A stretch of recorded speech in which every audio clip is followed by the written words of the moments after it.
A scorched wasteland that stretches to the horizon, where it is bounded by the thousand-faced mountains. This place is more reminiscent of purgatory than a habitable world, and demons live here. Hundreds of brave men who dared to cross this wasteland met their death here. They disappeared without anyone's mourning, as if they had never existed, but each one desperately fought for his life until the very end. Another poor fellow plunged his sharp blade into the guts of a desert worm, overcoming the urge to vomit, which caused foul breath to come out of the latter's mouth. Breathing heavily, the adventurer wiped his face, wet with sweat and the monster's sticky bodily fluids. It was just an ordinary, lesser monster, one of the beasts that roamed here, but it had become this man's first victim. All he could do was remain in the rear of the main forces, fighting on the front lines of the conquest of the New World. They fought in the light of a crimson sky, and their strength would conquer even hell, so the adventurers believed. An ordinary person who hadn't awakened his powers could only scavenge countless corpses and the various useful items found among them, earning the angry shouts of the senior members of the squad as a reward, for whom he was nothing more than a burden. He himself hired himself out to go as a servant loader into this hell. After all, no army in the world could manage without servants and sutlers. Lacking the strength to fight on the front lines, he was despised by all others who considered themselves warriors. The world changed after the opening of the abyss, the confluence connecting Earth with other dimensions, inhabited by monsters that could only be imagined in books and legends. But this also awakened dormant powers in people, endowing them with the ability to destroy monsters and conquer the abyss. Efforts and personal qualities meant nothing, only strength and military valor. As if the world had suddenly returned to chiefdom, the strong received money and glory. They became the new aristocrats. But without abilities, he could only dream of a better life. He was a simple porter, or, as they called him in the detachment, a mule. Even at 35, he still hadn't awakened, so life seemed quite bleak to him. And yet this seeker still hoped to get his chance.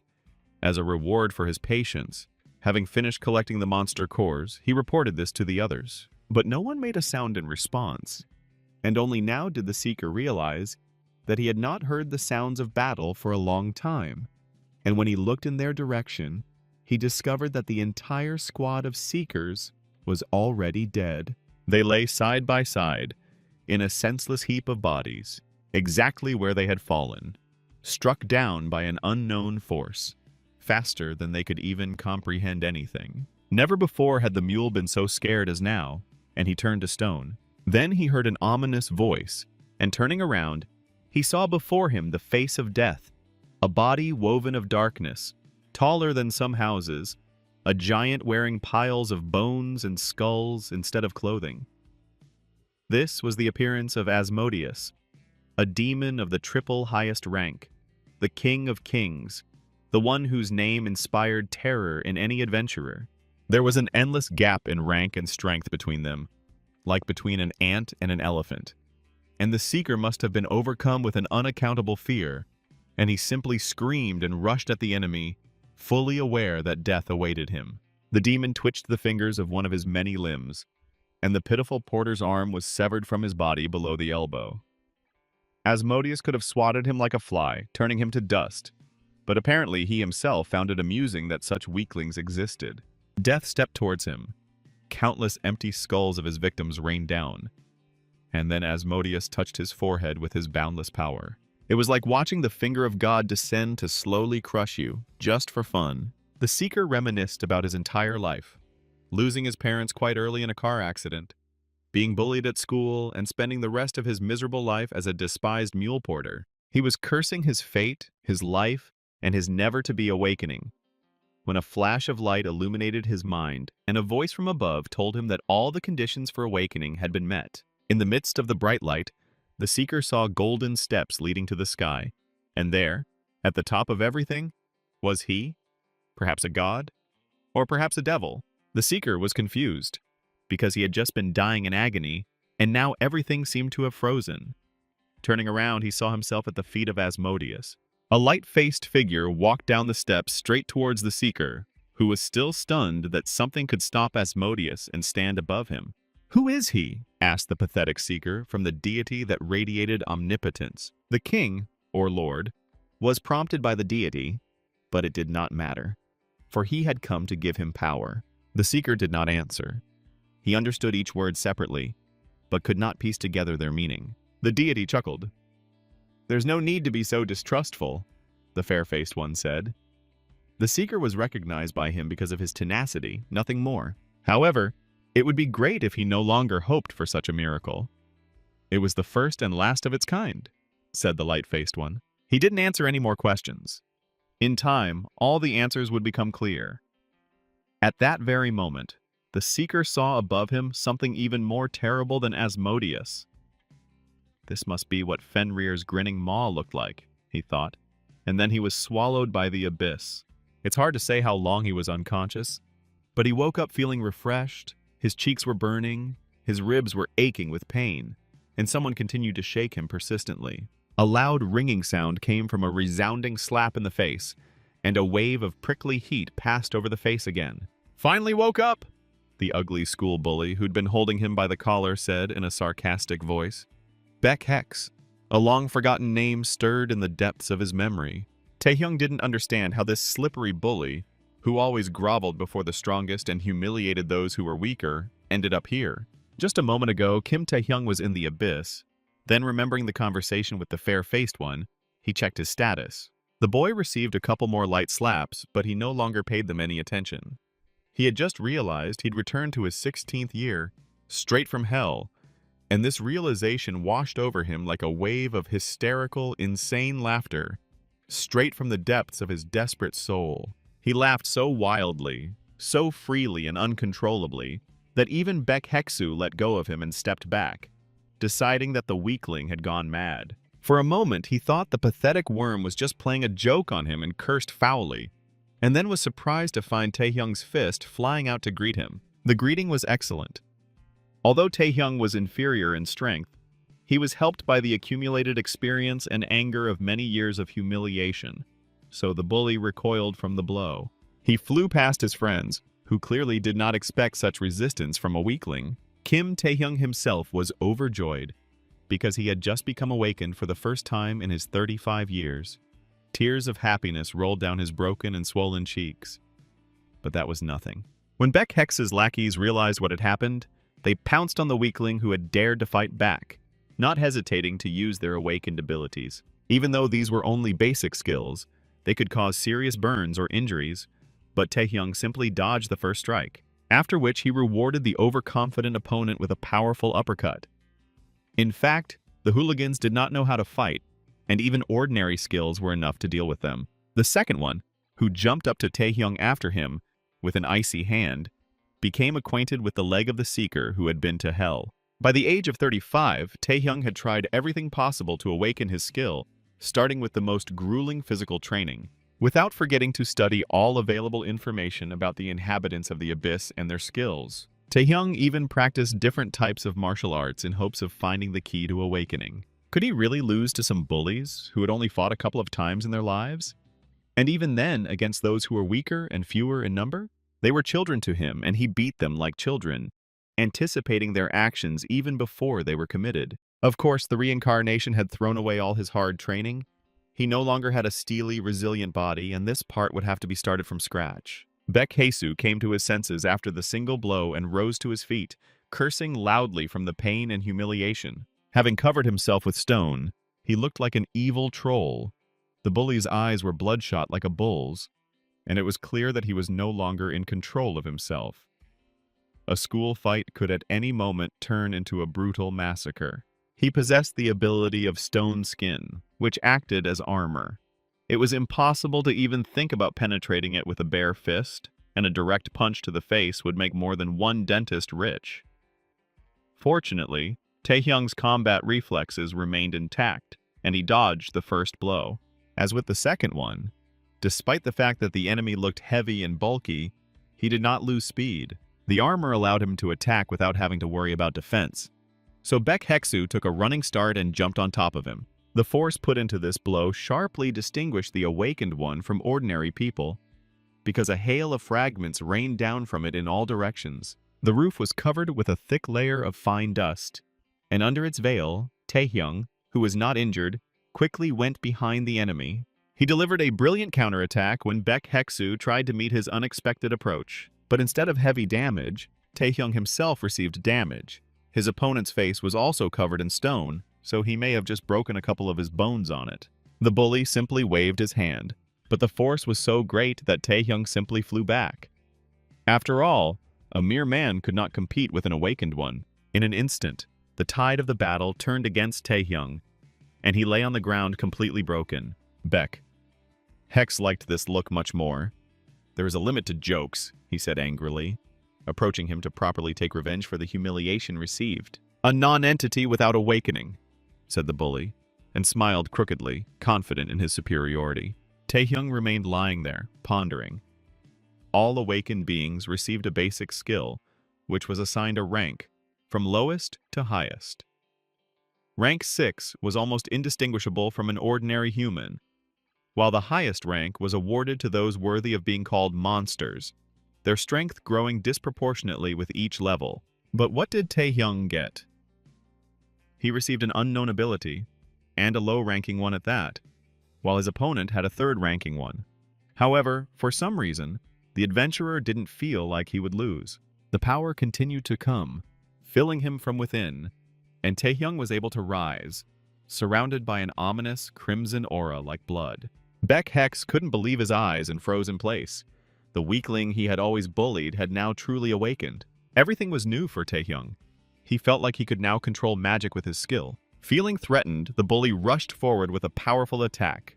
He knew that if the caster was eliminated, his magic would be interrupted. But then it was as if he had run into an impenetrable wall and froze in midair, caught up by a predator. Taehyung clenched his fist, and invisible fangs sank into the bully's stone armor, and it suddenly disappeared. At this time, there were not many students left in the school. Due to evening assignments, no one looked at the roof where the fateful battle took place. For just a moment, the sky turned crimson, as if it had been swallowed up by the abyss itself, and the rays of the sunset disappeared behind a red curtain. Having lost his strength, the hooligan fell face down at the hero's feet.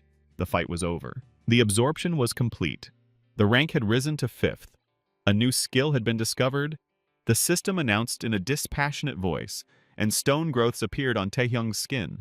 Her agate black eyes widened when someone knocked on the infirmary door, and then barged in without waiting for an answer. Even if Taehyung hadn't gotten into trouble, he would have injured himself just to peer into this heavenly oasis and admire the graceful figure of the young nurse with such a kind and innocent face that he could fall in love with her instantly. But now he brazenly barged into her chambers, dragging on himself everyone who had simply fallen down the stairs, and now he couldn't walk on his own. The very sight of a beaten and bloodied teenager, who looked like he had crawled out from under a truck, also left much to be desired. The beautiful Huri of this school corner could only let out a surprised cry, having recorded what was happening. Later, Taehyung helped his sister put the beaten children to bed. Fortunately, there were enough beds. Since the awakened children appeared, the healthcare system had undergone its own reforms. Instead of the usual bandages and treatment of abrasions, nurses saved school children from the effects of turbulent hormones in the blood, using their healing skills. Of course, Taehyung insisted on the most logical and plausible version of what happened. They all collided on the stairs and rolled down unsuccessfully. Maybe the steps were slippery after cleaning. Once he'd fully recovered, he left the beautiful oasis and leisurely strolled home, enjoying the walk. Not only had he just woken up, but he'd also gotten even with the bully who'd been bothering him all his school years. Though it was a petty victory, it warmed his soul. The only problem was the predator. Even by the standards of the Abyss, this ability was something insane. A rank that many couldn't improve in a lifetime rose after just one battle. It may have been a low-ranking skill, but the ability to steal abilities and grow from them made it the ultimate. There were many questions in his head. Why did the light-faced god endow him with this power? Why did he return him to the past? But in the end, Taehyung had no choice but to use this power and live on. And so he found himself in front of the doors of his home, where there should have been no one for an eternity, and he still did not dare to enter, fearing that he would disappear like a fleeting vision. and everything that was happening would turn out to be a dream. His relatives took in the young man when he lost his family, and so they began to live together. Now they had to be at work. Uncle came home late. Taehyung touched the door and was glad to feel the familiar smell, and that the house had not disappeared. He wanted to learn more about the skill and went up to the computer room, but suddenly discovered the house wasn't so empty. His cousin was hunched over a savings box, surrounded by some very strange characters. The brother clearly didn't expect to see Taehyung so early, and was very embarrassed by such confusion, realizing how difficult it would be to explain what was happening. Hwang Jae-young should have been at school right now, as far as the seeker remembered, so he was also quite surprised. Long-forgotten memories stirred in my head about how Hwang took all the money from the house to enlist the support of some bandits. Realizing that the quiet affair was no longer so, the bandits stood up. Their obvious leader frowned at Taehyung and, after asking Hwang, who was serving him, found out that it was his cousin in front of them. Taehyung waited. He still didn't know what kind of people these were and what they were capable of. The bandit who invaded their house behaved insolently, as if he was the owner. He said that his cousin should leave, forgetting everything he saw there, and approached with a threatening look. He was taller than Taehyung and broader in the shoulders, and on top of that he knew that the guy was not awake, so he felt very at ease. However, soon he too had to get to know the fist of the just hero better. Taehyung still wanted to test his abilities. The blow was so sudden that even the tall cabinet in front of him wobbled and fell with the clink of coins scattering all around. Taehyung reached out to the villain's face and summoned his predator skill faster than anyone could react. But the predator function turned out to be unavailable, the system reported indifferently. For a moment, all the participants in this scene that had begun so violently looked at each other in amazement. All the confidence of the veteran porter with many years of experience instantly evaporated from his face. Since there was no continuation, the bandit took the initiative and kicked Taehyung in the face. At the same time, the rest of the bandits began to act. When the seeker found himself on the floor, chains flew out of the hands of one of them, a binding skill of the 3rd rank. The second one used the poison breath skill, also 3rd rank. It became clear that this was not a simple gang of schoolchildren. Their leader had the ability to bleed, apparently of plant origin, because thorny vines appeared from his hands. This would be more than enough to defeat a strong awakened one, let alone an ordinary defenseless person. There was a crash and a roar that shook the entire house, and half the neighborhood must have heard it. Because of the smoke screen, Taehyung disappeared from sight, and the extortion gang had to wait for the smoke to clear. Their leader chuckled, amused by the audacity of the unawakened one who dared to pretend to be awakened. Suddenly, an ominous feeling came over them all. The use of a skill had been detected, the system calmly informed Taehyung. Chain, poison, and bleeding skills are confirmed, and resistance is gained through mystical power. Taehyung stood in the center of a raging crimson curtain that saved him from fatal damage. He had absolutely no idea how the predator worked, because at first he was silent, and now he had neutralized all the skills directed at him. The next moment, the seeker jumped as fast as he could and put the extortionist leader to sleep with a stone fist. The fair hero's eyes flashed with rage. He was clearly enjoying his power. Soon all the troublemakers were lying quietly and already dreaming their 10th dream on the floor of their house. Taehyung learned 2 things. Awakened beings see a status window accessible only to them, but the window itself doesn't display all the information. There was no mana shortage, but the predator still wouldn't activate, meaning it required special conditions. In addition, the predator's passive skill was not indicated in the description. It was capable of neutralizing all negative effects such as poison and bleeding. Thus, Taehyung gradually learned the peculiarities of his mysterious power, but then he was distracted by Hwang, who touched his forehead to the floor and bowed deeply, as if he were at a reception with the emperor. After which, he delivered a passionate speech in which he acknowledged the strength of his elder brother and repented of his sins, begging for forgiveness so loudly that his ears became blocked. For forgiveness, he was willing to serve him faithfully and do anything, even shine his shoes. Taehyung was amazed by such a deflection, even though he knew his brother was a real fox. Hwang even began to obediently bark, imitating a dog. But the problem was not in him at all, Taehyung thought, looking with disdain at all these humiliations. The trouble was that soon a danger was about to happen. A danger that no one knew about yet was looming over the city. The seeker was already tired of listening to human barking, and he agreed to forgive his brother, which immediately made him wag his tail. However, in exchange, he had to go with him. The seeker said mysteriously and grinned. He had already come up with a plan. Far beyond the city limits, in a long-abandoned industrial zone, it was quiet. Evening was falling and the sun was setting, its rays streaming through the windows of an empty factory. 3 searchers, who had been called straight from the office and without any equipment, entered this closed area. And all in order to witness such a rare and dangerous phenomenon as a gate breakthrough.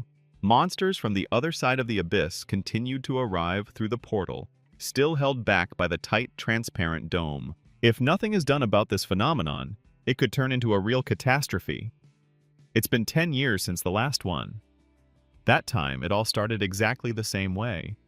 A gate suddenly appeared and monsters began to crawl around. What was happening caused a lot of concern among the girls who came here. They kept their distance and suggested first evacuating the population. However, the seeker with them confidently declared that this wouldn't be necessary, as he had a second-tier skill, Barrier.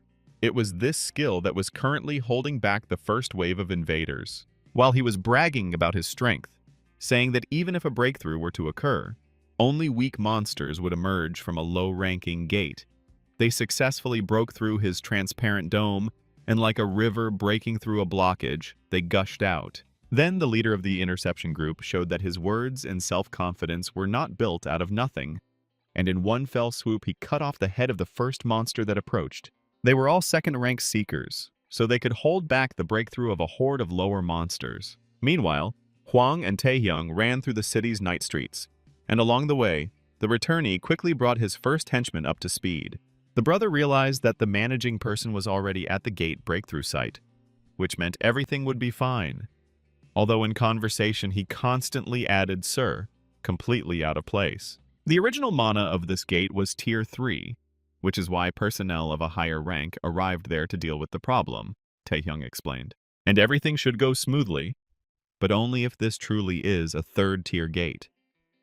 The entire floor of the abandoned factory was covered with a thick carpet of the bodies of monsters that had perished in the insane carnage. The leader of the interceptors was surprised by their tenacity, and the fact that they had even managed to break through his second-rank barrier. Suddenly, he felt mana appear inside the gate that was superior in rank to his own. Monsters began to crawl out from there again, but something more was hidden inside. So much so that as soon as this giant emerged from the portal, the fragile dome was breached again, and a second wave of freaks poured out. The first-rank giant ogre didn't waste time on trifles and breathed fire so loudly that the flames filled the entire covered space inside the building. Huang couldn't believe that something like this could happen. They lived in a peaceful city full of seekers, and such incidents hadn't happened for a long time. And how could his brother have known everything in advance? Intuition, Taehyung answered him. He couldn't admit that he had already experienced all of this firsthand. When they turned onto the main street, the need for any kind of explanation disappeared by itself. A crowd of passers-by ran towards them at full speed, driven by a horde of terrible creatures. Huang was dumbfounded with horror and almost fainted. Then Taehyung told him to carry out the plan he had outlined earlier. To his credit, Huang first asked what his brother would do. The seeker covered himself in stone skin and stepped into the chaos to deal with all the filth that had come out. That was his answer. The situation in the city quickly escalated. The free seekers were all busy clearing the abyss, or dungeons. And suddenly it became clear that there were simply no reserves to stop a first-rank breakthrough. The only thing that could save the city in such a situation was the help of a first-rank player, who would definitely come as a hero. And they had one. So the seeker enthusiastically asked the hero to help them save the city from disaster. He was called the Blade of Madness An Hyun-soo, a first-rank awakened who cried because he was so touched by the city's misfortunes or simply suffered from 8th-grade syndrome. Meanwhile, Taehyung was busy leveling up on boars, simple monsters that he could easily defeat with the help of stone skin. He tried to activate the predator skill again, and a red tornado immediately appeared around him. However, due to fatigue above 70%, the skill did not work. Most skills consumed mana, but it was not the only thing that was under observation, because there was also a fatigue indicator, just like in games, which accumulated as you moved and used skills, for which the awakened one was penalized, and he lost skill power and movement speed. On the other hand, The Predator's skill absorbed monsters' bodies, restoring mana completely free of charge, so his cheat had another nice bonus. What's even better is that due to such a rapid leveling up, the Predator's main skill has already increased to rank 4. The more Taehyung used it, the stronger he became. With such a growth rate, it wasn't that difficult to reach the highest rank or even the second highest. Before he completely lost his head from his incredible success, he decided to return to Hwangjae and see how he was doing. At the same time, the main battle of the evening broke out between worthy opponents, the Crying Swordsman and the first-rank Ogre. Hensu wielded his lightsaber with great skill, and with a furious charge, he knocked the Ogre to the ground, destroying a couple of buildings in the process. At the same time, he shouted out all sorts of pompous phrases, the sound of which made Taehyung feel ashamed every now and then. A warrior of justice judges the enemy, and so on. But no matter how stupid it looked, the main thing was that it worked. With a hail of blows, and Hyunsu confidently defeated the larger enemy. The glow of the ultimate blow flared up in the middle of the streets, so it could be seen in other areas as well. It was a heated battle, and Taehyung preferred to stay out of it, just to avoid getting caught in the shockwave. Seeing the power of the awakened Taehyung, he realized that in front of him must be the same first-rank seeker who came to clear the gate as in his past life, the Blade of Madness. And Hensu, as only the Crying Swordsman himself called himself, was truly strong, and just as stupid, because he never stopped showing off over an already defeated enemy in front of who knows who. However, Taehyung still wondered why this swordsman was here. Before his regression, he should have been fighting in another part of the city. The weeping swordsman folded his hands in a prayerful gesture for all the fallen, which was also part of some internal script. The skill is being used, the system reported indifferently, and at that very moment a sharp blade pierced the swordsman's back and exited his chest. Had he been an ordinary human, this wound would have killed him instantly. A mosaic ripple passed over the villain who had attacked the Crying Swordsman from invisibility, and he chuckled. Meanwhile, Hwang stood over the beautiful nurse, who was unconscious and lying on a soft sofa. The guy even carefully covered her legs with a blanket, although inwardly he dreamed of doing something completely opposite. And now he was fighting temptation. Now Hwang watched as her chest rose and fell rhythmically.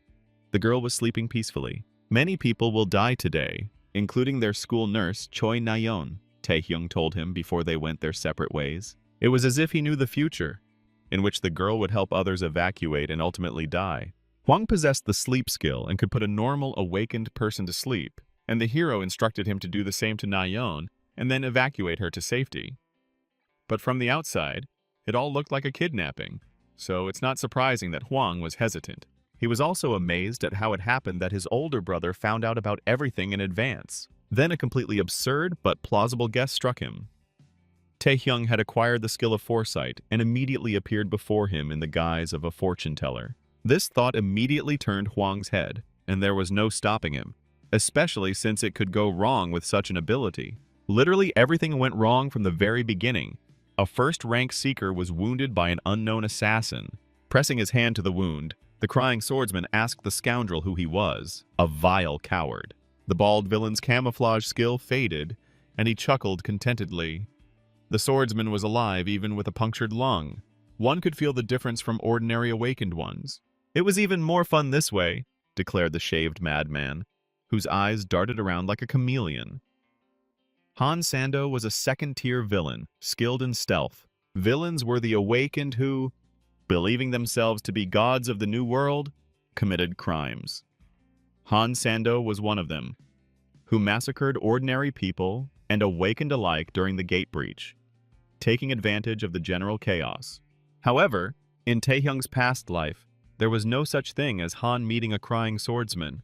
The future somehow changed because of him. Despite his serious wound, and Hyunsu was still able to fight and still had strength left. After delivering a fiery speech, he summoned his Jedi sword and advanced towards the enemy. But the earthquake prevented him from finishing him off, the Crying Swordsman first thought, and then remembered that they had been standing on the monster's carcass all this time.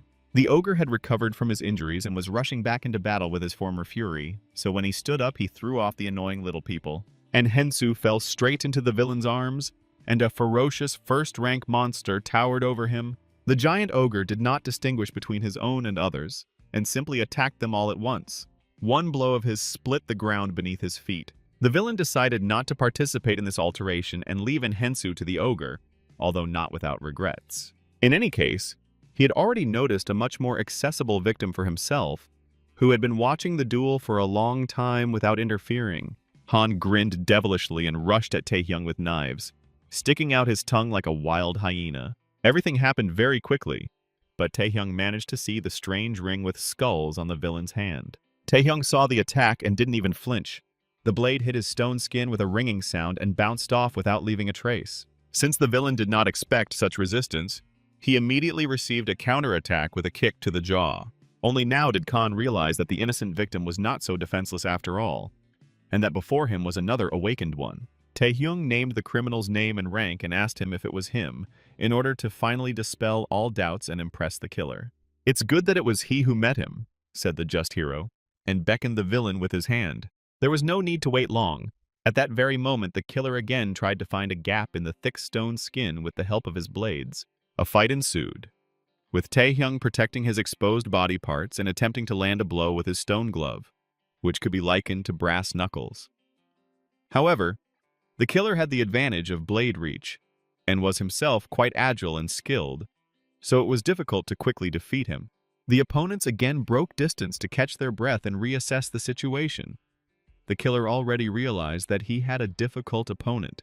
At the same time, An Hyun-soo was fighting the ogre in his epic battle, which was not attended by spectators because such fights had long since become commonplace. The Khan chuckled again and chatted for a long time, obviously waiting for the invisibility to wear off, since a direct attack would not be enough to take the victim, and it was necessary to attack from an ambush. At that very moment, he disappeared under the optical camouflage, as if he had never been there. Taehyung was confident that he had read the enemy's attack pattern well and struck the air at the right time. However, he missed, and he realized this when he heard the ominous voice of the killer behind him. Although Taehyung had put up a defense, it didn't work this time.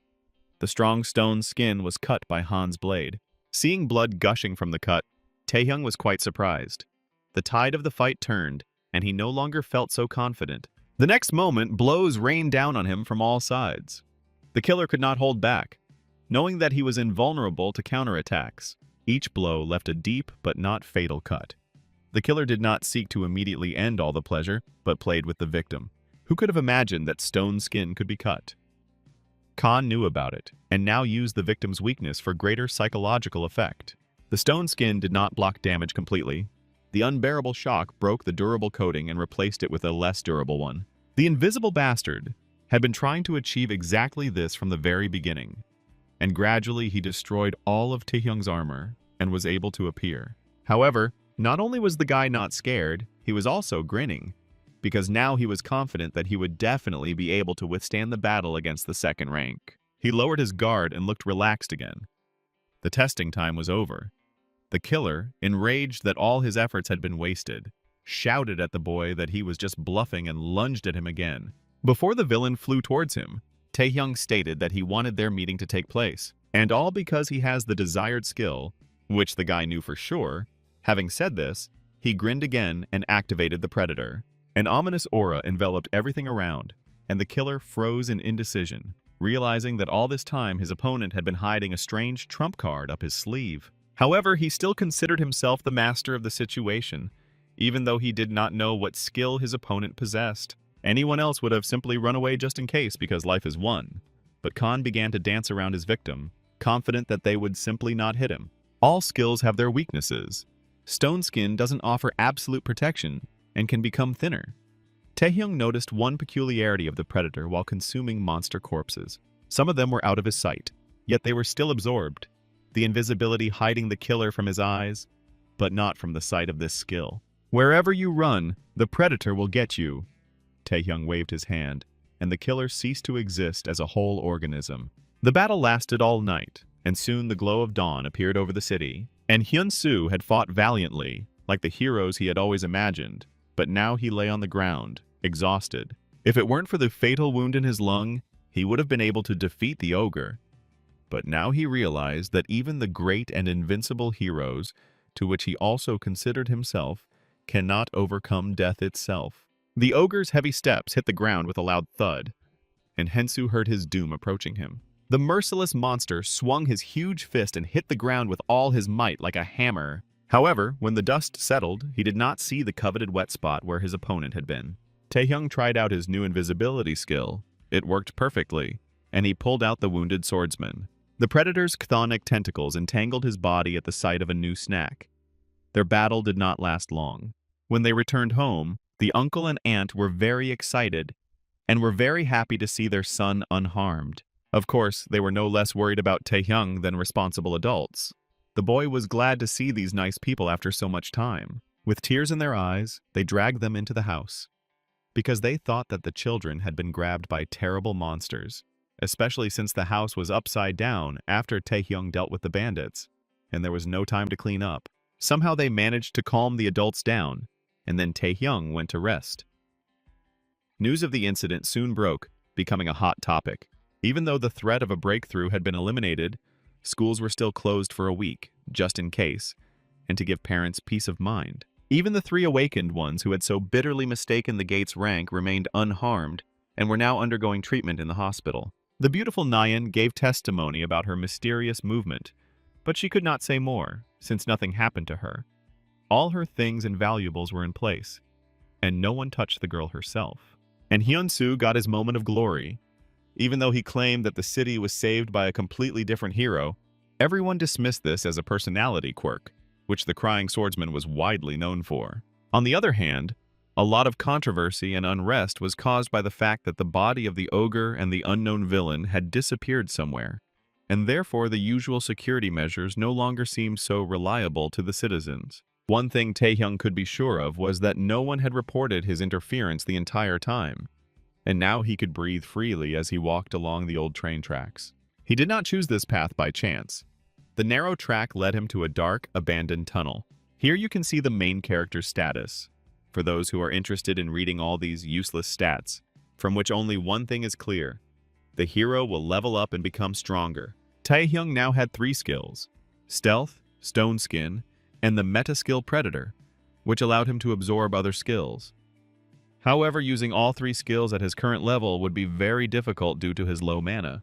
At any moment, one could collapse from exhaustion of mana and stamina, and to compensate for this major drawback, one had to acquire the obligatory attribute of all awakened adventurers, potions. However, the colossal demand coupled with the limited supply led to an increase in prices, and purchasing them required considerable funds. They could be obtained by entering a dungeon and hunting monsters, but even simply using the skills by unregistered awakened was illegal, so Taehyung had no choice but to crawl into a deep crevice where a previously unexplored dungeon was hidden and clear it out. Inside, he was greeted by hideous spiders. They challenged Taehyung's aesthetic sensibilities and therefore had to be destroyed. The women weren't exactly thrilled that their hideout had been discovered either, and offered the lost traveler a snack. They were quite sophisticated, even capable of speech. The Spider Sisters were, at a guess, rank 2, and were quite dangerous opponents, especially in such numbers. But the hero was still dissatisfied, as he would have to kill 100 of them to raise his predator rank. Hearing such impudent words from the man, the ladies rushed at him all at once. The guy just stood there and watched as a spit of purple slime flew into his face. Seeing that he wasn't even trying to dodge, the Spider Sisters were very happy and were already anticipating a hearty lunch. However, they were quickly disappointed. Taehyung remained unharmed, having absorbed all the damage with the help of the predator. The boy chuckled, appreciating their skills, and the sisters recoiled in horror, realizing that things were not going in their favor. Soon, the new paralysis skill was registered. The system reported indifferently. In the middle of the city stood the new building of the Korean Awakened Association. The Seekers had long since become the new elite, so it was no surprise that their organization was flourishing. Inside, at the entrance to the office, which was fenced with real oak gates, with rich carved decorations, there was even a guard. Inside, a silent meeting was taking place. The cute, short-haired Seeker looked expectantly at her more mature interlocutor. These two were the association's top prospectors, and the deputy manager of personnel policy, Go Tae-wook, who stood between them, was quite nervous. Awakened beings who are allowed to enter the abyss use skills to explore it, and clear dungeons are called seekers. There are 5 major organizations across the country that unite these players and are not very different from each other. 4 major guilds: Indivisible Fighters, Master Alchemists, Mages Wizards, and Night Wanderer Informants. And above all of them stands the organization that manages the Seekers. Yuan, who was sitting in the chair, headed the Guild of Night Wanderers. This stern woman radiated strength and authority because she had the highest rank. Her interlocutor, Ji Jinhui, who had an eye patch on one eye, held the position of the chairman of the New Seekers Association, and he radiated no less power since he also held the highest rank. The subject of their meeting, to which Yuan was invited by the chairman himself, was the Guild of Villains, which was founded by the most abnormal renegade seekers, all of whom wore rings with 3 skulls. Ayan managed to track their movements and even compiled a list of the criminals' potential targets. But she was certain that the reason for this meeting was not a simple formality in the form of the transfer of intelligence. Chairman Jinhui chuckled, his voice sounding low, as if the person sitting in the chair was a bear rather than a man, and his manner was more reminiscent of an old soldier, just as straightforward and energetic. The chairman then asked when Yuan had passed the seeker qualification test, and received a casual answer. At 19, which was the minimum required age. Could a high school student fight a monster? The chairman asked mysteriously and chuckled again, puzzling even the experienced scout. Taehyung sat on a mountain of corpses. Here lay the remains of the entire brood of freaks that lived in this hidden cave. His backpack was pleasantly weighed down by the weight of the materials he had collected, which he hoped to sell to the Alchemists Guild. Instead of payment, the guy wanted to get valuable potions from them, especially since he took all the loot from the dungeon for himself. The unplanned week-long vacation quickly ended, and it was time to return to school. Even a 35-year-old hero with experienced cheating skills had to go there again. Taehyung spent these 7 days building up his endurance. Fortunately, simple exercises were enough for this so far. It was also good to level up on different monsters in those dungeons that we managed to discover before the official authorities. The guy took everything he got to the Alchemists Guild because they were a monopoly in their business. Fortunately, these people were not at all concerned about the origin of the materials. State oversight was extremely limited among the searchers. Taehyung also developed his skills, which were supplemented by another skill of paralysis. Anyone interested can read about it. Although the Predator had already reached the 3rd rank, there was still a very long way to go. Taehyung wanted to gain omnipotence as quickly as possible and was now looking thoughtfully out the window. His classmates had avoided him before, but now that word had spread that the guy had single-handedly destroyed Beck Hex's group, they were even more afraid to approach him. No one understood how the unawakened one managed to do this, but everyone sympathized with him, because the problems only increased with this victory. Because Lee Jong-jae won't let this go, and indeed, the next in the hierarchy of school bullies has appeared in front of Taehyung, and not just anyone, but the biggest scoundrel with a saccharine face. Besides this, he was the son of rich parents, and as if that were not enough, he already possessed the ability of the highest rank in his school years, so he felt very at ease. The leader of the gang at school, and a 3rd-generation chaebol heir to the Daesang group, which sponsored its own school where they all studied. It was he who was behind the construction of a system of pain and humiliation at school, because no one could do anything to him. This bastard stood behind every bully who ever beat up Taehyung and made his life miserable, and he clearly enjoyed it. And all because Taehyung still hadn't received the incentive. That was enough to start bullying. When the hero heard Lee John address him so brazenly, even calling him a friend, he laughed evilly in response. He was not going to tolerate such treatment in this life. So he suggested that Lee John take off his rotten saddle and roll like a sausage. The rich son's hangers-on immediately went wild to possess the hero, for which the owner rewarded the dog with a juicy fist right in the nose, just so that he knew his place. With this, Lee Jong showed what he really thinks about those who try to hang around him. However, Lee Jong wasn't about to accept the loss of his authority, even though he understood why Taehyung was so inspired after defeating Beck Hexu. His voice didn't waver, but the powerful aura of flame looming menacingly over the hero made it clear he'd been wrong to taunt the tiger to his face. Taehyung chuckled. He felt the pressure of the awakened upper class's magical power on himself, which exceeded all expectations. Despite this, he was eagerly awaiting the moment when his opponent would start a fight himself, in order to introduce him to the predator. However, a fight did not take place.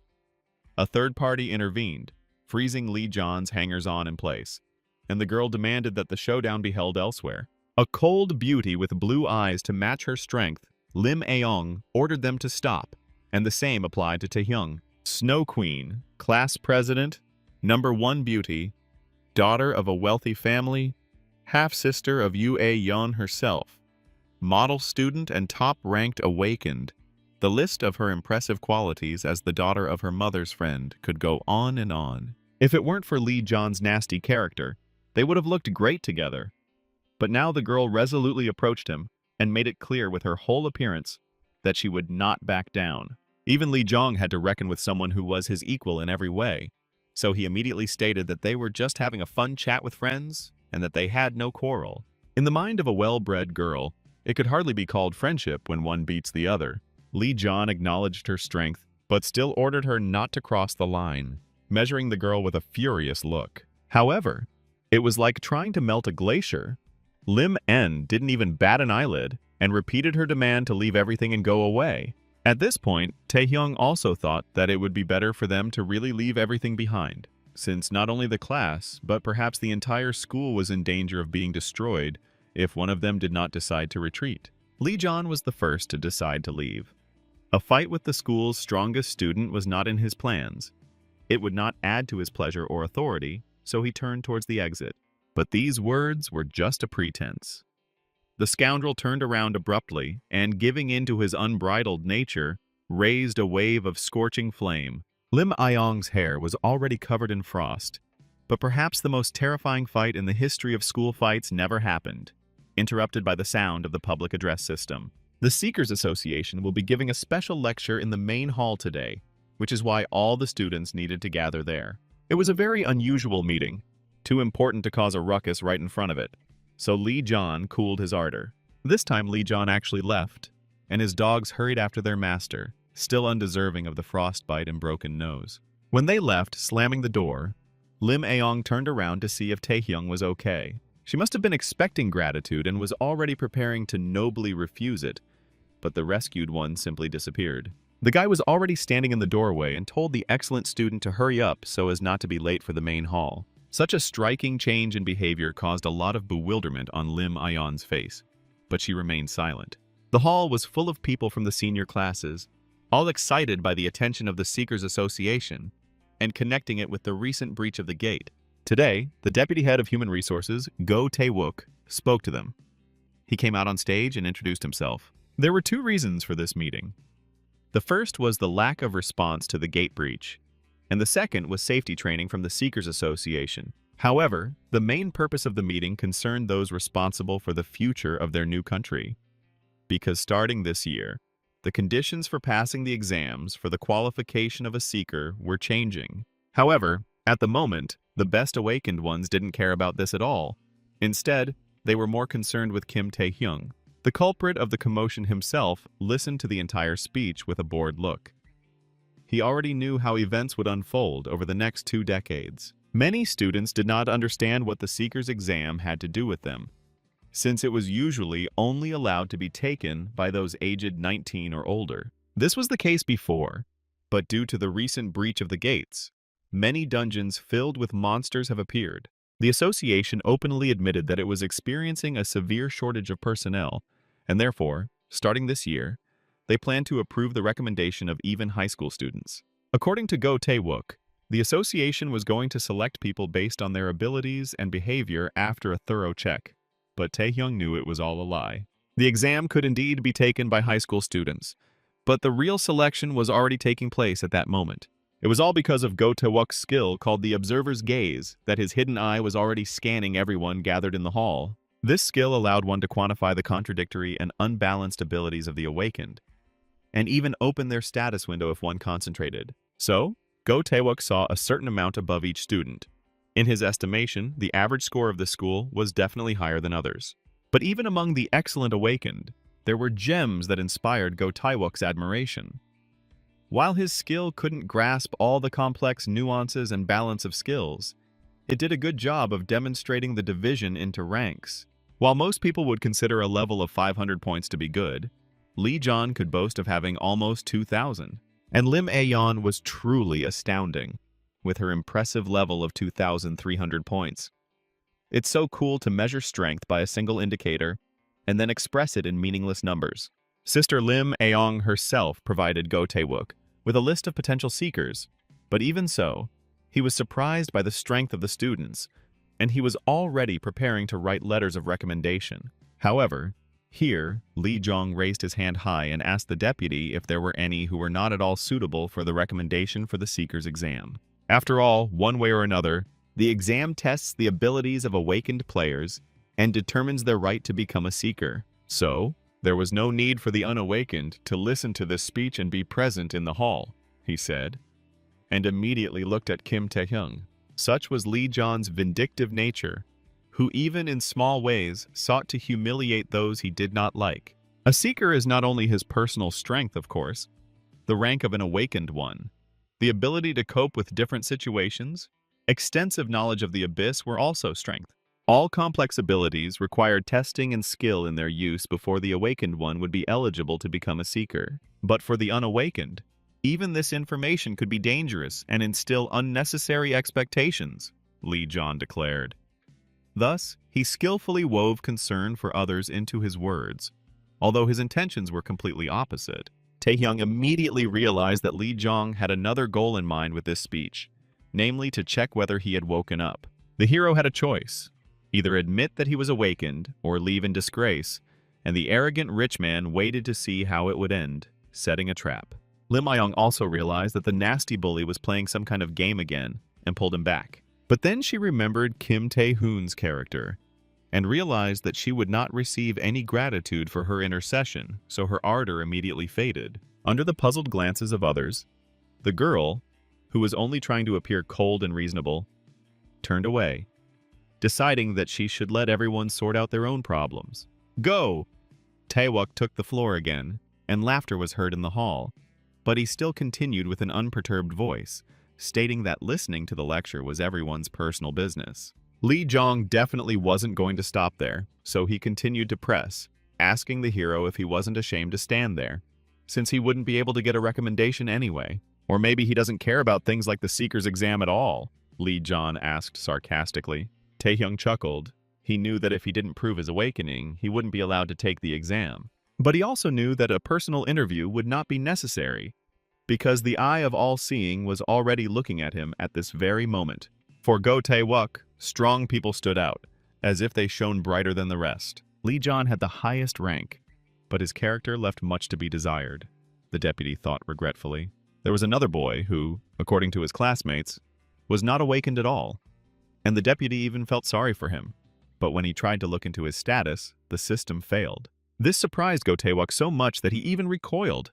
This had never happened before. When Taehyung realized that the bait had been taken, he suddenly agreed with Lee Jong. What benefit would it have been to him to listen to this information?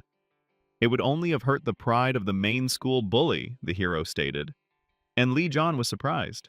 Taehyung gave him the middle finger and wished him well and continued listening to the very useful lecture. Now the hero looked like a winner, because the boring lecture had no particular value, even for the awakened, and all this spoiled Lee Jong's feeling of victory. Meanwhile, Go Tae-wook was extremely disconcerted by the system failure, a message he had never seen even when he had checked on the association leader or Yu Aeong. Under the gaze of many eyes, Kim Tae-hyung walked away proudly. He achieved his goal. The conflict definitely attracted the attention of the association's deputy. He tried to check the awakened one's status several more times, but with the same result. And then Taehyung finally showed what he was capable of. A number flashed above his head that was twice the sum of Lim N's abilities, who was the strongest among the students. The hero spent the rest of the day quietly in the library, where it was always pleasant to sit, enjoying the solitude. He himself hoped to hide here until the evening, in search of information about the king who gave him strength and returned him to the past. But the Long Shadow said that this would not happen. There was no useful information in the books anyway.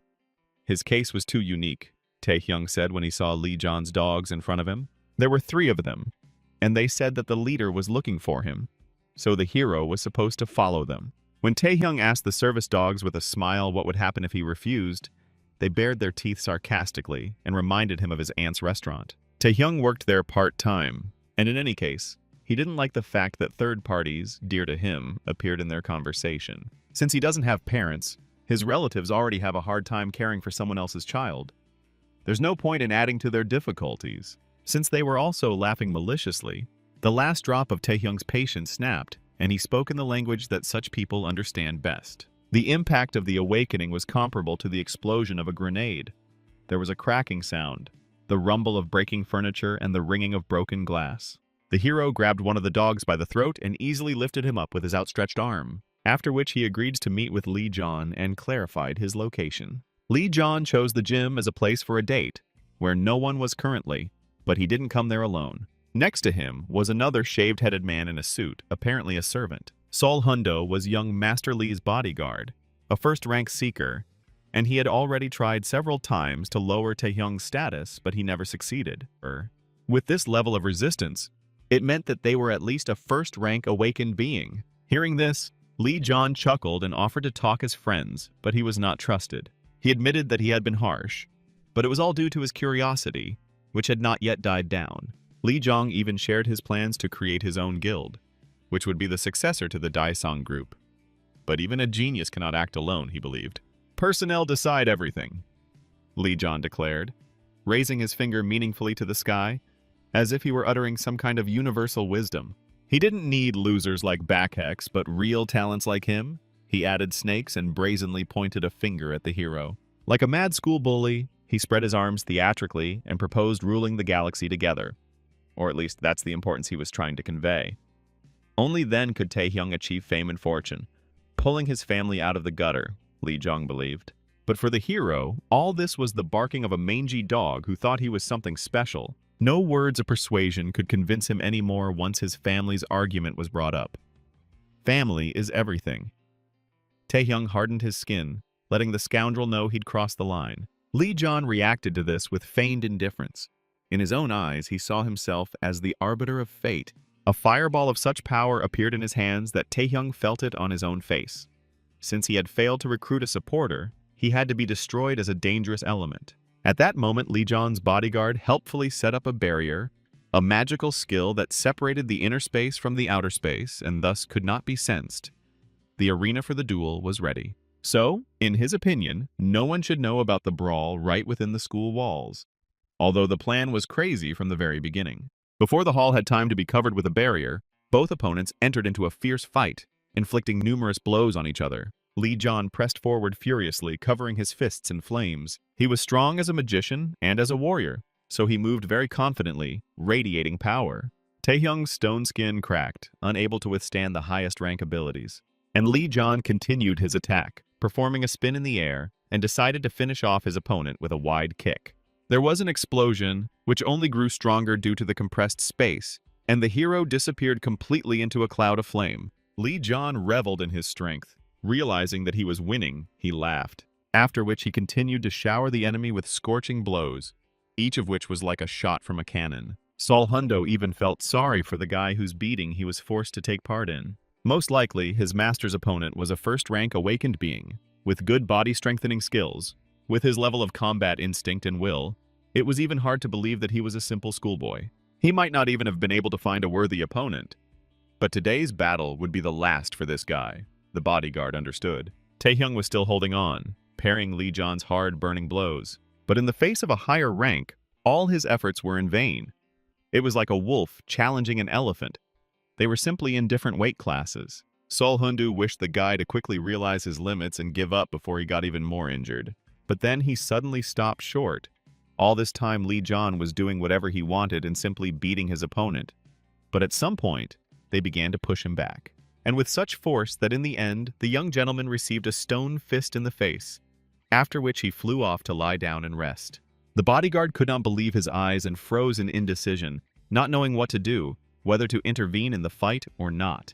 Lee John smashed the wooden floor with his body and groaned. The landing was not pleasant, and besides, he was not used to feeling pain in general. It turned out that he couldn't get up not only because of the pain, which meant that the guy had another skill in addition to his armor, the astonished bodyguard realized. Taehyung chuckled. Despite his broken face, he was glad that he finally managed to use that skill. The Predator had given him 3 skills in the last week since his return: Stone Skin, Invisibility, and Paralysis. However, the guy was in no hurry to use the skills from the very beginning.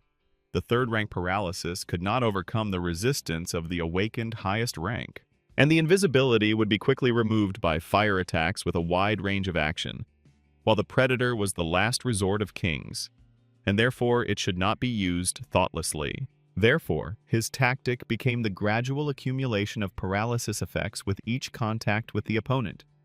If he applied it several times, then even the highest rank resistance could be overcome. And so Taehyung fought until the natural defense of the untrained Lee John cracked. And so he lay on the floor, completely immobilized and completely helpless before the one he despised so much. The bodyguard was deeply impressed. It was the first time he had seen someone give the young master such a strong rebuff in a direct fight. But despite this, he still did not interfere in the fight. Lee Jong finally admitted that he had underestimated his opponent. Otherwise, he wouldn't have been defeated by such trash. His hand reached into his pocket from which he pulled out a bright crystal. Despite being paralyzed, Lee Jong managed to crush it with his finger, and a wave of force hit the hero's face, even stronger than before. And then he saw before him a flaming giant, as tall as the roof, entirely woven from dense flame. "We will fight fairly and honorably," the school bully declared sarcastically, and the fight ceased to be an ordinary brawl between the awakened. In such a situation, Taehyung had no choice but to run. The giant chased after him to grab him. No blows were required. It was the equivalent of ending up in a steel furnace. The hero fluttered like a butterfly, just to avoid being burned alive.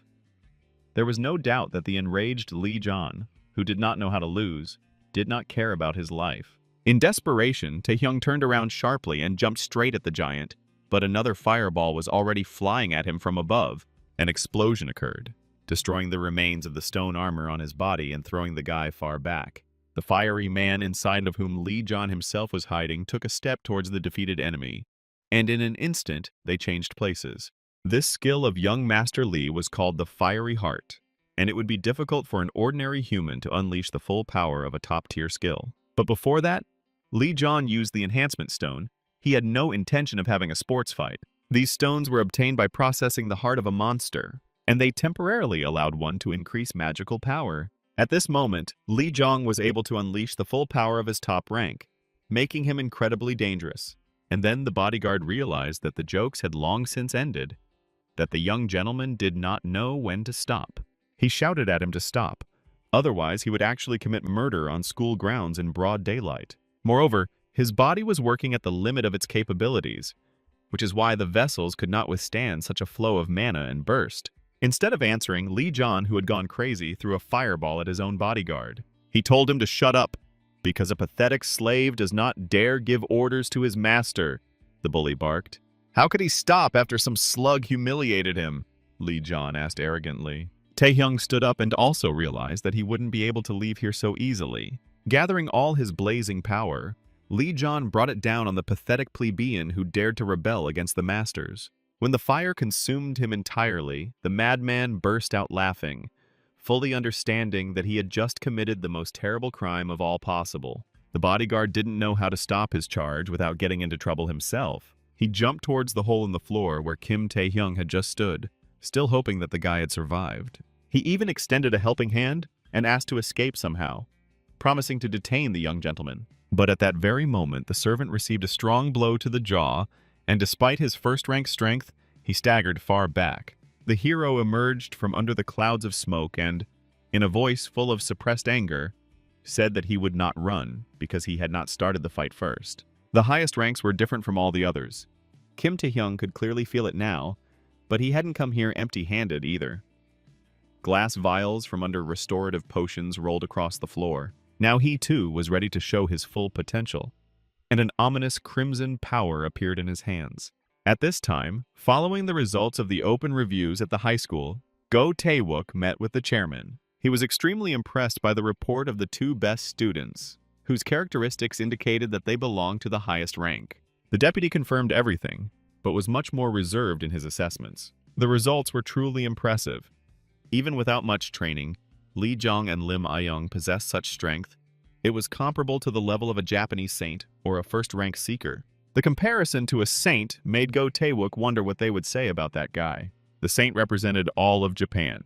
She first tested her level at the age of 19, and even then it exceeded 2,500 total points. That's right, even the one who, without exaggeration, was a monster, had only 2,500 points. What kind of madness was going on with that guy's stats? Maybe it was an illusion or a skill error, Go Taewook thought. He wanted to figure it out for himself, so he didn't make any big statements. Bodyguard Saul fell to his knees, amazed by the picture he saw before him. The fiery giant was firmly grasped by the crimson whips and completely immobilized.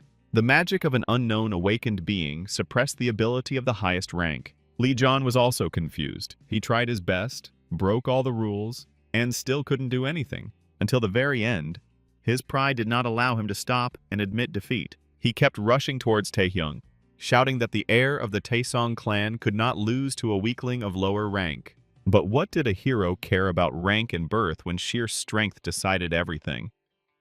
True, wealth can be considered a cheat, but there were far more impressive things in the world that defied common sense.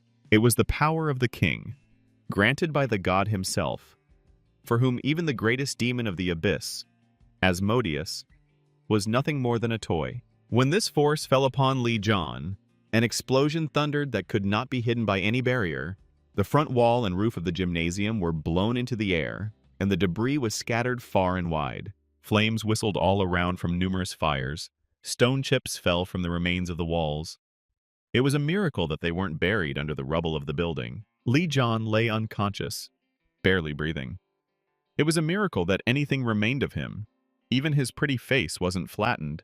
Taehyung stood over his finally defeated enemy, but his attention was focused on his bodyguard. He knelt down in front of him and covered the young gentleman with his body.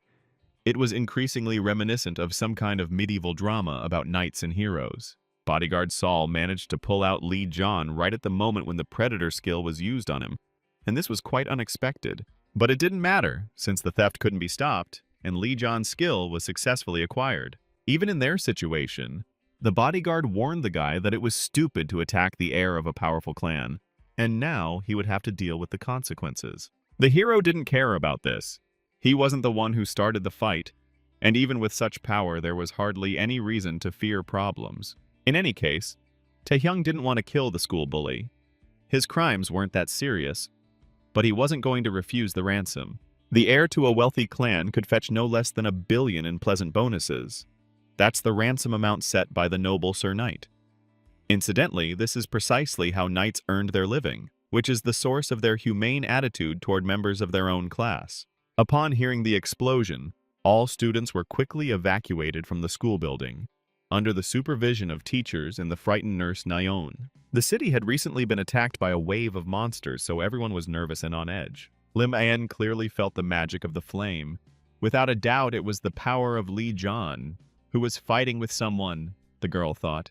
She had already imagined the terrible picture of a weak student being beaten by a bully, who was probably asking for help. And while Sweet Nyeon was trying to convince everyone to stay put and not run away in panic, Lim Ayan rushed towards the incident. The blue-haired noble lady also secretly dreamed of adventure. A thirst for exploits was seething within her, and so she did not wait for them to find her. The girl considered herself guilty for what happened to Kim Taehyung, so she was in a hurry to prevent the worst, although it was not very clear what she was hoping for after such destruction. However, as soon as she ran into the hall, a completely different picture appeared before her. The exact opposite of her expectations. Kim Taehyung stood smugly in the middle of the hall, while Lee Jong lay unconscious. Not knowing what to do or how to react, Lim An stood there in indecision, not uttering a sound. Taehyung, however, was glad to see a witness, or rather, an assistant in her person, because the main school bully needed to be taken to the first aid post, or better yet, straight to the hospital. Horrified, the girl ran up to the main victim and asked what had happened. According to Lee's character, John was already lying down when he arrived, perhaps having fallen down the stairs or something similar. He was lying even despite his own rather battered appearance. According to Taehyung, he still doesn't know what happened here, so he asked Lim Ayan not to tell anyone that she saw him. After this, he brazenly announced that he was leaving without really explaining anything. The guy disappeared faster than Lim Ayan could stop him, and she thought in anger that he had definitely found the lost ring somewhere. When the disguise fell away like a mosaic, the boy was already far from the scene, looking at the thin wisp of smoke rising above the school. In a way, he even enjoyed it, since he'd never enjoyed studying there. In his naivety, he thought that for now he could breathe freely, that he could rely on Lim Aong, that she would take care of Li Zhong, and that the Taesung group would not bother him for now. But there was something that surprised the hero when he looked at his status. There was a new feature called Charm, and it immediately received 5 points. If you're interested, you can take a look. The Monarch's Heart skill was also added, increasing the party's stats, though only at rank 3. Taehyung assumed Charm was only a matter of appearance, like celebrities, so he was puzzled by where these skills came from after absorbing the new power. Moreover, the acquired skill was not called a Flaming Heart, but a Monarch's Heart, and the already gifted scoundrel Li Zhong also possessed such a skill. The hero was indignant, but that was wonderful because you can never have too many skills, he thought and grinned greedily. Skills that affected the group were rare, regardless of their rank. Taehyung could already combine several different skills. And with the Monarch's Heart it was even cooler, he thought, and took a deep breath of the cool night air, because his head was spinning from the future prospects. Suddenly, the hero's path was blocked by several premium cars, and he was blinded by the bright headlights. A group of unfamiliar searchers emerged from them, but the guy still knew one. Go Tavuk came personally for him to ask a couple of questions, and a chill ran down the hero's spine. He realized that these people already knew about what had happened in the gym and his involvement in these events, and the deputy head of the association himself looked sternly at the schoolboy. But the tense situation was not only on the highway far outside the city, but also in one of the country mansions, which in appearance almost resembled a vampire castle. Inside the lavishly furnished house, the guard dogs were thrashing and thrashing, matching their master's enraged tone. Li Zhong's father had already learned of the incident and was furious, as not only had his son ended up in the hospital, but he'd also had to pay for it. He sat in his chair as if on a throne, trained dogs barked nearby, and his bodyguard Saul was kneeling in front of him, thinking that it would be better to die in battle. The bald-headed servant begged for forgiveness and agreed to carry out any order, if only this nightmare would end sooner. The head of the house ordered him to do whatever he thought was necessary. He was even amused by the audacity of the guy with whom his son had fought. However, he believed that their side of the conflict should also receive compensation, and made a gesture with his hand, which made the bodyguard turn even paler. Despite all the horror, the bodyguard remained a man until the very end. He even now begged the master to change his anger to mercy, because his son's opponent was a simple high school student. Just by looking at Li Zhong's father, one could understand from whom he had picked up such habits. The arrogant head of the clan considered himself the ruler of the world and the destinies of ordinary people. The highest-ranking seeker and owner of the Taesung group, Li Zhongsu, grinned maliciously, anticipating a quick reprisal even though his enemy was an ordinary boy in status. The main association searchers surrounded this guy and asked him point-blank what he was doing in the gym, since he clearly wasn't kicking balls. However, Taesung was still unsure of what exactly he was talking about. Perhaps Go Taewook was referring to their conflict in the assembly hall. The chances that the deputy head personally attended the fire in the hall were slim, but what if he already knew everything and made his move? For a long time, the hero didn't know what to answer. Then he decided to check first what Go Taewook knew and asked about the explosion, but he was clearly surprised. Turning towards the city, over which a column of black smoke was rising, Go Taewook stated that he was not very concerned about this event, especially since other organizations would deal with it. So the guy realized that Go Taewook didn't know anything yet, and the deputy repeated his question. If so, then they don't know yet, the guy asked them directly and grinned. He held himself confidently, not at all like a school-age boy. Taehyung made it clear that he already understood why they came here, to give him an invitation to the Seeker's exam. Go? Taewook laughed nervously. He still doubted the guy, so he pretended not to understand what was being said, testing him. Then Taehyung grinned and showed the HR deputy his compelling reasons, and a crazy number of 5,214 units appeared above his head, which should be more than enough. Go Taewook couldn't believe his eyes. This boy had grown even stronger in the mere hours since their last meeting. Now he was certain the numbers weren't a mistake or an illusion. Who is Kim Taehyung? The stunned seeker wondered. Only then did he finally notice that the boy looked like he had crawled out of a sewer. Returning home, Taehyung continued his routine training, and Brother Hwan, upon learning that he would be participating in the Seeker's exam, raised quite a fuss. Besides, it was supposed to happen in a month, so Hwang stood there with his mouth open like a country bumpkin. However, he very quickly realized his prospects as the first servant and confidant of the future emperor of all Rus, so he fell on his face and began to bow his head. The hero didn't immediately realize when he'd acquired a jester in his entourage and returned to training. The Taesong group was supposed to deal with the gym. Suspicion of its destruction was averted, so the guy had a whole month to prepare. The hero thought there would be no problems, not knowing that his house was already being closely watched. Two disgusting-looking, suspicious individuals grabbed the association agent who was secretly keeping an eye on the guy. He must have been one of those who watched over the rising stars whose appearance was expected at the Seeker's exam. These two were assassins, known as the White and Black Demon Brothers, both first-ranked and specialized in stealth and body strengthening. White chuckled contemptuously. This was the first time they had been sent to eliminate some weakling. Even if he was a star, he still had to lack combat experience. The Black Brother agreed with him and smugly waved his hands in a theatrical gesture. Even if the guy was strong, without experience, it didn't matter. The black man was about to say that they would show the boy what it meant to be truly awakened, but turning around, he suddenly discovered that the white man was somehow unwell. Realizing that they were under attack by an unknown enemy, the black one drew his blade and rushed to help his brother. Then the hero released the killer, who was already unconscious anyway. And at that very moment, he jumped straight towards the black man, so that his knee ended up right at the level of the latter's face, securing the dentist a summer trip to the seaside.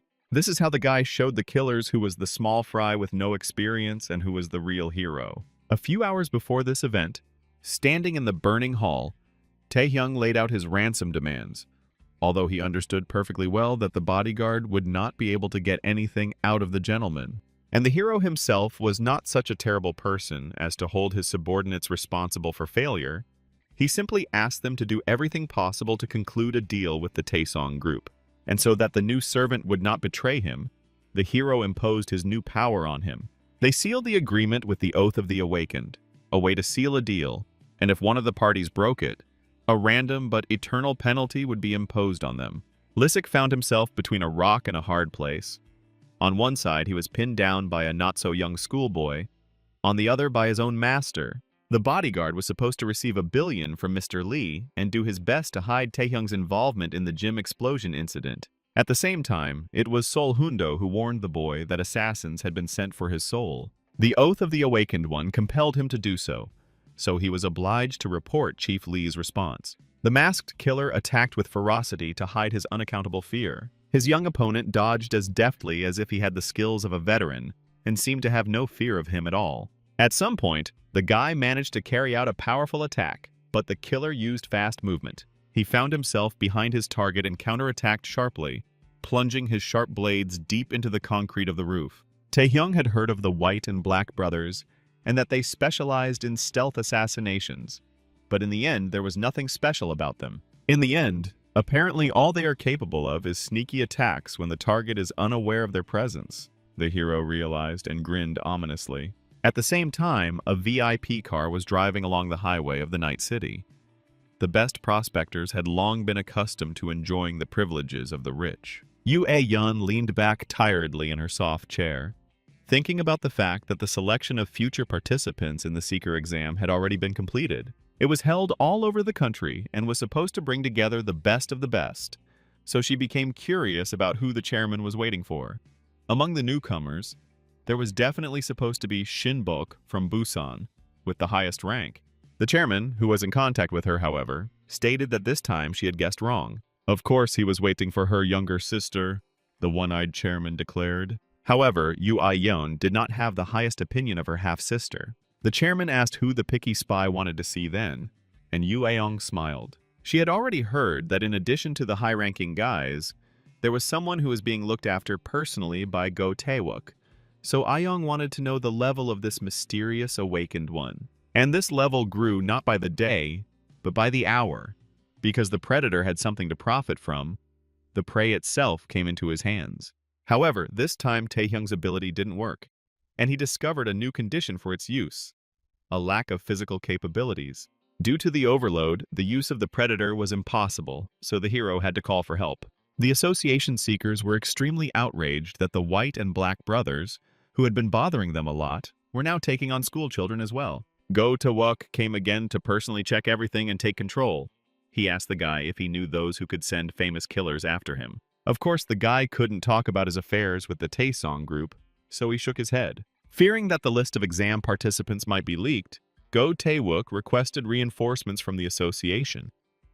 The hero, however, wanted to hush everything up as quickly as possible.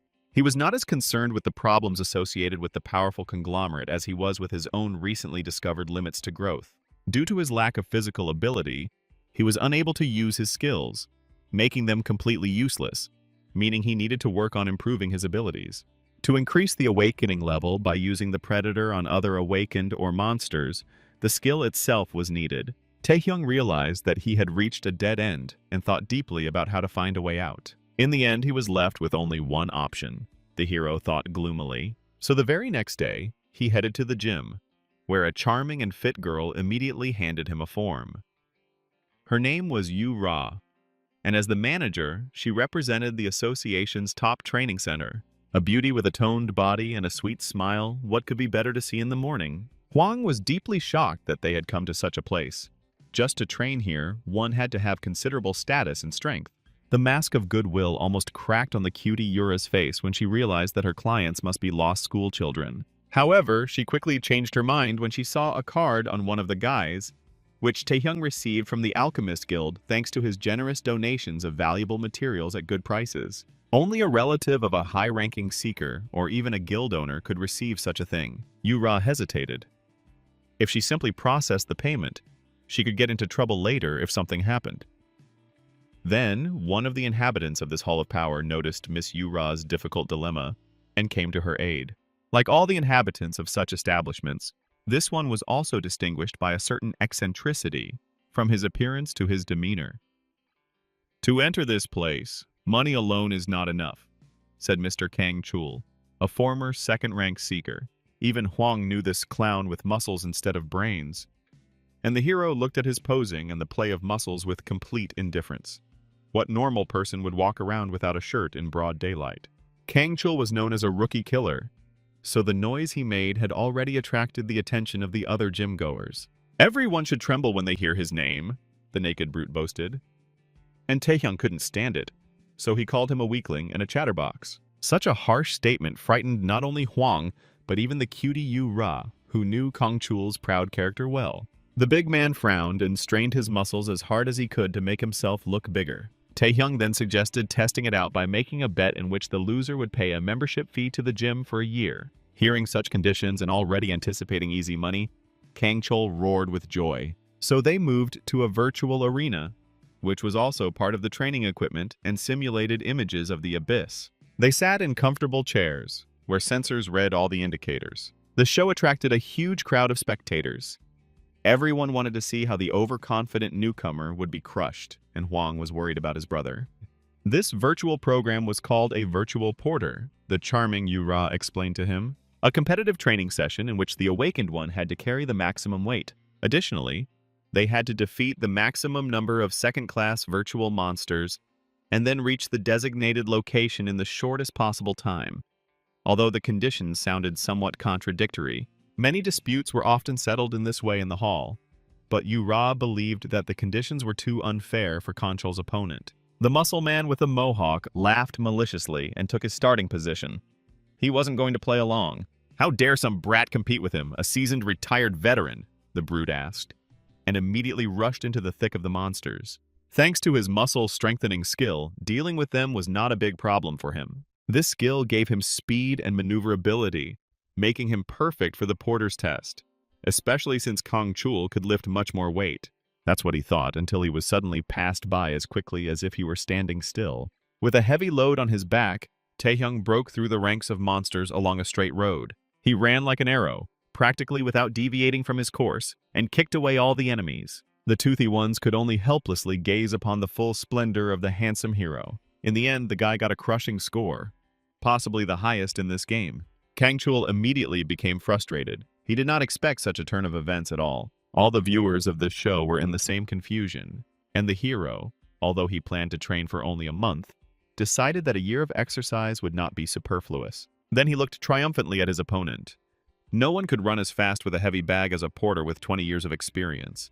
"It's time to pay the bet and get lost," said the fair hero to the arrogant bull. The next 30 days passed quietly for the hero, and then came the day of the Seeker's exam, which was a big event and which gathered an entire stadium. Whether you would live as a trembling creature or rise above all as the King of Kings depended on the results of this exam, so all the candidates waited tensely for it to begin. From this year onwards, younger students were also expected to take part in the exam, which added to the excitement. Among the promising participants who came from all over the country was Han Jung-wook, a first-rank close combat master. Possessing a cold fighting sense that even the highest ranks could not defeat, Druid Lee Gilsan, first rank. The Thunderer of Busan, Shin Yunbok of the highest rank, also gained great fame beyond his city. They also didn't ignore the rising star of the saintly level, the Snow Queen Lim Aeong. The exam promised to be the most exciting event of the year in terms of passion. There were so many reporters and other media workers around that the unfortunate girl in glasses from a little-known channel couldn't get through. Her skills included typing, and it was unlikely to help her case. And yet, she desperately needed to land an important interview, or risk being fired from her job. But because of the crowd in front, it was impossible to even take a photo, let alone interview anyone. This is exactly how the hero found her, just passing by.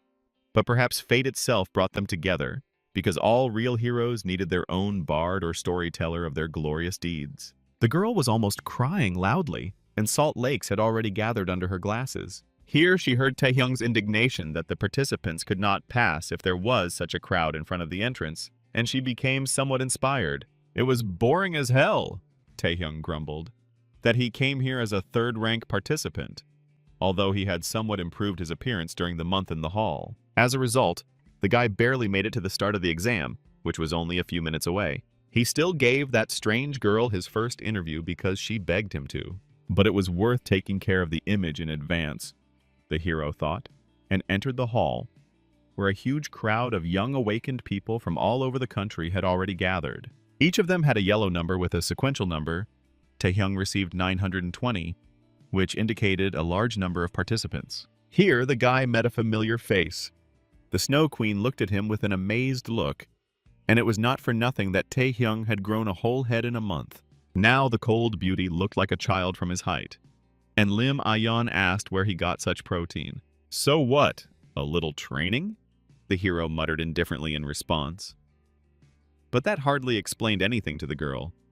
The boy had changed so much in just a month since his awakening. She immediately decided to take advantage of the opportunity and clarify that incident in the gym. But she was interrupted by the sound of the loudspeaker. The exam had already begun. The screen lit up and multiple images of the speaker appeared on it, congratulating everyone on the start of the exam. In this room, the best hunters will be selected in the first round, and the host moved on to explain the rules. He drew their attention to the numbers that were given to each participant. In this exam, they had to collect 5 of these, including their own, which, if lost, would result in the participant being expelled from the exam. The competition for exam badges. The limit is only 1 hour, the presenter warned. And at that very moment, the space inside the hall began to change. All the participants were instantly separated and mixed up. The top and bottom mixed up, like in an Escher painting, so for some time everyone was confused. "The first round of the exam has begun. Everything is allowed except murder," the presenter shouted at them. Their hall expanded, acquired islands. It was very difficult to calculate the movement, since the gravity vector was constantly changing, which made everyone's head spin. However, most of the awakened quickly got used to it. They already had prepared tactics to rush at the strongest and defeat him in order to increase their chances of survival. It was a real dogfight. Everyone was fighting each other without any order, and the spectators watched what was happening from the screens. Lim Aeong immediately established herself as a promising young woman, standing out for her strength even though this year's conscription had a higher average score than previous year's conscriptions. They were even more eagerly awaiting the Thunderer from Busan, who had already been nicknamed the Walking Transformer. Only 20 minutes had passed since Shin Yunbok's test began, and no one had been able to get close to him. It was a massacre of the innocents, and it was impossible to approach it without electrical skills and insulated equipment. While the others were wondering which of them would take first place and prove stronger, Go Taewok stood to the side. Of course he understood this excitement. If it weren't for that strange guy, he would have been keeping an eye on the high-ranking students himself. His level was much higher. This guy should have definitely passed the test easily and shown his strength. Switching the camera to Taehyung, the deputy caught him in hand-to-hand combat with another participant. Seeing them beating each other like madmen, he even recoiled from the screen. "What is this?" cried a deputy Go in amazement. Hong Jung-wook possessed the skill of steel skin and actively used it for defense and attack. Taehyung fought him on equal terms, covering himself in stone, so their battle quickly became a contest of endurance rather than skill. Deputy Go was extremely confused. Kim Taehyung caught all the blows on his face, which looked not cool at all, as if his abilities were misjudged. But then he noticed that perhaps all of this was part of a big and bold plan. In any case, Taehyung did not look like a loser. However, a powerful counterattack to his throw forced the hero to stagger back far, and he missed a heavy blow. His opponent immediately declared triumphantly that he should not have been challenged. Stone skin was a perfectly backwards compatible skill with his iron skin, Hong explained. It wasn't enough to fight him head-on, as he was deliberately using tricks.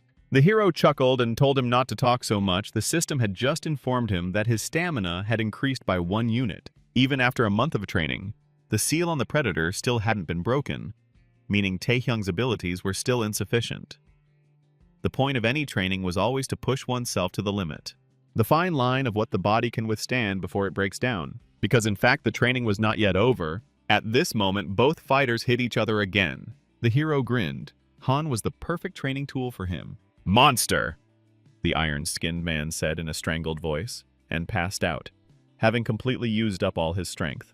Thus Kim Taehyung, awakened to the 3rd rank, took possession of his first badge. Deputy Go burst into a mad laugh when he saw the outcome of the boys' battle and understood his plan.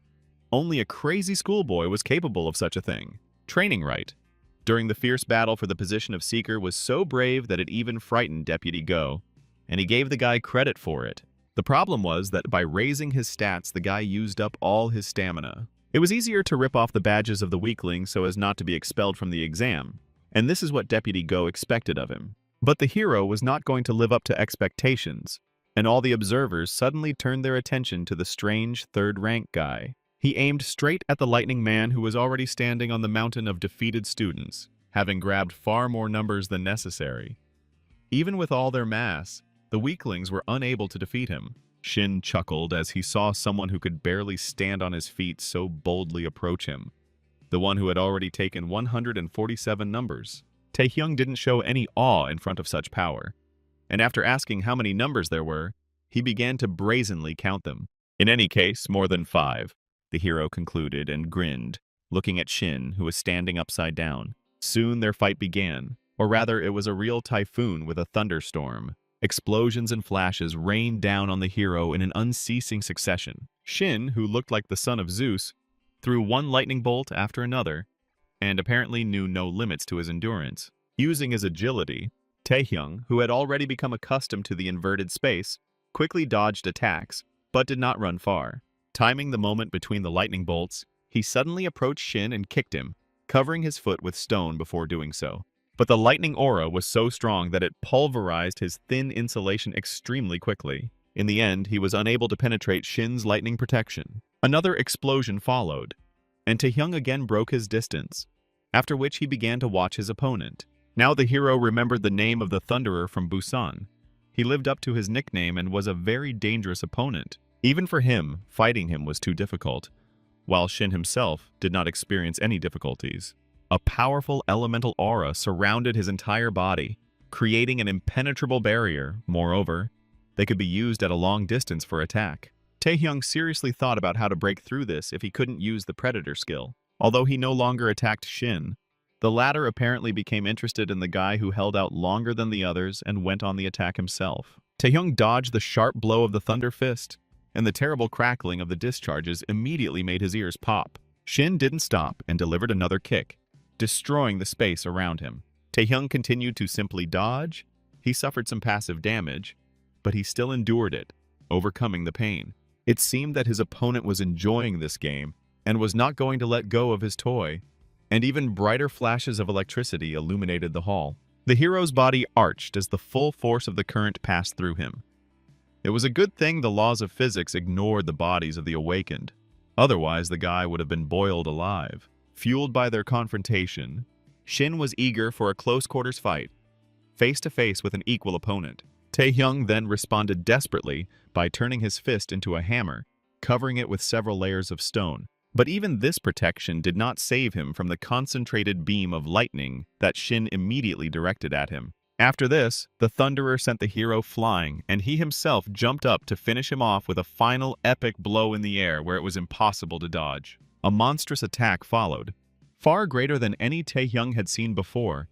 The Thunderer must have destroyed an entire section floating in the air. Shin was playing with his new opponent. This toy was offering him at least some resistance. Before this, everyone was busy simply running away from him in horror and could do nothing. Shin hoped that at least the Snow Queen Lim Aeong would entertain him during this exam, so he was overjoyed when someone else worthy of fighting appeared. But at the moment when he was most reveling in his superiority, a stone flew at his head. This must have been the first time Shin saw stars. It all happened so quickly that he didn't even understand what kind of attack had hit him. Taehyung didn't stop there. Finding his opponent's weak spot, he threw 3 more stones at him. These fast-moving boulders were somehow ignored by Shin's lightning defense, and he absorbed all the damage. Stone Skin was a Tier 3 skill, and it couldn't overcome the resistance of the highest tier. Ordinary materials would not have reached the Thunderer either. But the examination hall was not made of simple substances. It was originally built to withstand the effects of the awakened, and unlike Stone Skin, the material it was made from did not lose its properties if broken. So, the God of Thunder himself supplied his opponent with a weapon with which he could defeat him. Picking up a huge piece of debris in his hand, Taehyung threw it at Shin. Even though he had time to scream and be indignant that this was not normal, this was not fair, the stone block still landed on Shin's head. This duel ended with the defeat of one of the strongest candidates for the Seekers. Everyone watched in amazement as another block of the arena was destroyed. Many people read Kim Taehyung's name for the first time and now wondered who he was. Deputy Go was pleased. This was exactly what he wanted to see, and he was glad that he had not been mistaken about the guy. Meanwhile, Taehyung collected his missing badges to formally qualify for the second round of the exam. All that was left was to wait for it to end. After what he had seen, it was unlikely that any of the survivors would have decided to go to him, the hero thought. But an unexpected blow from the ice forced him to quickly dodge, and Shin was completely blown away by the shockwave. Only one person could possess such an impressive aura of ice, the guy realized as he watched the snow avalanche approaching him. Before the hero could even blink, he found himself inside an ice sphere. Lim Aeong was also inside, and was now walking towards him through the broken arena. The schoolgirl's eyes were full of cold determination to finish the conversation that had been interrupted at the beginning of the exam. Snow slowly fell onto the arena, covering it with a white blanket.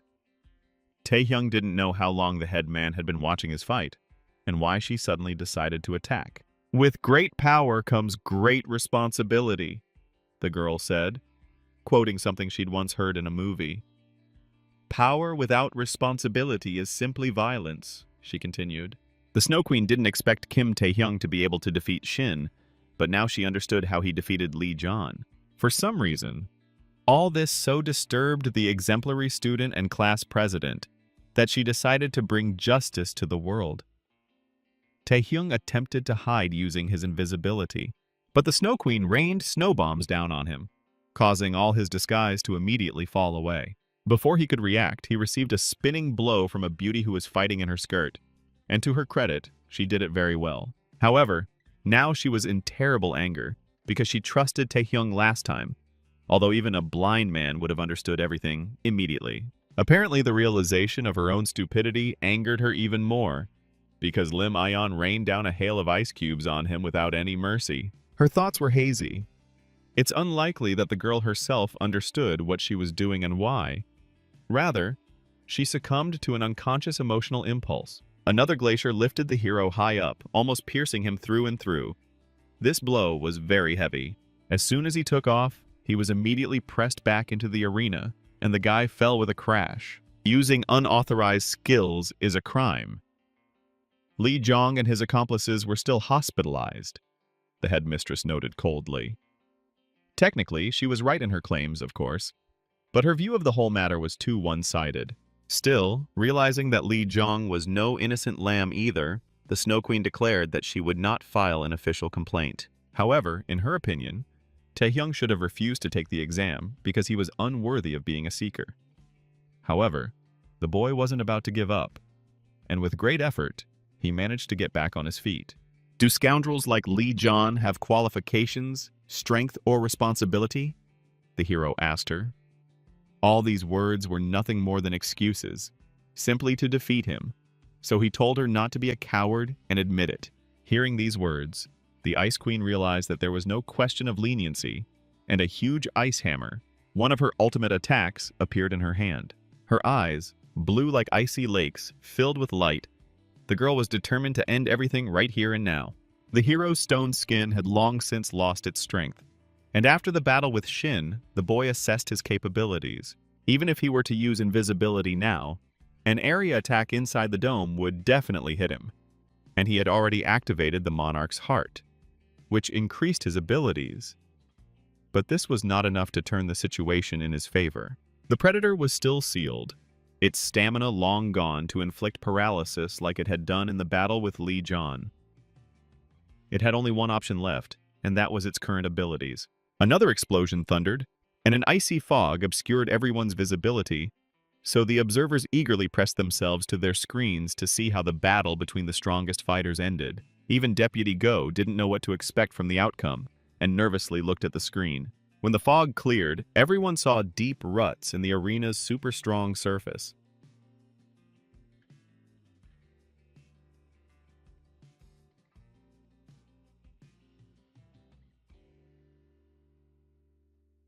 From a distance, it was difficult to understand what exactly was happening, but it was not that the Snow Queen was somehow resisting it. Maybe she couldn't, or maybe she was in too deep confusion. The moment they came close, Lim Ayong brought down a heavy hammer, the size of a glacier, on the hero. Only after demonstrating miracles of dexterity did Taehyung manage to dodge and attack the girl himself. He had only one tool left, one skill that could easily overcome resistance of the highest rank. It was not romantic desires that worried the hero. He also felt a certain moral guilt for kissing a girl half his age. The closer and deeper the contact, the higher the likelihood of successful paralysis. Mixing his blood with poison, he forced Lim Ayong to swallow it. It was all a crazy adventure, but since the girl did not expect this, it worked. The result spoke for itself. She was lying on a soft, cold blanket of snow, and she could do nothing. Despite this, the girl was still trying to say something. A scarlet blush blazed on her cheeks. Perhaps for the first time, the mask of ice cracked on her face. The paralysis is in effect. The target is shocked after receiving fatal damage. Charisma is increased by 3. The system minted the results of his prank. A few moments later, a signal sounded, marking the end of the exam. The wounded were promised assistance from medical personnel, while those who were still in the ranks were told to remain in place. After this, all the students began to be treated. Some might consider such a test excessive, but one should not forget that in the abyss, seekers will face deadly difficulties. Even though Lim Ayan failed the exam, was paralyzed, and lost her badge, she was still considered a success. Her strength was undeniable. The numbers were merely a formality. Everyone wanted to see the future searchers perform in a real-life setting. Kim Taehyung only collected 7 numbers, but his victory over the strongest competitors captivated everyone's attention.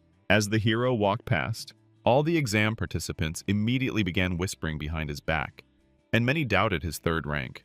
And yet, the effects of the ordeal had taken their toll on the hero. He walked with difficulty and remained composed in public only through sheer willpower. It was worth considering stealing the healing skill for himself in the future. Before the guy had time to relax, he had to defend himself again. The Thunderer Shin, seeing him standing against the wall, suddenly attacked.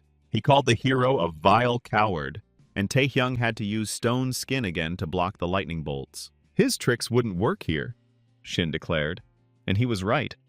There were no solid rocks nearby, and Taehyung hadn't thought to hide a couple of souvenirs in his pocket. Seeing the two top candidates clash, the other participants began to happily cheer for both of them, because the fewer competitors there are, the better for them.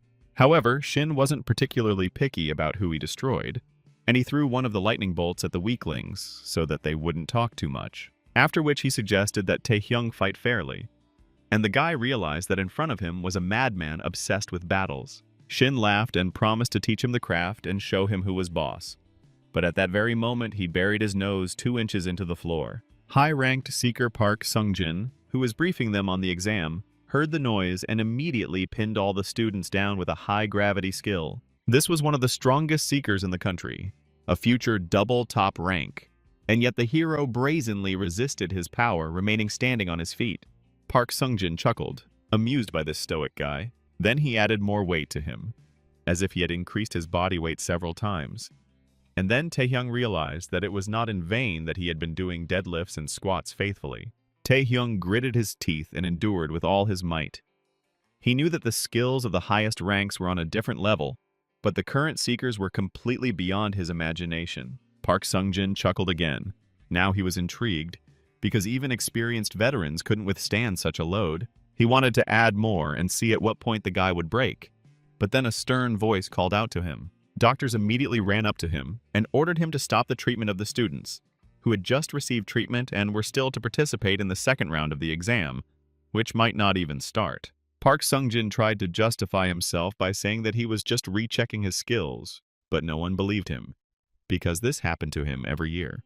Under the threat of informing the chairman of the organization, the doctors forced Pak Songduzin to retreat. Then the veteran looked at the stoic guy and asked his name. When the hero said his name, Sungjin thought, "It's not surprising that the strongest one turned out to be the one who defeated Shin Yunbak and Lim Aeong. Finally, someone interesting has appeared," thought Park Sungjun, and expressed hope that the guy was striving for the highest rank, nothing less. Having promised to wait for this moment, he left quickly before receiving a scolding from the doctors. Soon after all the participants had recovered, the second round of the exam began. Park Sungjun stood on the platform in front of the students, and portals were visible behind him. Everyone waited with excitement, not yet knowing what kind of tests they would have to go through. Park Sungjun himself was also looking forward to the fun of watching the newcomers get crushed and run off to cry to their mothers, and announce the start of the second round of the exam. He himself had to pass through the area beyond the portal, which everyone had to enter. It was a 4th-tier dungeon, a real one with monsters inside, so many were terrified. Everyone was to split into teams of 5 and explore the area under the supervision of a senior explorer. During the course of the game, all their actions will be assessed, and the necessary consumables and potions will be provided to them by the association. Some of the guys immediately grabbed their swords. Before that, few of them could afford a real sword, not a training one. When everyone was ready, Seeker Pack told them all to come in. Under the supervision of an experienced adventurer, even newbies shouldn't have any problems with such a simple dungeon, Taehyung thought. Unless the dungeon turns out to be a double dungeon. It was the first of its kind in the past, when it was tragically discovered during an exam. Many seekers perished inside, and the consequences led to escapes into numerous undiscovered dungeons. It would have been good to prevent such a tragic event in advance, but no one would have believed a student's words on an exam, and even if the truth had come out, Taehyung would have been the first to fall under suspicion. So he thought. But unfortunately, he underestimated people's common sense in matters of life and death. Even though his decision doomed the first group, Taehyung simply hoped not to be in it and focus on his own survival. In any case, he did not consider himself responsible, even though he knew the future. Ironically, the goddess of fortune had other plans, and Taehyung quickly realized it. The mustachioed mentor and 4 other students were waiting for him inside, and it was clear that they were dissatisfied with his slowness. Their mentor was a first-rank seeker with the sorcerer class. Soon the first monsters of the dungeon appeared. Mud humanoids driven by something unknown attacked them, but they were so weak that the coordinated work of the newcomers with their undeveloped skills was enough to resist the monsters. Having distributed roles, the 4 of them broke through the horde of monsters, even without the help of an instructor. Since they had done well, he praised them all and even clapped his hands. Even though this was their first battle, it was clear that the students had a well-developed sense of direction. They did not lose their bearings, which confirmed their qualifications. The children modestly noted that all this was thanks to the wise instructions of their instructor. Taehyung didn't participate in this. He was much more angry that he didn't invest all his points in luck because out of all the teams, he managed to end up in the first one. Apparently, their instructor was carrying the very same item that belonged to the first dungeon discoverer, a unique rank sage ring that increased speed, stamina, and magic power by 10 points. Taehyung had already realized that they had definitely ended up in Apocalypto, a top-tier double dungeon, and his predator was still sealed. The chances of survival were 0, and now he regretted being so reckless. In any case, he wanted to prevent the second level of this dungeon from being discovered. Meanwhile, the group moved on until they reached a fork in the cave. The children turned to the instructor and asked him what they should do. The dungeons often had many confusing passages, and while he suggested deciding everything by majority vote, Taehyung rushed past him without waiting for a general decision. Ignoring their bewildered cries, he ran into one of the tunnels. Even though it was dangerous to go alone, the boy did not listen to the instructor's instructions.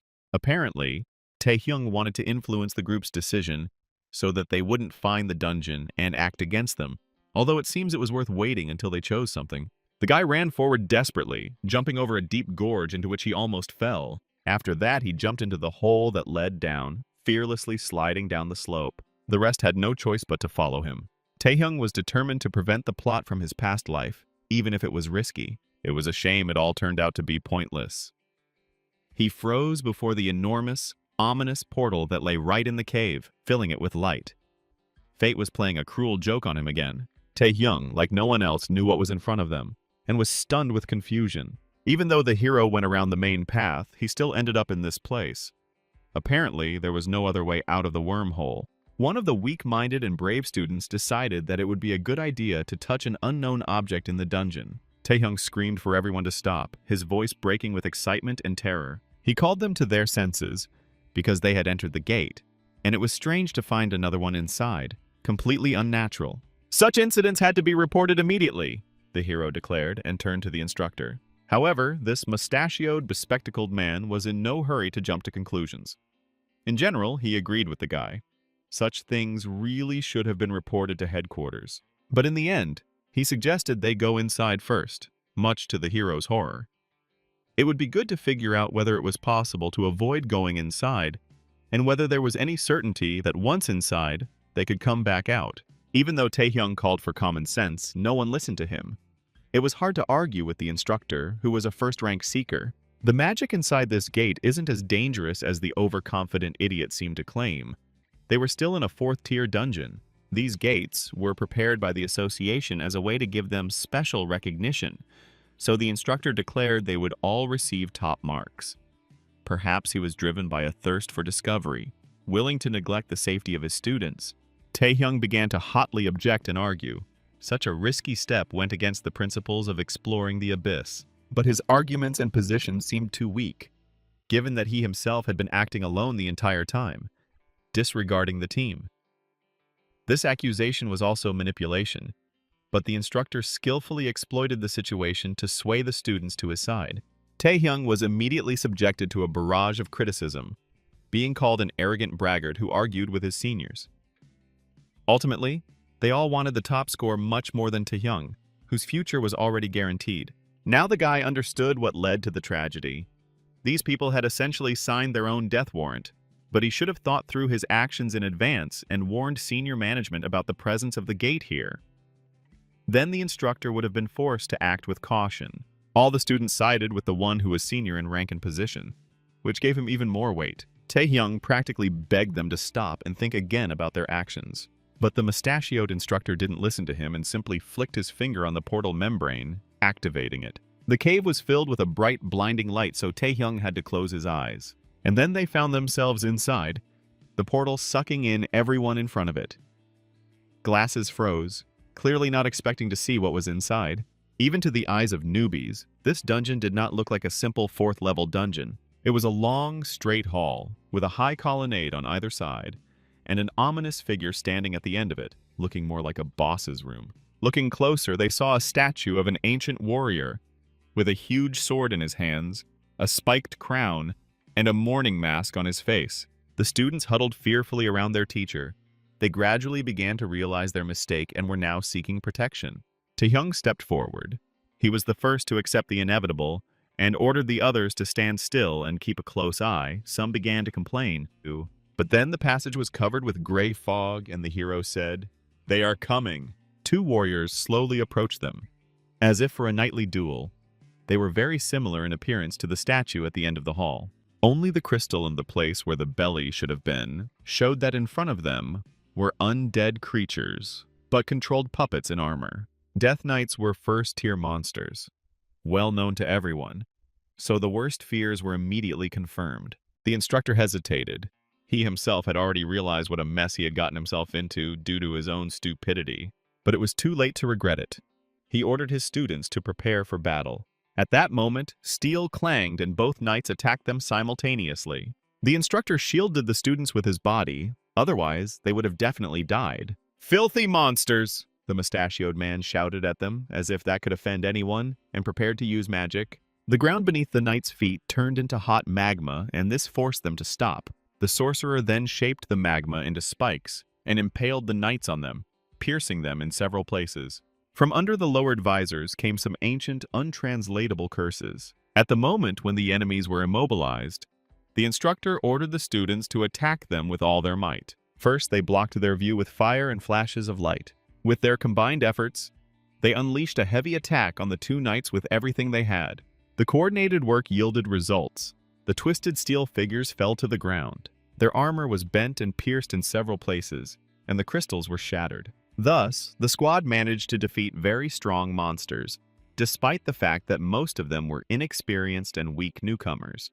They deserve credit for this. They did well, and they themselves could hardly believe that they managed to survive. Death literally hung by a thread. One student even managed to let out a triumphant cry to encourage the others. He still had no idea how cruel the abyss could be. Through the fog, the group heard the sound of steel boots hitting the stone floor, and with horror, they realized that this was not the end. Instead of 2 knights, there were 4, all with heavy weapons but without shields. While the others froze in horror, not knowing what to do, Taehyung quickly examined the broken armor of the previous knights and discovered something strange there. The battle continued. The tiny squad managed to destroy several waves of Death Knights, which lay like a pile of scrap metal now covering the entire floor of the hall. But each time, a new army, twice as large as the previous one, came to replace the defeated ones. And there was no end in sight. The detachment was already operating at the limit of its strength and capabilities. The students had done more than they should have. They could barely stand on their feet from fatigue and exhaustion. It was a miracle that they still held their formation and didn't run away in terror. Their morale had also long since fallen. After examining the empty shells, Taehyung noticed something strange about what was happening. The recent battle made the instructor look at this student with different eyes. The guy not only didn't look very tired, but he also recognized the danger of the gate from the very beginning. Moreover, they were all able to stand on their feet, strengthened by his skill, the heart of the monarch. Otherwise, they would not have survived until this moment. Now the bespectacled man was ready to pay much more attention to Taehyung's words. The guy made the assumption that these were not Death Knights at all, even though they looked like that. Even the thought of this horrified the instructor and the other students. It was unclear who they were fighting then, and this is exactly what the hero was about to find out. Picking up one of the heavy knightly claymores from the floor, gripping the sword with his stone glove, he rushed forward without looking back. The entire army of knights, clanking their armor and weapons, also moved towards him like a steel avalanche. Taehyung was quickly surrounded and attacked from all sides at once, but he dodged. Soaring above his opponent, he avoided all the blows and continued moving towards the end of the hall. The hero jumped over heads, easily pushing off the knights. All this time, he held back his strength. Once he reached the statue, he threw a heavy claymore at it, and it flew like a projectile. The sword hit the stone and shattered it into many pieces. Immediately after this, all the knights who were chasing Taehyung burst into flames, and then scattered without a trace. Then the group of students realized that all this time they had been fighting only with an illusion, and had exhausted themselves completely in vain. An illusion trap, the hero explained to them. Similar ones are created in the abyss to weaken plunderers and other attackers. They imitate places and enemies. When the harsh reality dawned on them, the examinees began to loudly complain. And the instructor was amazed that the guy knew about such things. because he had never encountered death knights or anything like that before. "Who knows?" the hero answered him thoughtfully, his words tinged with steel, like retribution for his previous attitude.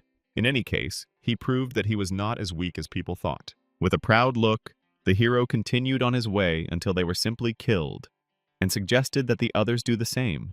They then moved along the dark passage. The instructor lit the way, and Taehyung helped the wounded walk, supporting them on himself. Although they had shattered the illusion, their situation was hardly improved. The dungeon had completely changed and become unrecognizable. The squad had suffered severe injuries and could not simply stand still awaiting help. Their hope was to find the gate that led to the exit from the dungeon as quickly as possible. Wandering through long, dark passages, we eventually managed to find some kind of gate, but its monumental appearance and the ornamentation of skulls did not inspire confidence. For some time they stood at the entrance, not daring to enter. No one knew what awaited them on the other side. However, death awaited them in any case, even if they simply stood still, said the instructor, and opened the gate first. Behind them stood a death knight, just one, but a real one, his halo glowing dimly in the darkness. After fighting many such enemies, one opponent was perceived as a mockery. But soon they were no longer laughing. Another 10 halos began to light up in the darkness. Following this, torches were lit on the walls of the enormous tomb, all the walls of which were occupied by death knights, standing one above the other. The entire army of the ancient commander had gathered here. Another regiment of heavy infantry stood just in front of the entrance to the gate. This place was clearly not designed for an easy walk, no matter who ended up here, so the unfortunate students were completely desperate. They had long since regretted their rash decision to enter here. The insignificant people who managed to get here were addressed to them by the ruler of this place, who sat on the throne in a deathly voice. The Death Knight Lord, the boss of this level, greeted them, inviting them to begin the duel. Having struck the floor with their weapons at his command, the army began to move and reorganize. One of them separated from the group and pointed his sword towards the guests, silently challenging them to a fight. It was a demand for a one-on-one duel. Taehyung, who was still holding the injured student, was the first to understand. The students groaned pitifully about how they no longer had mana and that they could do nothing, still not realizing that they might be speaking for the last time in their lives. Taehyung told them to pull themselves together. Their goal was not to fight, but to escape, so they had to hold out until the end and look for an opportunity. But the idiots decided that by running away, they would increase their chances of survival after they had already entered the boss's room. Nobody wanted to die. They were all inexperienced greenhorns who had only been playing games and reading comics just yesterday, so their behavior was not surprising. Then the knight who had challenged them, unable to bear such an insult directed at him, moved sharply in their direction. The instructor and Taehyung, who was carrying the wounded woman, managed to dodge the attack. But the disheartened fugitives did not. Their torment was quickly ended. The scene was cruel and terrifying. The abyss did not spare anyone who dared to enter it. Taehyung shouted at the mustachioed instructor that he would buy him time, and therefore he should run to the exit. But instead, the teacher simply threw him and another student towards the exit, after which he blocked the passage with an earthen rampart, completely stunning the hero. The instructor shouted at him that the low-ranking brat should not even dare to argue with them. Taehyung listened to his words through the thick stone wall. All the instructor wanted was to become a top-ranked seeker. However, no matter how much he trained and put in the effort, he only moved further away from his goal. This was his opportunity, the instructor stated. He believed that if he sorted out this case, he would receive the highest rank from the leadership. And here is the result. The students died because of him, and a merciless death knight is rushing towards him. The instructor quickly hit him with some kind of green magic. One thing was clear. Kim Taehyung was different in that he had everything he needed, the instructor admitted, not without regret. That's why he hoped that the guy would run away, take the wounded with him, and get out of here as quickly as possible. He himself was going to personally stop the opponents, knowing full well that he would not leave here alive. That's the role of an instructor, said this man who tried to be a hero after he'd led everyone into impenetrable trouble as usual. Heroism is meant to cover up someone else's negligence. Taehyung turned towards the wounded, thinking what to do. And only then did I understand the bitter truth. There was no one left to save. At that very moment, the instructor's wall exploded with a crash, shattering into a hail of small fragments. The one who challenged the Death Knights fell victim to his own ambition and overconfidence, ultimately achieving nothing. The razor-sharp blade pointed at the hero again, challenging him. So Taehyung was left alone in the face of the strongest enemy. Everyone else was already dead. He saw a shiny object on the ground under his feet and immediately remembered the instructor's ring. When the knight began to attack, the boy grabbed him and rushed to the side. This was his only way to survive. Perhaps with the artifact, the sleeping predator would finally wake up. And as soon as the hero put on the ring, he felt the familiar sensation of power and strength. There was no need to hold back. He immediately activated the ability. A short flash and bloody tentacles instantly scattered everyone who stood nearby. Even the King of Knights was not indifferent to such a surge, and he asked the boy what kind of power it was. Thanks to the ring, all abilities were increased by 10 points. All conditions were met, the system said indifferently. The predator's seal was removed, and the hero's eyes filled with red light. Then it was a simple matter. Using his increased power, he quickly crushed all the iron pieces in the tomb. Still, their lord, as is the custom with all terrible bosses, sat in place and waited until his army was killed. A couple of knights jumped on the guy from above, but he noticed them in time. Each swing of his hand knocked over and crushed dozens of knights. However, absorbing each of them took about 10 seconds. And relying solely on the predator's strength was impossible, so Taehyung covered himself and his sword with stone skin. So his attacks became even stronger. While the predator dealt with one knight, he crushed another. He quickly realized that in order to survive this battle, he would have to use all the abilities and skills he had accumulated up to this point. Suddenly, someone very strong burst right into the thick of the battle with a deafening explosion. The heavy, gigantic spear almost tore Taehyung to pieces. It could even pierce an elephant through and through. The Tomb Lord decided to break from the genre's conventions and intervene in the battle before he was left without an army entirely. Enveloped in a sinister aura, he radiated unshakable power and caused awe. Taehyung cursed foully, one of the words he kept to himself for just such an occasion. After that, dozens of projectiles, swords, spears, arrows, everything that the other knights had flew at him. He needed to run away quickly, which the guy did, deftly dodging. Then he approached the Death Lord and tried to influence him with the predator. But as soon as the Lord swung his sword with lightning speed, the thorn tentacles were torn to shreds. Taehyung didn't expect such a trick at all. Before this, he thought that the predator's power was limitless. The Lord of the Dead acknowledged his strength and grinned with his skull, but the boy's strength was hardly enough to fight him. Soon the hero himself found himself under the heel of the King of the Dead. Before sending him to the next world, the dead man asked where he got this power from. Taehyung refused to speak, and the knight's steel boot pressed him harder into the ground. The resistance to this higher-level pressure was only partially successful, the system reported.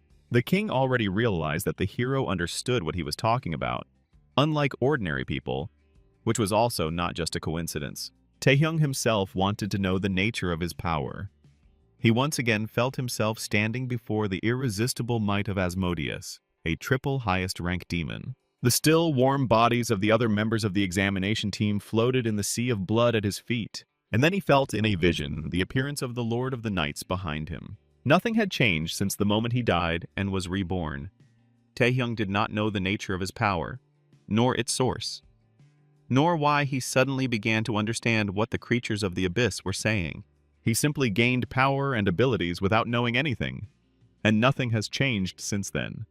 The Lord of the Knight's sword was already raised above his neck, ready to end it all. And then in the vision, a god appeared, the very one woven from light who had endowed him with his gift. The reason he gave him his powers was simple. The Sun Face was impressed by his fortitude and tenacity. He didn't have to change anything. It was enough to just get closer to him, the Sun Face said. The vision suddenly ended. Taehyung returned to reality, where his rival no longer expected anything. But suddenly something awakened in the guy. The force that burst out knocked the sword out of the dead man's hands.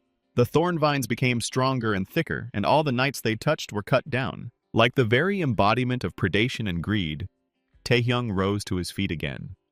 Despite the limitations of his body, he was going to use all the power lurking in the depths. The mana continued to arrive, and the system issued several warnings in a row.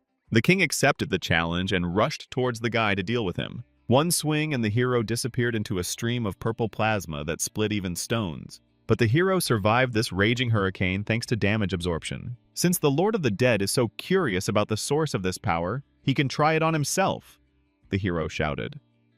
The system echoed, the Predator's rank has been raised to second.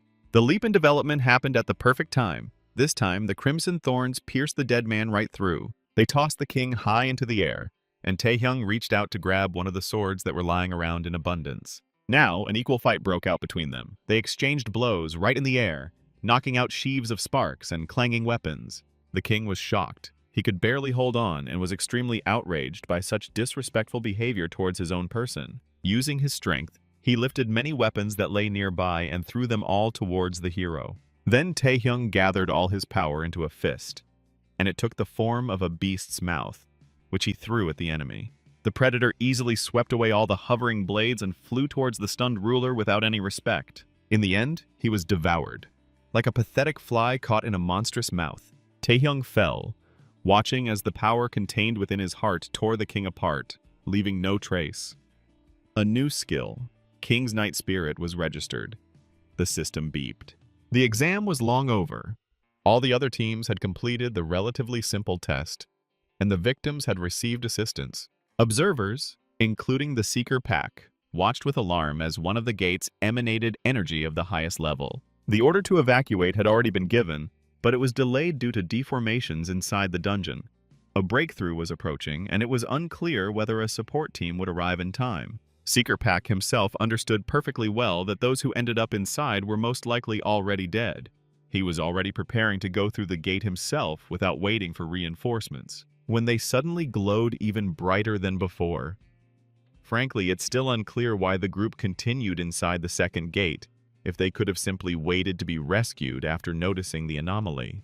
Everyone was expecting the gates to be breached, and was already shouting for evacuation, when the light went out and Seeker Kim Taehyung appeared on the platform in front of the entrance. Once again, he had managed to escape the clutches of death, and he was simply glad about it. Thanks to Kim Taehyung's actions, the gate was not breached, and no one else was injured. The results of the second test were determined only on pre-evacuation grounds. The bodies of the victims were found and returned to their relatives, as befits them. Despite the fact that there are dead people in the case, the chairman managed to hide the name of the one who cleared the dungeon. Otherwise, too much would have fallen on Taehyung in his youth. Deputy Go and Seeker Pack agreed with the chief. There was nothing wrong with these actions. He chuckled and thanked them for their support, which he didn't really need, after which I asked them what they really thought about it. What level should Kim Taehyung, a seeker who cleared a top-tier dungeon alone, be? At the very least, such a person must have the highest rank, Pack immediately stated. But since the actual rank listed in the system was much lower, it was difficult to assess the horizons of this guy's potential, Deputy Go added. And that meant there was a high probability that this young man had already become a national force, the chairman said, and everyone fell silent meaningfully. Meanwhile, a black sun shone in the abyss. Under the shadow of a solar eclipse, an eclipse of the world was taking place, and a horde of monsters marched across the rocky wasteland. The monsters came in an irresistible wave, large and small, flying and crawling, of all shapes and colors. Taehyung looked in amazement at this stream, this living river that suddenly flooded the desert, and did not understand anything. He didn't remember when he fell into the abyss, but when he looked at the sky, he saw the sun-faced one there. It was as if he were a god, floating in the sky, and at the sight of him, the seething sea beneath his feet exploded with a roar of hatred. One wave of the hand, and they all turned to ashes, falling silent forever, and scattering into dust in the wind. It was a message to Taehyung. God was telling him what was waiting for him, but the guy vaguely understood what it meant. I need to go to the deepest part of the abyss, she thought, when she finally woke up. It was strange to find myself in a hospital bed, and it took me a while to piece together the chain of events in my head. The vision he saw before waking up was hardly a dream. It was too clear and strong. The Predator's power was too mysterious to ignore such messages. Even the highest-ranking monsters knew of it and feared it. The further they went, the more questions Taehyung had. There was no other way but to become stronger and go into the abyss in search of the light-faced king. The status changed. The Predator rank reached the second, surpassing the limit. The spirit of the king of the night of the second rank was able to strike enemies with agility. In terms of skill and characteristics, Taehyung had definitely reached the highest rank, and now he had become the owner of the power of the Lord of the Dead, which made him eat dust. The hero himself understood that with such abnormal growth rates, the national level was just around the corner. There was some noise coming from beneath his room. Someone was persistently trying to get inside. But in the end, Yu Aeon overcame all the bodyguards at the entrance and, as the leader of the spy guild, visited the sick man. She didn't even break a sweat, and her elegant appearance remained intact. Yu Aeon greeted him with a charming smile that made his heart skip a beat. And then the boy realized he'd seen similar facial features somewhere before. Later, this stunning woman expressed a desire to give the hero a ride, and she personally took the wheel, moving the driver to the back seat. The hero did not object to this kind of honor. After all, they were dictated by interest in his strength. That's why he decided to ask directly what the head of the Searcher's intelligence needed from someone who had just recently passed the exam. Yu Aeon smiled and replied softly that she just wanted to look at the champion. There was no trace of the cold sarcasm that her sister possessed. However, Taehyung didn't believe such a weak excuse. There definitely had to be something else behind her visit. Lim Ayong praised the guy for his observation. It's good that he didn't turn out to be a simpleton. Then the conversation moved on to business. It turned out that there was still the third round of the exam ahead, the essence of which was paired duels in the arena in front of everyone. Lim Ayong considered it almost inevitable that the guy would reveal his abilities in the arena, and then everyone would understand who had cleared the highest-ranking dungeon alone, and they would want to get him into their ranks. That's why this sweet and seductive woman wanted to be the first to invite him to join their ranks. Be it money or fame, she was ready to give him whatever he desired. In this, Yua Young was the complete opposite of her sister, and the boy appreciated her zeal. For some time, he actually thought about her proposal and hesitated. By agreeing, he could gain significant support and connections, especially under the guidance of such a nice boss. However, maintaining the feigned indifference of a K-Bol, or at least the heir to the throne, the guy responded with a curt refusal without even bothering to explain his reasons. He understood perfectly well that because of his strength, they would still take him into account, so there was no need for extra politeness. The hero thanked them for giving him a ride home. He wanted to walk the rest of the way. Then Yu Aeong stopped hiding behind her mask and asked directly about the reasons for the refusal. Every person needed something, be it royalties, fame, power. Maybe he had other suggestions, or she misunderstood him. But Yu Aeon wasn't going to give up so easily, which even irritated the hero a little. Then the guy answered directly that there was no mistake, just as there were no agreements. He didn't care about the favorable conditions. Besides, could the Night Tramps offer him anything exceptional? He asked. So he just didn't want to do something he didn't like? And he believed that no one could force him to do it. At this point, Taehyung thought that their dialogue was over and had already said goodbye to Yu Aeong, but he had significantly underestimated her self-esteem. No one dared refuse such a lady. She grabbed him tightly, clamping his mouth shut so that he wouldn't scream, and pressed him to herself. "Who is he to speak to the mistress like that?" she asked.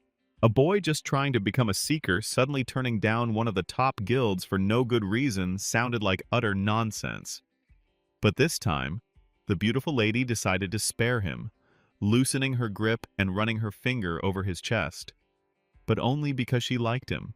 Her driver tried to stop his boss, reminding her that the guy was essentially still a schoolboy. He also tried to reason with Kim Taehyung that it was a mistake not to appreciate the opportunity that was coming his way, because one day he would regret it. In one thing, he and his sister were worth each other, and that was because of their hopeless stubbornness. The hero answered them coldly and arrogantly.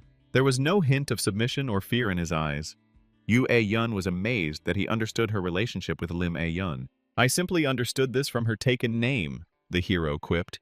And at that very moment, he was overwhelmed by a wave of power, the flash of which engulfed the city. Yu Aeon grabbed him by the throat like a puppy, and a thick green aura surrounded her. Like all seekers, she lived in another world for which other human norms were outdated. The fact is that at birth, she was named Lim Aeong.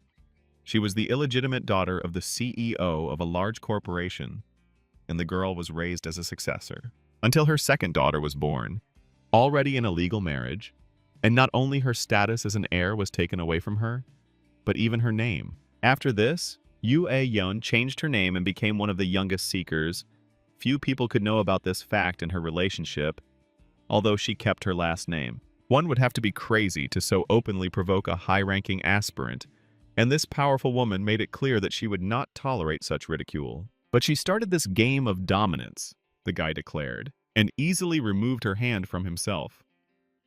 Resistance to the Amazon spirit was successful, the system declared. After this, the hero decided to test his recent acquisition and cast the spirit of the Night King on her, which forced Yu Ayong to recoil. Never before had she encountered such power, and she felt enormous pressure. Yet Taehyung also felt her pressure. He was not ready to withstand the power of a top-tier skill. Releasing the king's power, he approached Yu Ayong and perhaps became the first man who was able to pin her to the wall like that.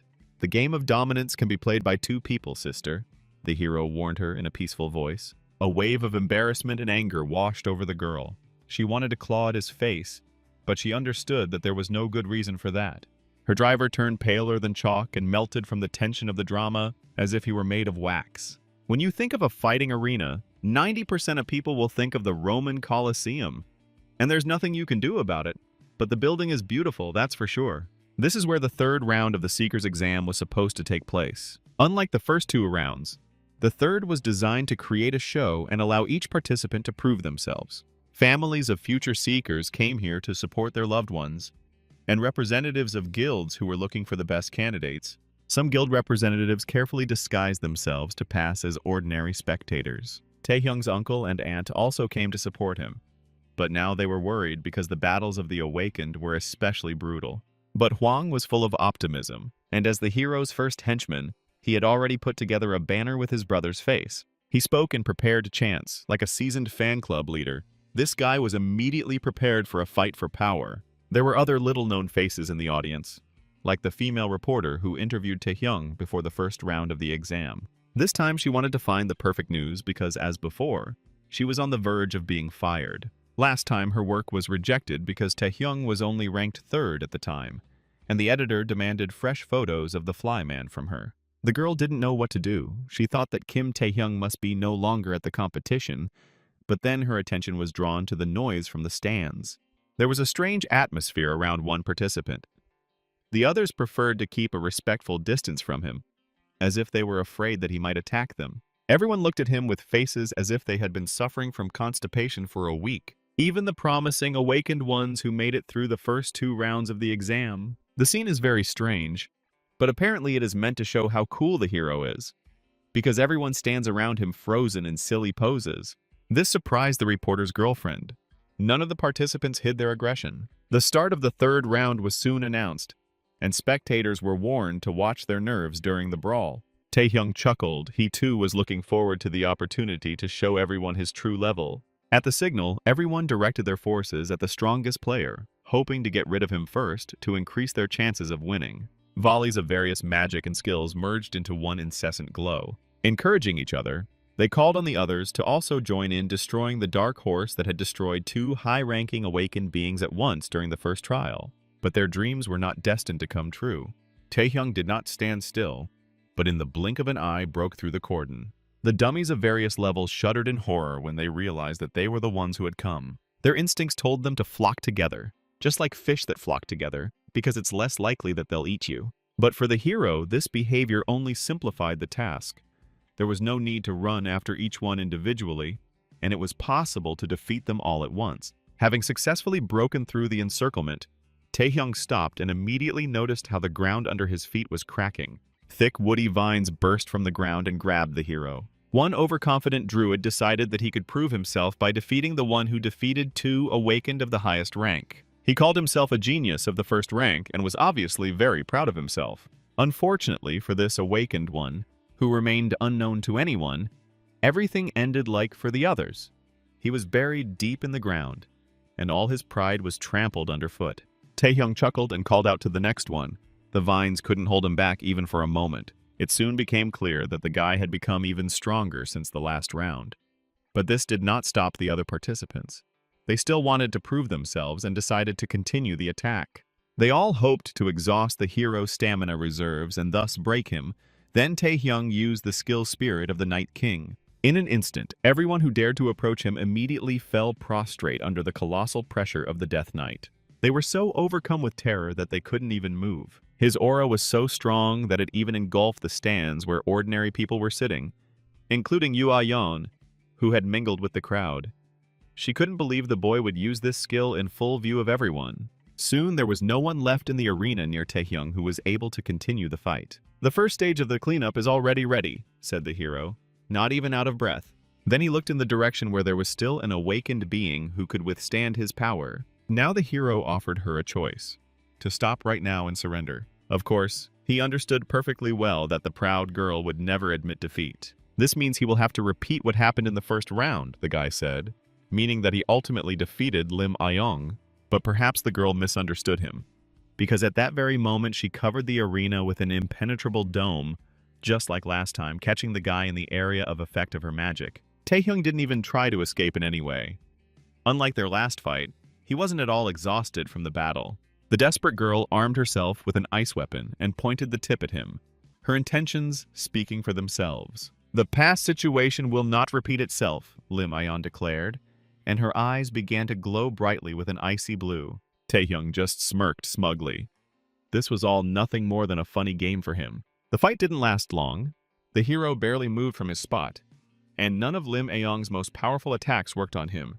As a result, the girl collapsed at his feet completely exhausted, which meant the end of their duel. A thin layer of frost covered his body, and this girl was still a very difficult opponent for him. With only one participant remaining in this royal match, it was officially over, and a stunned silence hung in the stands for a long time. Afterwards, Taehyung received an award and a certificate for completing the Seeker's exam with honors. He was immediately awarded the highest rank, and all the honors were given by the chairman of the Association of Seekers himself. He kept singing the hero's praises, because the exam ended so decisively, which was not surprising for someone who had single-handedly cleared a top-ranked dungeon. "Just luck," the hero answered modestly, which could easily be taken as a joke. Then the chairman, taking advantage of his position, got down to business and invited the guy to the main guild of the country.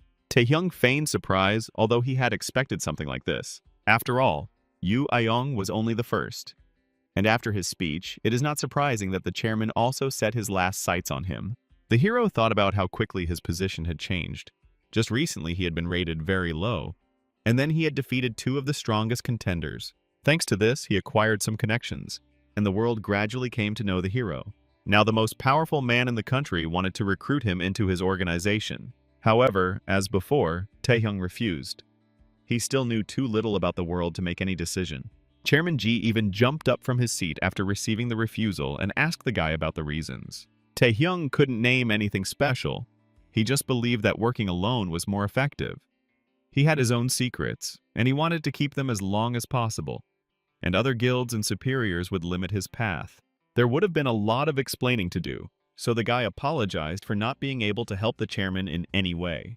For a moment, he was clearly surprised by the straightforward refusal, but eventually he burst out laughing. He was amused by the young man's self-confidence and the fact that even the best guild in the country could be refused. But the chairman had another proposal for the guy, instead of the usual introduction. He invited him to take part in the Asian-friendly tournament. But the chairman still didn't want to let the guy go just like that, and already knew how to use him for the good of the country. Horrible-looking mutants pounced on him from all sides, wanting to taste fresh meat. But in the end, they themselves became minced meat and food for the dominant predator. These were the last of the mindless monsters that inhabited this dungeon, and now they have all turned into piles of bodies.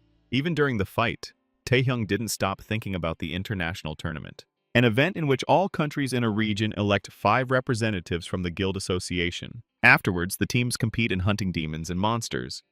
But this is not as simple an event as it seems. The event allowed countries to test their strength without resorting to actual combat, and participants had the opportunity to assert themselves as national treasures. The chairman recommended Taehyung because he expected him to grow quickly and believed that he could reach that level. Now that the boy had finally received a seeker's license and could go into dungeons, he had to constantly hunt much stronger monsters to reach the level that most people took years to reach. However, even taking this into account, Taehyung's growth rate has slowed down significantly recently. Even though it was dangerous, he had to go to the depths of the abyss to become strong enough.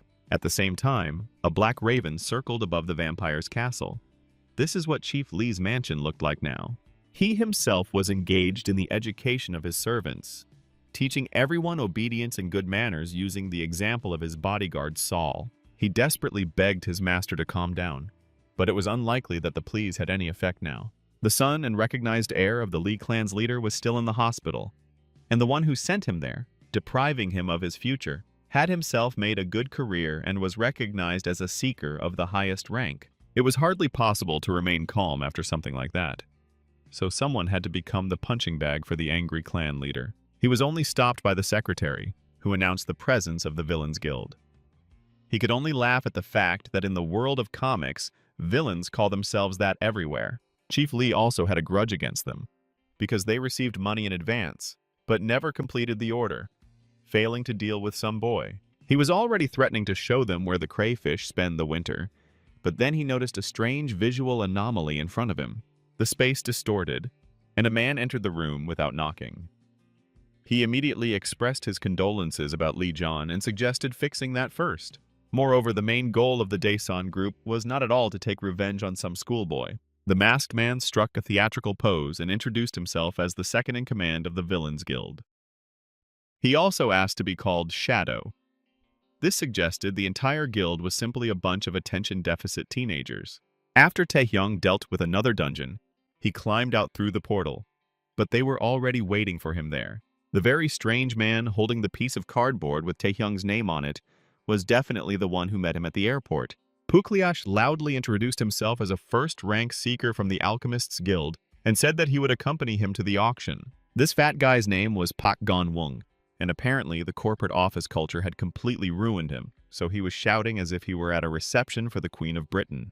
Gonun declared that he became a fan of the hero after his performance at the exam, asked for an autograph, and deliberately acted in a very strange manner, as if he was dealing with a person of higher status and position. East Point was the best place for all kinds of shopping in the eastern region, so Taehyung came here. This trading place attracted many rich people from all over the world. Excellent products and the availability of automatic translation that erased language barriers made this place very attractive to the cream of society. But Taehyung was there for work.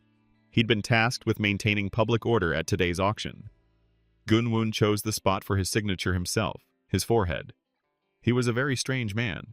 In addition, the guild sent many more specialists who looked like twins. The coordinates were constantly changing, so not everyone could get to this place at the same time. Controlling the teleport was one of Gonun's abilities. He boasted that the auction's difficulty in getting there was probably why it hadn't been attacked in 10 years. And he had a point. The auction was the safest place. The key word here was, because today the auction would be attacked by a high-ranking demon, which Taehyung knew from his past. One could only marvel at the protagonist's memory, who remembered the exact date of events he hadn't personally participated in. Meanwhile, the day's top lot, the Phoenix Elixir, was up for auction. One sip of this potion increased stamina and magical power by 20 points. While inside, Taehyung hoped to wait for the attack, after which he would defeat the highest-ranking demon and thus earn social value, one of the conditions for entering the Asian Games. The problem was that he had very little information about the potential enemy and his plans. He knew that East Point's losses were enormous, and that Narendra Nehru, a demon of the highest rank, was believed to be the culprit of the attack. The hero was distracted from his thoughts by Gonun, who was running to get him some ice cream. Taehyung immediately asked him who was in charge of security because he wanted to find out who ultimately defeated the demon. Gonun was very surprised by this question, and the guy said that it was just curiosity. Before the escort could answer, they were called out from behind. The people stepped aside to let a group in white coats walk forward in formation. They were led by a leader, also in a white suit. He recognized Taehyung and apparently decided to say hello to the youngest seeker of the highest rank. Isaka Ryuhei, nicknamed Shaitan, was a high-ranking Japanese hunter and head of all East Point security forces. He was distinguished by a flat face, on which even his eyes were indistinguishable, and a sly, snake-like grin. Gonun told the hero who was in front of him. He, too, was surprised by such attention from the auction's head of security. However, he warned the hero to be careful with this man, as rumors circulated that Ryuhei had killed his colleagues for profit, earning him the nickname Shaitan. He was an excellent candidate for the post of head of security, and his reputation was impeccable. Ryuhei extended his hand to the hero. He had heard about the young talent, although he did not expect to meet him here. Taehyung was surprised that they extended their left hand to him, not their right one.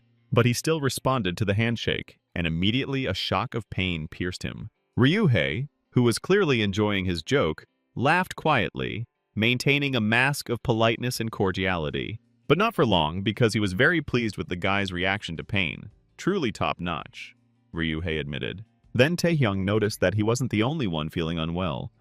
Some of the people around him couldn't even stand upright. East Point had hired the best of the best, and the HR department needed a bonus immediately. Although Taehyung could withstand Ryuhei's influence, it was clearly not good for ordinary people. Having played enough, Ryuhei nevertheless loosened his grip, saying that he expected too much from a boy who had only recently received the highest rank. He brazenly leaned onto the hero's shoulder and got close to his ear.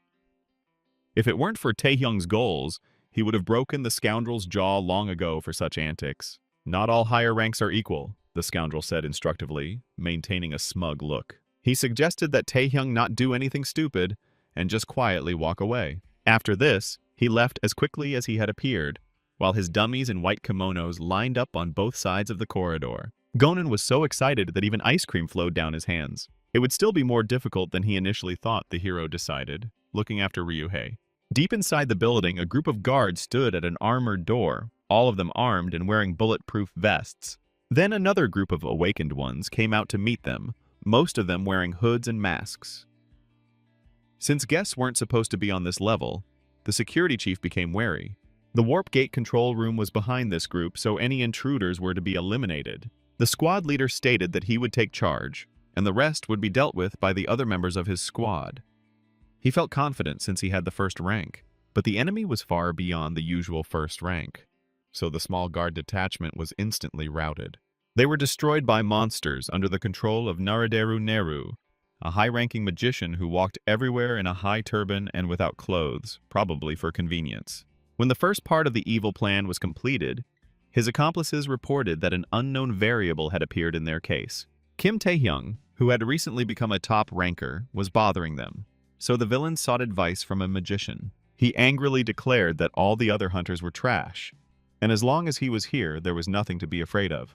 At that very moment, the divine revelation, as Neru called it, began, and the auction building shook from the first explosion. Here we can again ask the main character why, knowing about the terrorist attack, he did not report it to the authorities.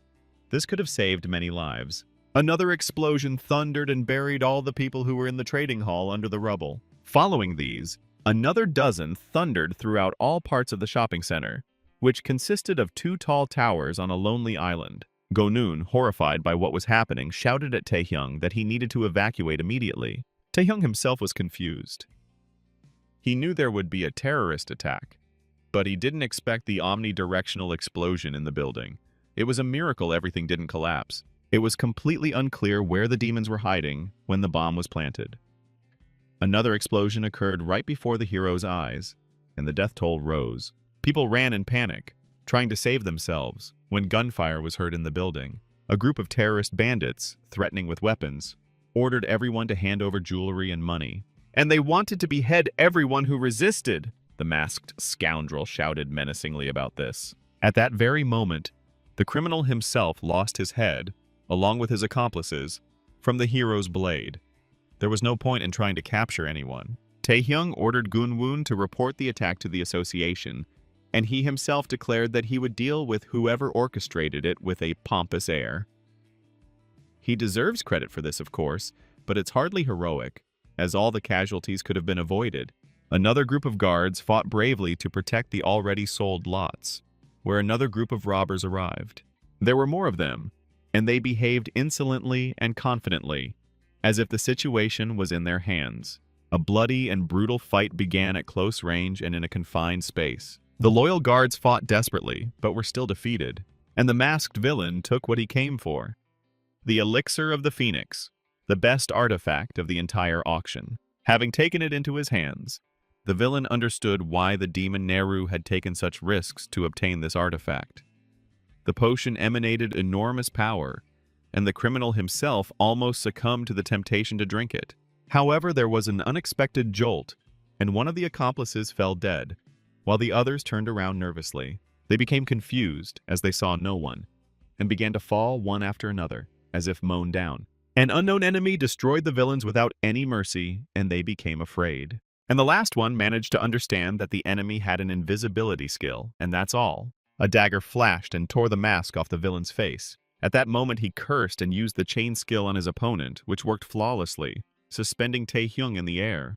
The criminal grinned, thinking that everything was over, and he was once again in control of the situation. Taehyung really liked this skill that could track the target in stealth mode. He was perfect for using the predator on him, the hero said and grinned maliciously. Meanwhile, the terrorists gathered all the survivors and took them hostage, tying them all up.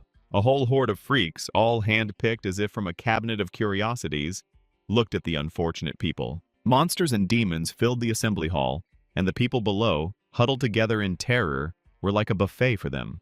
Everything went smoothly, laughed the demon near, who had captured the gate control room and settled here with his henchmen.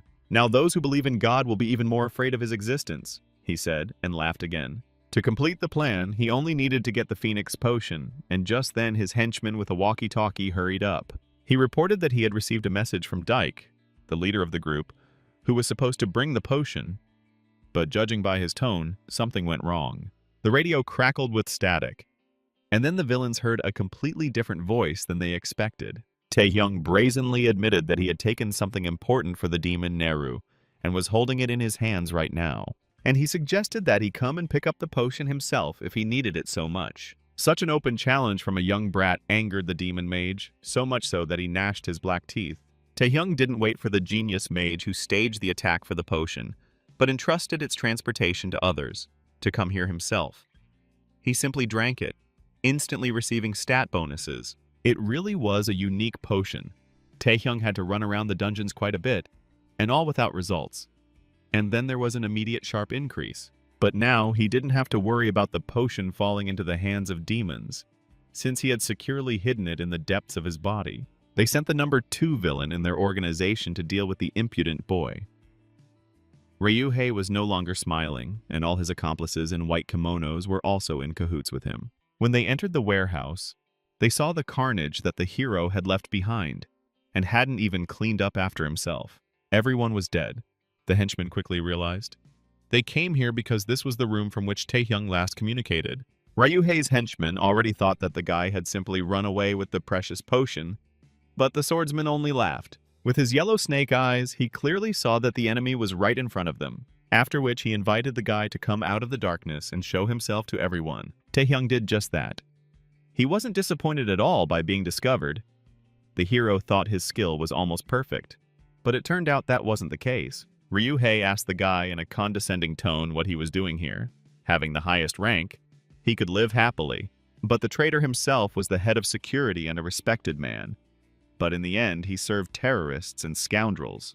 Ryuhei chuckled and replied that he was just looking for something. Taehyung realized that there wouldn't be any long conversations anyway, and reached for his belt, where he kept his blade. Clearly, with so many guards at East Point, it was impossible to smuggle and plant so many bombs, let alone bring in so many villains.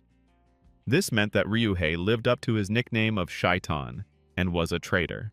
The hero looked with contempt at all these people who huddled in a cowardly group around their master. Hearing such an accusation, Ryuhei chuckled and at that very moment simply disappeared. In a split second, he was next to the hero and almost cut him down with his sword, but he managed to block the blow. Ryuhei demanded that he return what he came for, and Taehyung sarcastically suggested that he take it himself. For a while they balanced, holding each other's blades, and then they began to move with such speed that they simply disappeared from the eyes of ordinary awakened ones. They clearly had nothing to do in a battle of the highest ranks. Moreover, they knew what their leader was called. If they carelessly interfered in his fight, they could lose their own heads.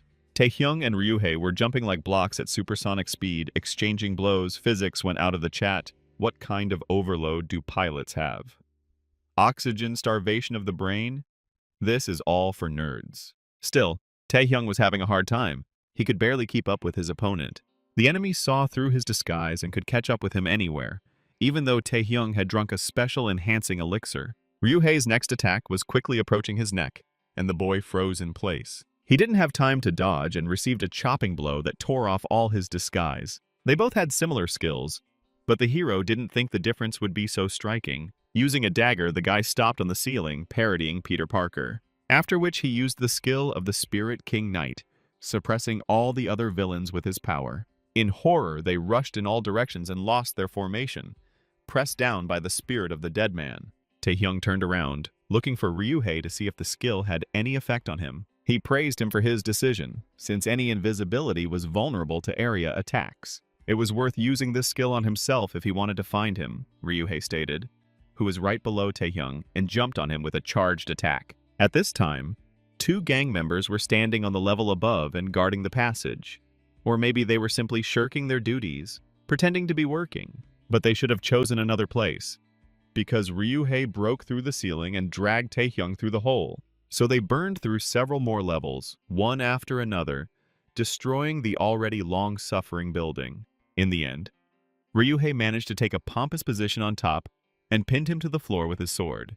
But to his amazement, Ryuhei discovered that his sword was unable to touch the hero's body and was stopped by chains. Here, he cursed and abruptly pulled away from the guy, feeling vulnerable. That skill was needed not to find him, Ryuhei realized, but to limit his chances of escape. Taehyung grinned. He was not going to let his opponent go any longer. Even though Ryuhei cursed as much as he could, it didn't help him avoid the chain skill that quickly caught him. Covering his fist with stone and steel, Taehyung punched the bastard in the jaw with all his might, just as he had wanted from the very first minute of their meeting. Soon all the scoundrels were sitting together, chained together and with sad faces. Ryuhei, despite his situation, was still fluttering and trying to maintain his dignity. The hero grinned and asked him how he would explain his betrayal. But the villain had no intention of repenting or regretting anything. He believed that he was simply unlucky. A kick in the teeth was worth 1,000 words. Taehyung wasn't going to listen to nonsense from a killer. Ryuhei's lackeys turned to look at him uneasily, although they should have been more worried about themselves. Taehyung left them alive, only so that there would be someone to contact the demon Neru who started it all. In any case, the guilds of all countries should have already responded to the alarm signal, which means the terrorists don't have much time left. However, hearing these words, Ryuhei only laughed with his broken lips because the guy didn't know anything yet. When all these events began, the chairman of the association was sitting in the conference room with Deputy Go. A bearded old man ran into the hall with clearly alarming news. So Sangik, the head of the Alchemist Guild, reported that something had happened to the East Point guards. Not only were there many valuable items from his guild at the auction, but there were also many important people among the buyers. It turned out that the deputy already knew about what had happened, and reassured the alchemist that measures had already been taken. A support squad of elite seekers led by Pak had already been assembled. However, Sangik did not understand why, in that case, they had not yet arrived at the place. The chairman explained with a heavy heart that they were not yet able to physically reach the island. Since the East Point office, which controlled the warp gate, had been captured, access was impossible. One could only marvel at the security measures and the lack of a backup route in such a case. So Sangik was horrified and was ready to run around in circles screaming, "Save me! Help me!" But Tevuk said that everything would be fine. After all, there are 2 top-ranked seekers in the building, and one of them is Taehyung. They will definitely be able to defeat the demon Nur who controls the monsters. Tawuk hoped that the 2 would hold out long enough before reinforcements arrived, even more so since Taehyung could defeat the demon himself. But when Yu Aeyong entered the room, she declared from the doorway that this was impossible, since it was not a matter of an ordinary top rank. As always beautiful and powerful in her strict office suit, this girl did not lose her charm. Ryuhei decided to share their plans since he could do nothing else but gloat. He said that Nier's strongest skill is a contract with a demon. Demons could be summoned through sacrifices, their power depending on the quality and quantity of the victims. The world of the Awakened was extremely cruel. They quickly descended to the level of genocide. Taehyung realized the true horror of what was happening, because there were many civilians in the building who might not have been there if he had reported the terrorist attack in advance. The traitor saw the confusion on the hero's face and was glad. This was what he needed. Yu Aeyong also knew this dark feature of the demon Neru well. And now the chairman and the head of the alchemists understood how dangerous it was to wait and do nothing. The enemy had captured hundreds of hostages and already possessed an army of high-level monsters. such a wondrous world, where such villains can roam free. Everyone understood the scale of the catastrophe that could happen, and all that was left was to guess about the motives that drove the villain. Taehyung realized the same thing. Right now, preparations were underway for a mass sacrifice. Only soulless brats could serve such a scoundrel, and Ryuhei understood this perfectly well. So he laughed right in Taehyung's face, saying that he would lose anyway. The hero had little choice but to watch indifferently as innocent hostages were sacrificed while they begged for mercy. Or fight in a battle in which he will definitely lose and die like a dog, the traitor sarcastically said, and laughed again. The crimson sun slowly rolled towards sunset, foreshadowing a night full of nightmares and horrors on the lonely island. All the survivors were gathered in the hall. Now the demon Nier's preparations were complete, although he did not receive the Phoenix potion. The useless servants from among the henchmen reported to him that Ryuhei had most likely been captured. Taehyung is most likely keeping the potion for himself and hiding somewhere, the idiot reported, and asked what they should do. Demon Neru already understood what the guy was counting on by avoiding battle. He was going to wait for the association's help. However, the enemy had hostages in his hands, with whom he could do whatever he wanted.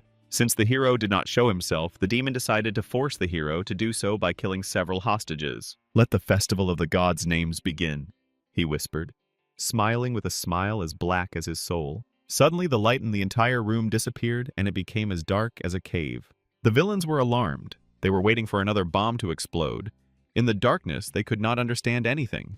At that moment, Nier, who was holding several victims in his arms, noticed that they were missing. Using invisibility and chains, the hero quickly found himself behind the villain. He crept up to him as quietly as he could and tried to strike him with a stone fist from invisibility. However, at the very last moment, the chains rattled and failed to catch the demon, demonstrating miracles of flexibility and speed in close combat.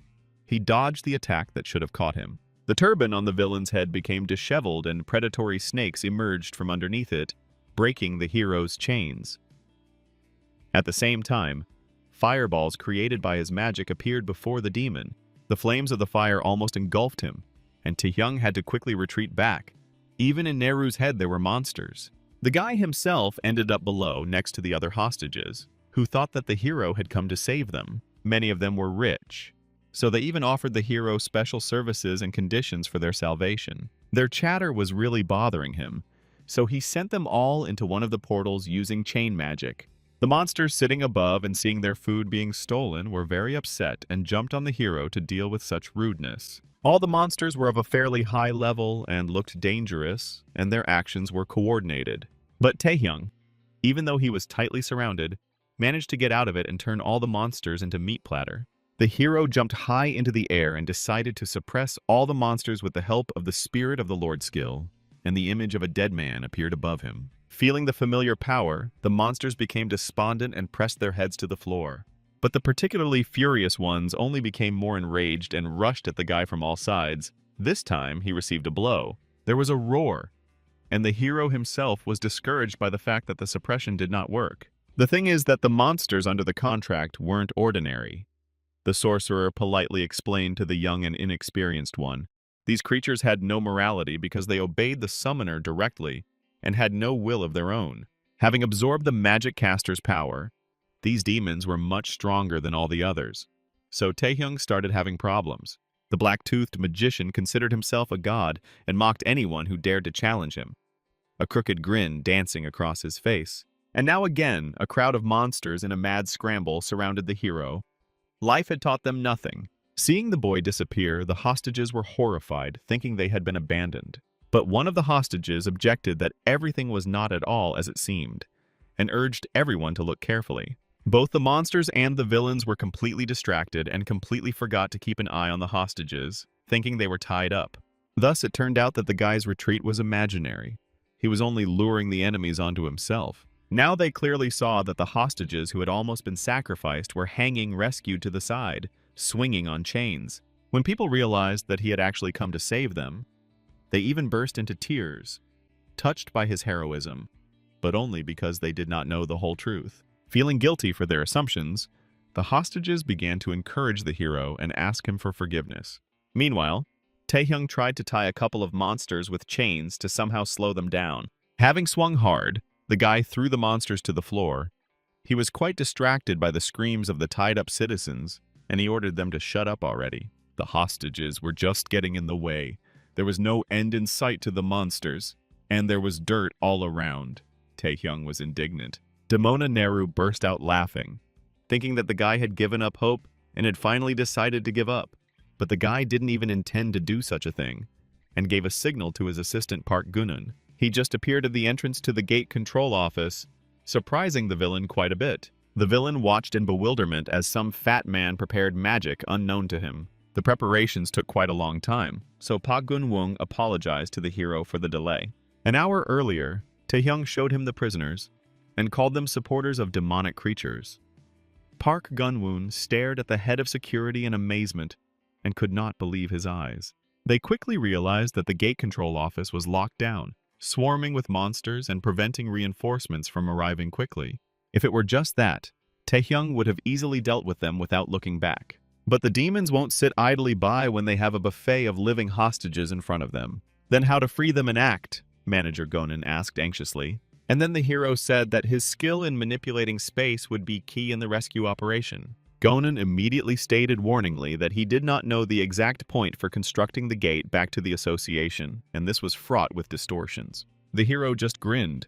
He had already calculated everything, and stated that they did not require great precision. After all, the gate's target was supposed to be monsters. When the gate was activated, it began to pull Nier's monsters into itself. Due to the distortions of space, they were torn to pieces.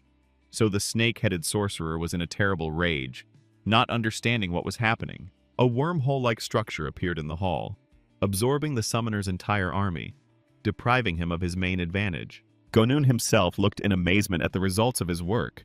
When he first heard the whole plan, he thought that it was simply nonsense and that it wouldn't work. But now the enemy had lost all of his monsters. There was no need to worry about the hostages, and the path to him was open for the hero. Taehyung shouted at Gonwoon to run with everyone else.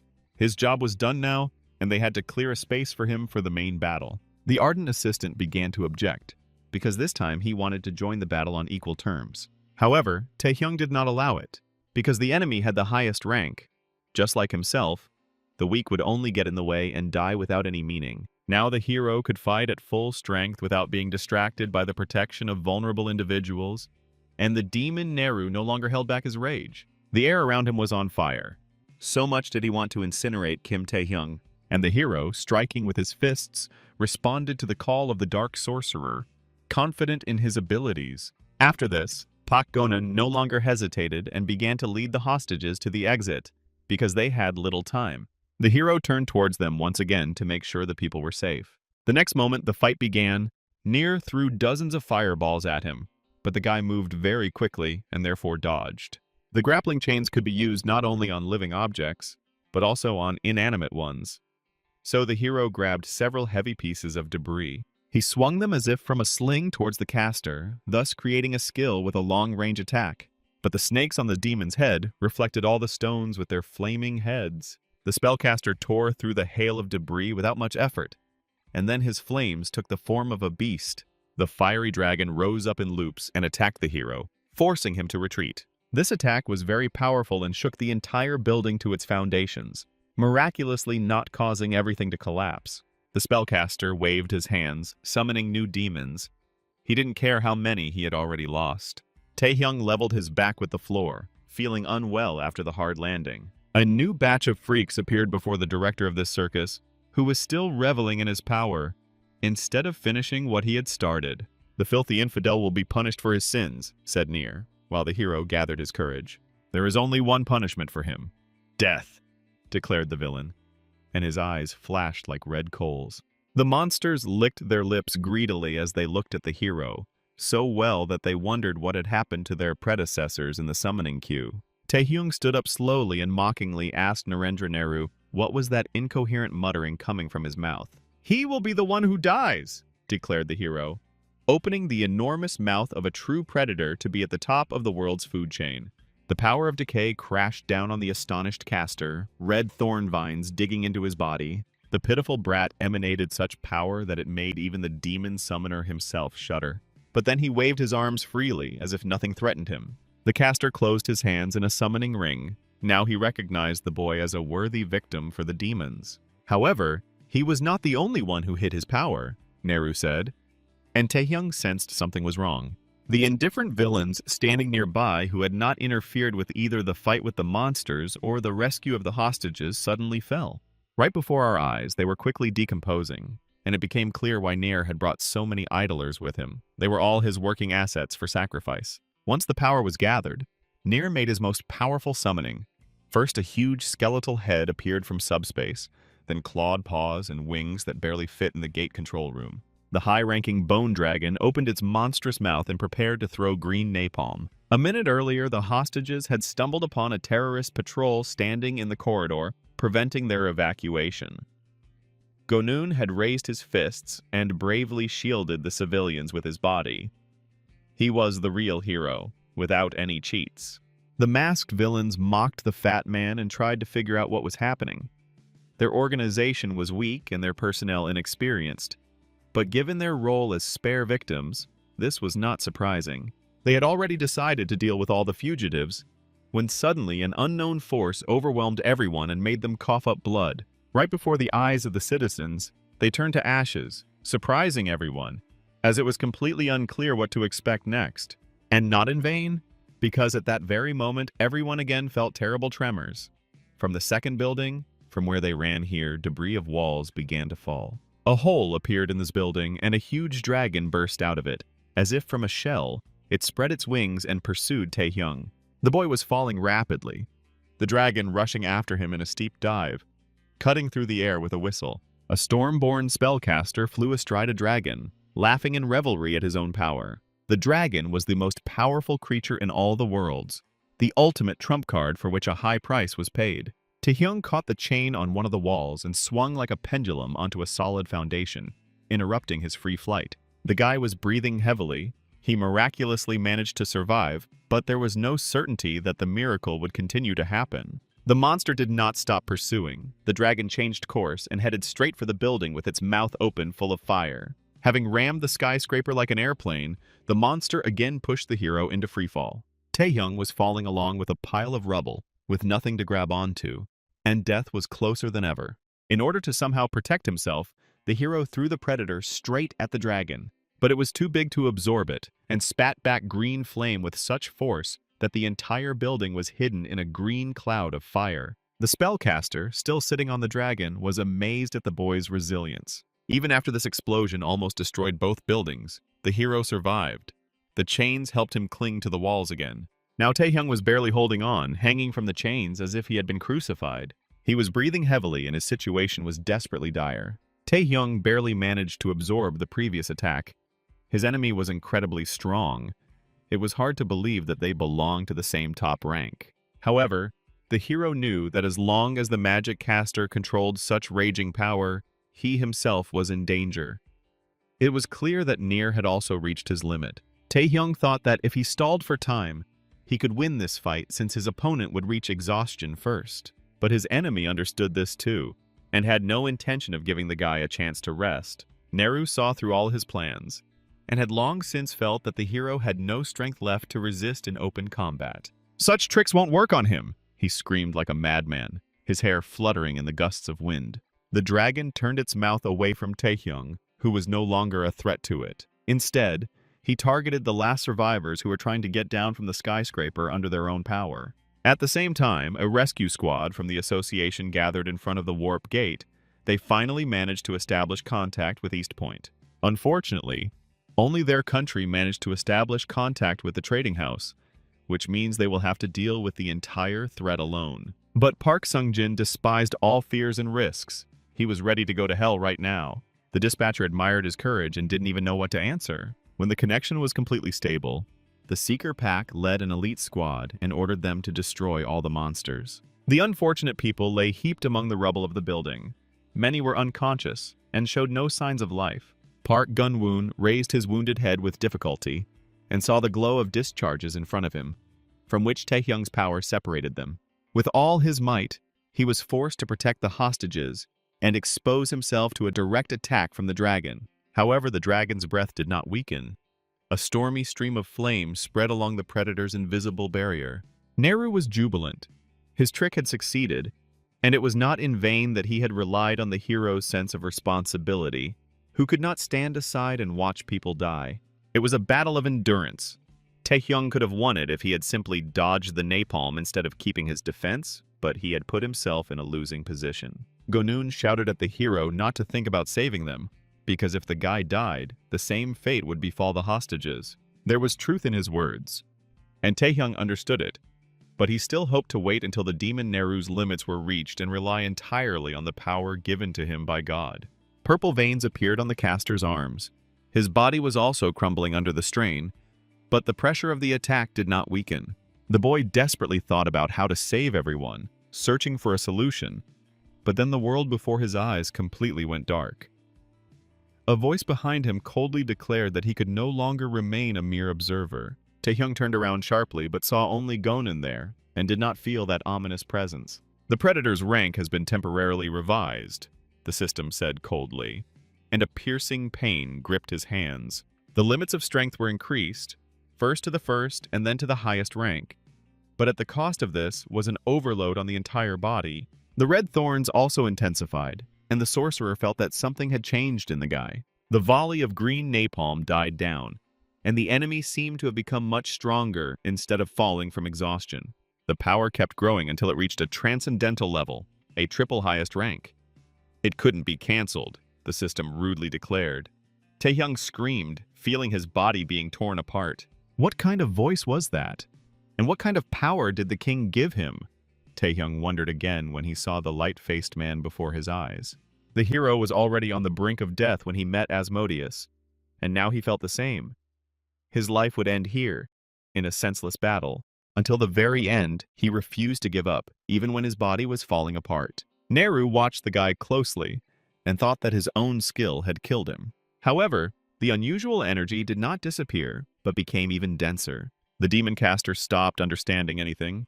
He simply froze in flight and watched the guy. Seeing the boy pass out but his skill still active, Neru decided to act more confidently and end his life. He sent the dragon straight at the body of the defenseless hero, who refused to obey the gods until the very end. Suddenly, a powerful wave cut off the dragon's wing and part of its paw, shattering its bones. And then it was as if the abyss itself opened up in the sky, and from there appeared the ancient beast Typhon, whose many heads roared terribly with their huge mouths open. Even the magic caster was deeply stunned by such overwhelming power. It was the might of a demon god. Then he saw Taehyung stand up, but suddenly speak in a voice that wasn't his own. This wasn't Kim Taehyung, but someone else. And for him, Neru, who pretended to be a deity, was nothing more than a mockery of nature. Taehyung's arm was recreated from his own power. The sorcerer asked him in horror who he was, but the god with red eyes did not want to answer the dead man. All it took was a wave of the hand, and at first it seemed like nothing had happened. But then a column of red flame erupted in the sky, brighter than the sun, and the formidable dragon and its caster were reduced to ashes. A new skill, a contract with the devil, had been discovered, the system announced coldly. Taehyung no longer knew where he was or what was happening. He stood alone in pitch darkness, in the middle of nowhere. He had just been fighting with Neru, and now he was caught in his own chains. Following this, boulders fell on him and knocked the hero to the ground. As if that was not enough, his body was paralyzed, and then he saw the face of the dead knight, who was suppressing his spirit.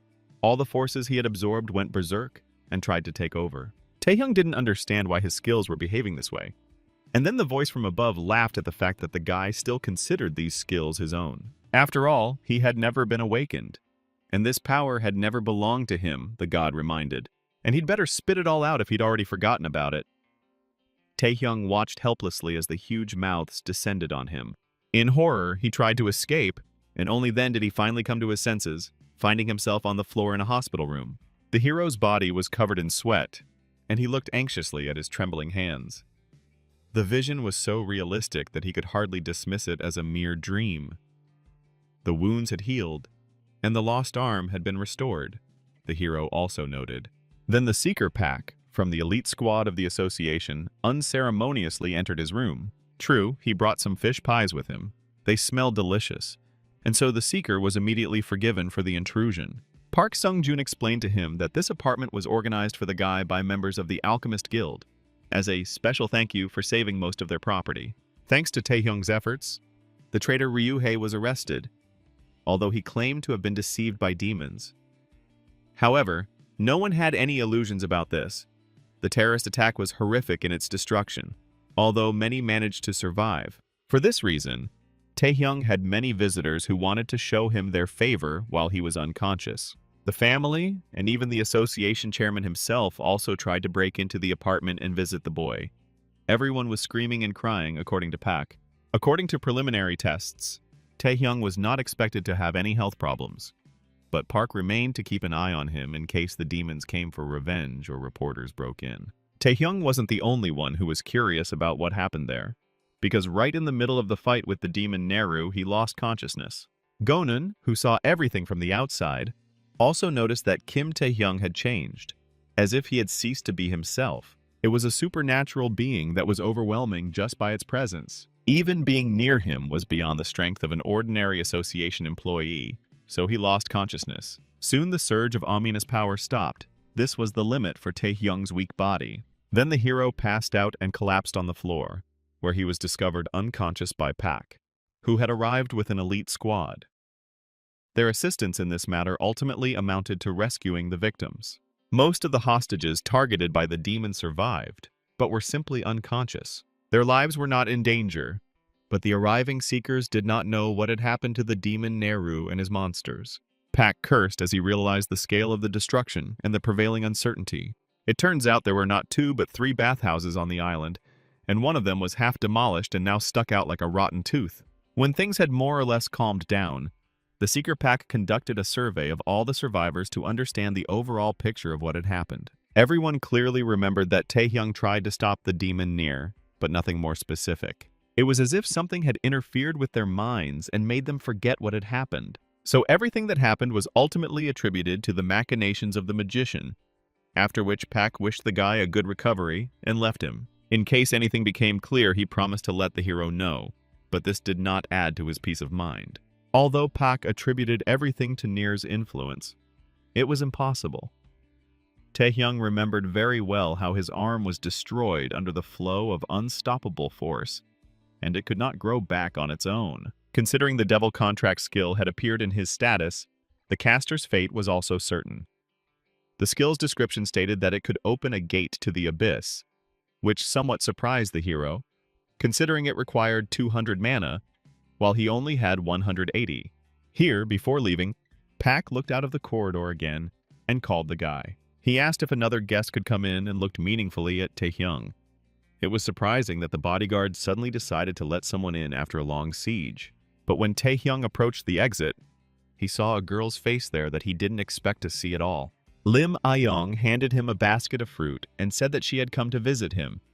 As usual, she acted with feigned indifference, like in Snow Queen. She may have come here under the pressure of guilt for her words during the exam, but then her mood changed dramatically, and the guy watched as the basket mercilessly crushed the remains of the fish cakes. The fish pieces scattered all over the table, and the girl coldly stated that she expected to see the patient dying, but the guy looked quite healthy.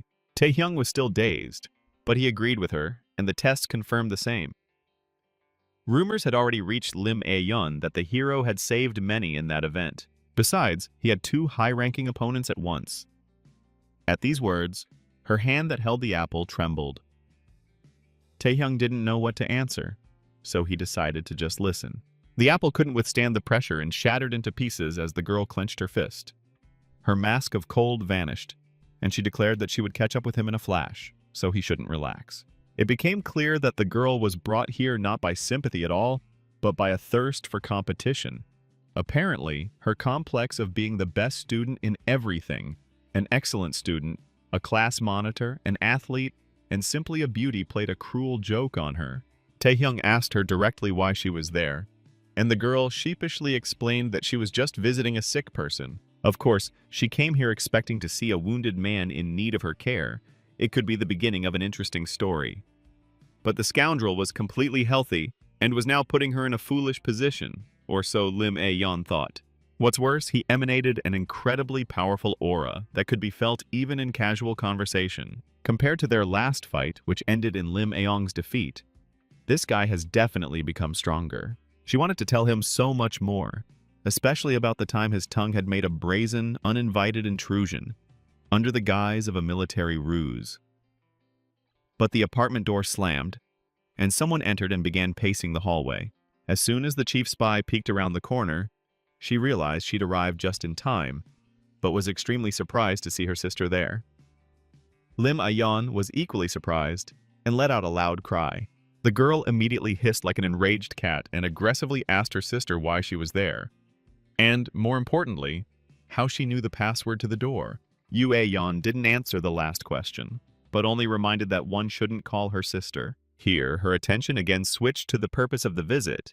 Yu Ayon grinned, looking at Taehyung, and then, just like in their last meeting, she decided to play the game of dominance again, finding herself behind his back. Since Lim Aong wanted to do the same but simply couldn't bring herself to do it, she became the loudest, indignant one. Yu Ayon approached the guy's ear and asked what kind of relationship they had, since two high-ranking seekers lived in the same house. Meanwhile, Lim was shouting that Taehyung was underage and therefore it was a crime to grab him like that. But it seemed like she was showing a little more fervor than she should have. Tired of these shouts and jokes, the guy sharply hit Yu Ayon on the hands and asked her to stop. The girl rubbed her hand in resentment.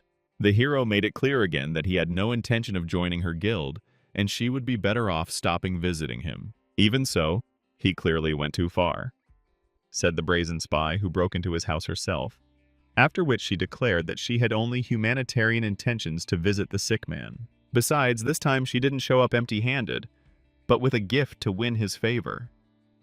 That was more interesting, the hero thought.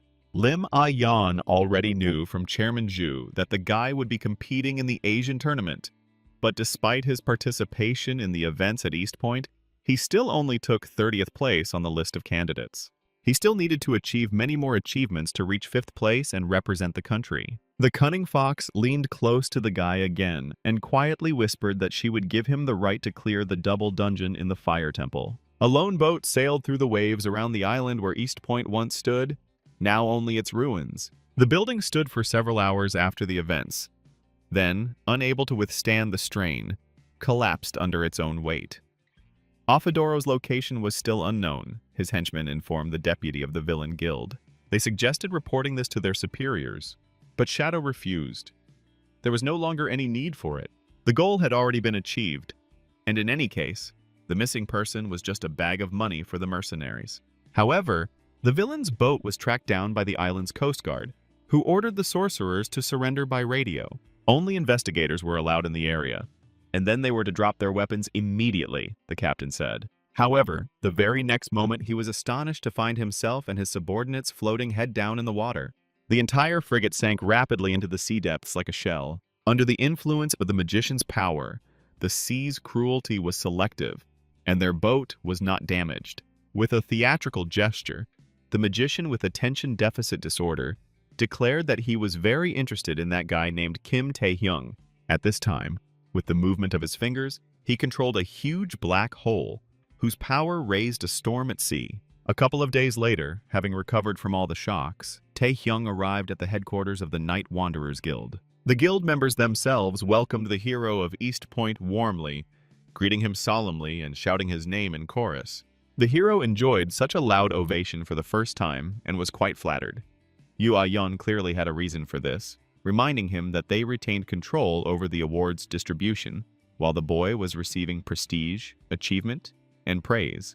But for him, even participating in the cleanup was a gift, so he didn't object. The Fire Temple was the second double dungeon, and was so named because the entrance was ablaze with fire. The Rogue Guild in Taehyung's past life succeeded in clearing them out, but it left them on the brink of destruction. Given the enormous risk, the increase in public value in the eyes of citizens must also have been significant. Perhaps because of the destroyed and newly restored arm, Taehyung's performance had dropped significantly, and he was even worried that he wouldn't be able to show himself in the dungeon. But he was not walking alone. Yu Ayong herself and her entire cheerful team were with him. The very same ones who were now shouting his name, obviously on the instructions of their mistress. So now, Taehyung was confident that they couldn't lose when clearing the dungeon. About 300 people with banners and posters accompanied them to the very entrance of the fire temple. At the time, there were only 2 attackers, which was contrary to the boy's expectations. And he was already beginning to vaguely suspect Yu Aeon's intentions and plans to throw him under the tanks and preserve the guild's manpower. Only 2 seekers had to sort everything out and risk their lives. Taehyung tried to object and find out why everything turned out this way, and then Mrs. Yu Aeong coquettishly said that they were on a date, and she didn't want anyone to disturb them. So they went through the portal together. It would be stupid to retreat and abandon the whole idea. Besides, the fewer people, the more personal glory. When Yu Aeon looked inside, she let out an admiring cry. There was something to see here. An unknown energy flowed everywhere, its blue veins covering all the walls of the cave. Even the atmosphere inside was different from that in regular dungeons. Although the guy actually objected that everything looked the same as in the first dungeon he cleared. Yu Aeon looked closely at the gaping hole and wondered how they could get down, as there could be monsters and dangerous traps there. Before the hero could properly warn her, the girl was dragged away by slippery tentacles. Taehyung expected something like this, and then he rushed to her aid. He took out his trophy blade and set off in pursuit of the kidnapped seeker, but he quickly realized that all his worries were in vain. The hungry beast that had been waiting for random travelers for an eternity had already fallen to pieces. Yu Aeon's eyes flashed with strength. She couldn't hold back here, and found a great way to go down. Just fall down. She emanated such a crazy aura that even the hero was horrified, and changed his mind about taking such a wild girl into his harem. They fell straight towards other hungry monsters who were already moving their claws and tentacles in their direction. Then Yu Aeong showed everyone exactly how she became the guild leader, and smashed the monsters into mincemeat with a series of heavy blows. So wave after wave, level after level, she sank into a deep well. Its destructive power was great, and seemed to distort the space around it. The girl crushed even first-rank monsters with one blow, so the hero was once again amazed by her strength. Now he realized that last time she didn't show him all of her abilities. Even though Taehyung expected that Yu Aeong was among the best in the top rank, he didn't think it would be that much. Now he understood that she had good reasons for not taking anyone else into the gate, and he decided to make more efforts to keep up with the lively girl. The landing at the bottom of the well was soft, because there was already a mountain of killed monsters lying there. Yu Aeong even got a little out of breath. Now Taehyung didn't understand what had brought the Guild of Wanderers to the brink of destruction in his past life if their leader was so strong. Then she called him and threw some object, which the guy caught on the fly. Opening his fist, he saw a ring there, and easily recognized it as a warrior's ring, a unique rank that increased strength and endurance. With this item, the hero could restore the lost characteristics of his right hand. And Yu Aeon declared that this was her true order. She was clearly flaunting her influence and power before him, and he couldn't help but give her credit. Even standing in front of him in bloody clothes, she looked charming. And with a sweet smile, she promised to get more items for him if the guy joined the guild. Instead of the words of gratitude that the girl expected, the hero grumbled and asked why she hadn't given him the ring earlier, since it would have been easier to fight then. At this point, it was time to think that Taehyung was simply a sociopath, but the guy preferred to think of himself as a pragmatist. As he approached the edge of another cliff on the way to the second gate, he told her that from now on, they should be more careful. Below was an entire ziggurat, resembling an ancient temple, with an egg resting on top like a nest.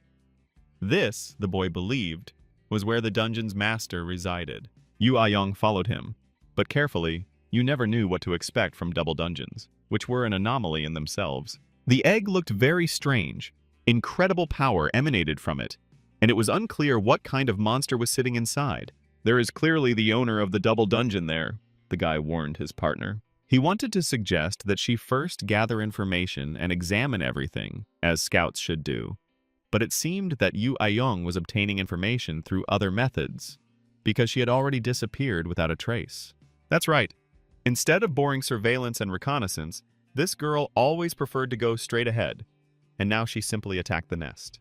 However, when she tried to deliver a powerful blow, it turned out that the egg was protected by an energy dome, which reflected the attack. Taehyung cursed because the girl was behaving as willfully as always and followed her, changing his plans on the fly. The first thing he asked was if she was okay when he approached her in the smoke. The partner struck a striking pose that only emphasized her slender and toned figure, and showed him the broken egg, clearly pleased with her success. In terms of strength, it was most likely a high-ranking monster, so her partner herself didn't expect to deal with it in one blow. But the hero was in no hurry to take her words on faith. Remembering the previous double dungeon, everything could not end so simply. Turning to the shell, they saw the activation of some kind of magic there, similar to a bright blue flash. The light grew stronger and stronger, and now it was impossible to even look in that direction. The cave was filled with a blue glow. Yahello was confused because she thought she had already figured everything out. The puny humans managed to get to his true form, the unknown man growled, but only the hero could understand his words. Some winged creature flew into the air, obviously the boss of this place. He looked like a phoenix from Legends, and this firebird was surrounded by a fiery aura to match it. It seemed that he was entirely made of a raging clot of plasma. The creature was small in size, but judging by everything, it was made of very dense magic. These creatures were considered immortal due to their insane regenerative abilities and complete resistance to magic. Taehyung had heard something about these birds from the abyss, and this made him confused. At that moment, they were again blinded by a bright flash of blue flame, and then the guy remembered that this monster had mind control skills. Although he shouted to his partner, she no longer heard him. A powerful attack followed, and if not for the hero's reflexes, he might have been hurt. Now it became clear why so many people died here last time. In a way, it was good that they went only the two of them. That way, the guy had fewer enemies. Young attacked him with all her ferocity, as if she was facing a mortal enemy. Even her top-ranked resistance was no help against the Phoenix's hypnosis. Not knowing what to do, Taehyung tried to break the distance, but his partner stubbornly pursued him. Now the guy even regretted that he wasn't here alone, because the Seeker was exerting significant pressure. In order to somehow stop her, the hero called upon the Lord of the Dead for help. The spirit pressed Young to the ground with such force that her entire body was pressed into the ground. Taehyung tried to shout to his partner, but she still remained deaf to his words. As if that weren't enough, the fight entered its second phase, and Aeon clearly had a long-range attack in her hands. The cave hall was filled with a terrible roar and multiple echoes of the explosion that reflected off the walls. At the same time, the phoenix bird soared freely under the high vault of the cave, undisturbed by anyone. At the same time, the flaming monster also mocked people, feeling complete contempt for them. For a moment, Yeon lost sight of the guy, and then a steel chain grabbed her leg. After one, others jumped out of the ground, tightly tying up the girl, so their game of dominance also entered a second phase. Taehyung spoke up from the cloud of dust. Now he knew exactly who had destroyed the squad of night-roving men that had gone on a raid. Without a doubt, Yeon had to blame herself for such a failure, and it could ruin her life forever. Having escaped from the rubble, Taehyung intended to deal with her with the help of chains and stone skin. "This will hurt a little," the guy warned, and hit the girl in the stomach, hoping for her extraordinary strength of the highest rank. It worked, and Aeon suddenly became weak and quiet, stopping twitching in her chains. So Taehyung managed to put chains and paralysis on his partner, but these skills would not be able to restrain her for long. Another way was needed to bring her back to her senses. Then his gaze slid to the phoenix, who was sitting on the rubble, waiting for the hero to decide, and the guy had just decided to deal with this arrogant chicken while his partner slept. The fire rooster asked him if he enjoyed the entertainment. And although Taehyung hit his impudent partner not without pleasure, he hated all the arrogant chickens who played with people even more. In order not to think about the girl's safety, he tied her tightly with chains to his back. In response to this, the phoenix filled the entire cave with napalm, so that even with the best desire there was nowhere to hide. He still remained a formidable opponent, and continued to mock the people and their pathetic attempts. Taehyung made a lightning-fast throw and ended up even taller than the phoenix. After this, he tied his blade to a long chain and tried to attack the bird from a distance. The roasted rooster crowed too weakly, for it was made of fire and mere physical attacks couldn't harm it. The hero tried several more times to hack at the impudent hen. In response to this, the fiery crown around the phoenix increased in size several times, and the hero's chains, unable to withstand the heat, burst. The monster suddenly approached, scorching everything around with its wings, and declared that a pathetic man would never be able to defeat it, after which he breathed out a straight stream of napalm again. Since Taehyung was in the air, it was very difficult for him to dodge such an attack. And yet, thanks to the chains, he managed to do it. so the similarities with Peter Parker and his fighting style increased many times over. The enemy possessed unrivaled powers of regeneration, but even for a legendary bird this was too much. It had to be killed somehow. Besides, the blue talking chicken talked too much, and the hero dreamed of shutting her up as quickly as possible. Here, a suspicion crept into his head that he had encountered a great phoenix. Unlike ordinary monsters, mutants with exceptional strength sometimes appeared. And if it really was a grand rooster, then with his current skills, the guy could not overcome its regeneration. He needed a tiny chance. Remembering how the uncontrolled surge of power happened last time, the predator should only be used in the final stage.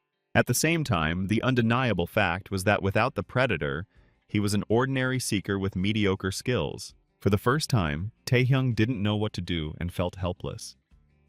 Then Yoo Ah-yeon finally came to and jerked in fear, finding herself hanging under the cave's roof above a sea of fire. The girl panicked and asked him why she was all tied up in chains and why her stomach hurt so much. There were also questions about the phoenix, which had increased in size several times. The girl started to squirm and really bother Taehyung, so the guy shouted at her to sit quietly, since he was now the host. Could he trust someone who so easily gave up control of her mind and tried to attack him? Yoo Ah-yeon tried to justify it by claiming it was just a moment of weakness, but she herself couldn't remember how it all happened. In any case, she promised not to make trouble with her anymore, and therefore asked to let her go immediately. The blue rooster prevented them from reaching an agreement and destroyed the stalactite Taehyung was hanging from. He continued to boast about his strength. But the bragging rights didn't last long, because the team reunited again and hit the burning rooster with all their might.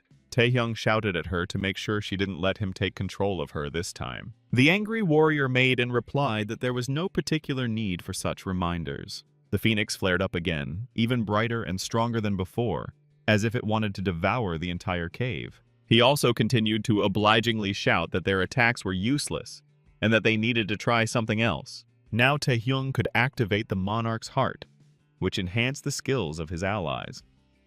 As he made sure that Yoo Ah-yeon was in control, she grinned and gathered her aura into a dense clot, like a spear. And then a heavy spear actually appeared in her hands. And she also managed to grow her hair with the help of magic. Such wonderful abilities. It is not clear how they are connected, but they are beautiful. Even the fried chicken realized that this girl was not to be trifled with. And Yoo Ah-yeon decided to take matters into her own hands. The power was bursting out of her, and a mana seal lit up on the girl's forehead. It was a skill called Amazon's Magnificence Berserker Mode. Activating all skills by releasing magical power was called a surge. Most adventurers avoided this method of skill application because it could cause damage to the body if not done carefully. But if it was possible to control this force for even a moment, then it was an inhuman force that literally ground the Firebird into dust. Time after time, Yoo Ah-yeon dealt such blows that the phoenix never had time to fully recover. Its structure, woven from pure magic, was torn apart. As a result, after several monstrous splashes, the pressure of the Firebird weakened greatly, and the previous arrogance also disappeared somewhere. However, such excessive efforts had to be paid for with a complete exhaustion of stamina, and the girl helplessly collapsed to the ground. At this time, the spirit of the phoenix began to recover again, and the rooster was already crowing maliciously. He again rushed at the helpless warrior, who did not even look in his direction. But then he was caught by steel chains, which immediately became red-hot from the heat. The hero's pride was slightly wounded, so he decided to at least deliver one final blow. Now that the phoenix was weakened, the bird could no longer escape, and its regenerative abilities were overwhelmed by brute force. All this time, the crowd of hamster extras waited with bated breath for their leader to do all the work. They were all worried and didn't know if two top-ranked seekers could handle it, especially since they didn't have any support. Although they were most worried about Taehyung because their mistress became too reckless when entering battle due to her overwhelming strength. Finally, after a long time, the gate lit up with fire and Taehyung came out of it. The useless guildmates, who could only worry in vain, immediately ran towards them. The boy carried their mistress in his arms like a princess. Both looked exhausted, and it became obvious that clearing the fire temple had not been so easy. This appearance later became the source of rumors online that Taehyung and Yoo Ah-yeon had a secret date right during the clearing of the double dungeon. There was nothing more romantic than that place, to say the least. However, Yu Ah-yeon wasn't too happy about this popularity when she woke up from the hospital and checked the news. She looked angrily at the members of her guild and promised to quarter the entire PR department for allowing such a disgrace. Not only was the raid supposed to be carried out secretly so that no one knew about it, but such piquant details came to light. The dummies justified themselves by saying that clearing the dungeons was an important event, and it was very difficult to keep it secret. Moreover, they told only their closest friends. The Seekers justified themselves. Realizing that their excuses sounded weak, they started shouting and began to talk about how they were offended by the lack of trust in their loyalty after so many years of service. "It's okay," Yu Ah-yeon said, softening a little, and suggested that they all just die together in a sweet voice. Then Chairman Ji himself burst into the room without knocking. He wanted to know more details about the surge in abilities, and at the same time to find out how the girl was feeling. But he quickly stopped when he looked inside. The showdown with the spies who couldn't keep track of information was very stormy and quick. The question of Yu Ah-yeon's health disappeared by itself. She was obviously completely fine. They left the hospital together, the girl not even bothering to change her hospital gown. Although the chairman was worried that she had entered berserk mode, according to Yu Ah-yeon, she had trained hard enough to be able to endure that state for a minute. There was another question that was of great concern to the chairman. He wanted to know the girl's opinion about Taehyung's abilities, which they had both been thinking about for a long time. Unfortunately, she did not see the end of the battle, and only knows about it from the words of the guy who finished off the phoenix after the warrior fell exhausted. Moreover, only 2 days had passed since the end of the raid, and the guy was already preparing to go on a raid through the abyss. He still wanted to become stronger, so he didn't even bother with rewards. The chairman admitted that the boy's growth was simply amazing, but he was still troubled by doubts about whether it was good for their association as a whole. Yu Ah-yeon thought about his words and looked at the chairman. It was difficult for both of them to understand the hero's thoughts, because even the best of the Seekers, having reached certain heights, took a break to rest. But it didn't seem to concern Taehyung. Even after all his recent victories, he didn't think about taking a break. And on the contrary, he does everything to become stronger. The key question was, what Kim Taehyung was so afraid of that he desperately wanted to become stronger. Then the chairman said that he had some guesses on this matter. Yu Ah-yeon stared at him in amazement, and then the chairman roared, declaring that the guy was simply full of patriotism. He was born in an era filled with terrible monsters and awakening evil, so this filled him with a strong desire to help his country and survive the era of turmoil. Although the chairman spoke with fervor, Yu Ah-yeon could hardly find his arguments convincing. Somewhere in the depths of the abyss, there was a real vampire castle, a gloomy medieval fortress with pointed towers over which terrible creatures flew. Inside, there was a throne room, the path to which was lined with a red carpet, the color of blood, and a carpet of corpses of people who fell right there with weapons in their hands. The scene of the massacre was ominous. An entire group of Seekers died a cruel death, without even being able to inflict any damage on their enemy.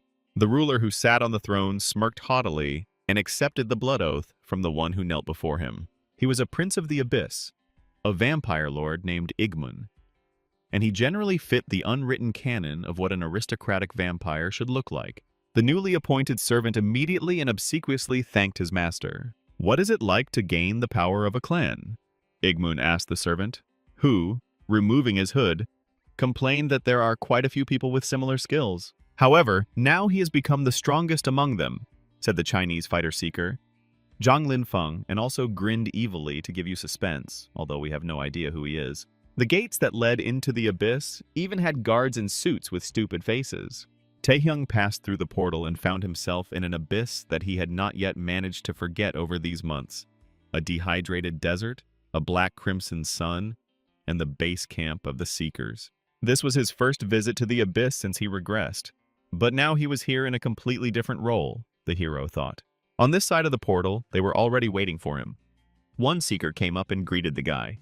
He introduced himself as a member of the World Association of Seekers and said that he was responsible for Zone 22 in the depths of the abyss. The first-rank Seeker, Paul Becker, gave his name to a strange, bespectacled man who looked at the hero with an impermissibly self-confident look.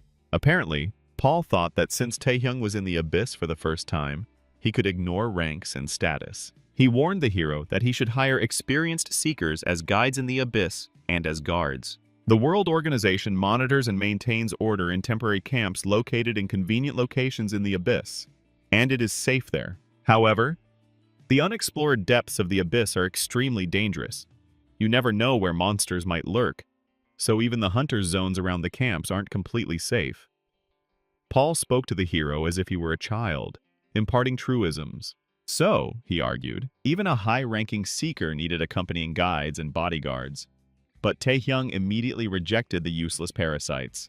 As if to confirm Paul's words, a huge centipede jumped out from under a rocky cliff and set its sights on the hero's dinner. Paul only had time to scream at the boy to run quickly and avoid the monster. But before he could blink, the fight was over and the monster had turned into a pile of rubble. Taehyung smiled and said that he was just going for a short walk, so there was nothing to worry about. After that, he let Paul go so that he wouldn't be an eyesore, and he himself began to walk into the depths of the abyss, destroying the local fauna along the way. After absorbing the great phoenix in the fire temple, the hero felt great. Now he had reached the 200 mana requirement to use the devil contract skill. But the skill, instead of summoning a demon, like Nier's, offered him to open a gate in the abyss. Moreover, judging by the entry in the system, it could only be used once. Instead of lugging around a horde of useless monsters, it would be better to acquire one powerful beast, Taehyung thought, crushing several dense mana cores in his hand. These items temporarily boosted his mana capacity. Soon a gate appeared, with an original design of bones and skulls. Taehyung thought that it would be nice to decorate his house like that. The gate radiated incredible power, as if it had opened the entrance to some dungeon with a powerful monster. Confident of future success, the guy poked his head through the gates to quickly see what kind of exhibit awaited him on the other side. Then he found himself on the threshold of a luxurious ancient castle, to which a long staircase led, the most stupid way to arrange a route, because it is impossible to transport food along it, or conveniently bring in reinforcements. As Taehyung climbed the countless steps, he managed to see the pointed turrets of the castle and the strange aura emanating from the building. This place surprised the hero, and he became wary, not knowing what to expect next. Taehyung had never seen such a place in the abyss before, so it was something like a secret level for the especially gifted. Even though he had filled himself with mana stones, strengthening all his skills, he still didn't understand where it had taken him. All that remained was to find out for himself, thought the hero, not yet suspecting that 3 pairs of predatory eyes were watching him with interest. At that very moment, a crushing blow was heard that almost collapsed the stepped ascent to the castle. 3 ghouls in bathing suits hovered a couple of meters above the ground and mocked the hero with their entire appearance, especially the small size of his knife. Heroes used to carry big swords, not like now, the flyers complained. They were all high-ranking succubi demons. Taehyung knew these monsters that sucked out people's life force through mental attacks, illusions, and brainwashing. They say they came up with the idea of making cat videos using neural networks. Usually, succubi were no higher than second rank, so Taehyung had something to fear. He prudently waited to see what the 3 seductive girls would do, who were also appraising the man and wondering how tasty he would be. But since the guy came here to lasso someone, he should have said hello first for the sake of decency, and he suddenly jumped straight to the gatekeepers. The blade of the sword flashed like a flash of lightning, but it never managed to hit anyone. The winged succubi also turned out to be quite fast. They stuck together and defended themselves well, all the while mocking the hero. Then one of them snapped her finger. The demonesses were even amused by the fact that the man was strong and therefore desperately resisted. The blow struck the very heart of the lonely hero, and he almost fell into the net of the succubi's magic. "This is his end!" the girls rejoiced and laughed heartily. But the guy still didn't fall to his knees, and his spirit continued to fight. His rose was not blooming for such vulgar females. While the girls were rejoicing that he would never return to his true self, one of them was hit in the face with a knee. Taehyung liked this direct influence on the mind more, and he smiled when he managed to bury one of the impudent girls in the ground. Seeing what had happened to their dear sister, the other succubi screamed piercingly. Then Taehyung pinned them down with his Dead Knight spirit skill. The power of the ruler left them no chance, and the succubi lay flat in front of the hero. They were in great pain, as if they had suddenly found themselves under monstrous pressure. Not a trace remained of their former playfulness. The insignificant man not only resisted their brainwashing, but also captured them with his skill. The hero merely laughed at their efforts and declared that he had never been interested in monsters, even if they looked like beautiful girls with wings and tails. Thanks to the power of the predator, he managed to bypass their charm, deciding that these three girls were the monsters he was looking for. The guy was already thinking about signing a contract. There were two ways to make a contract with a monster. The first was to give it what it wanted, or simply subdue the monster by force. Feeling his superiority, the hero had no intention of bargaining with the girls.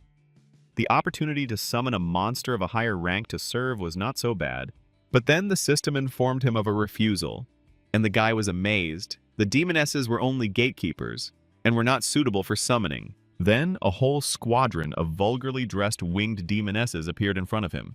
They had already realized that he was not an ordinary person and decided to show themselves. The most important of them declared that the guy would be an excellent gift for the mistress and grinned cheekily, standing in front of the hero in some kind of tight-fitting torn rags. A long corridor led into the castle, the vault of which was supported by slender rows of columns, the upper part of which was densely overgrown with flowering rose vines.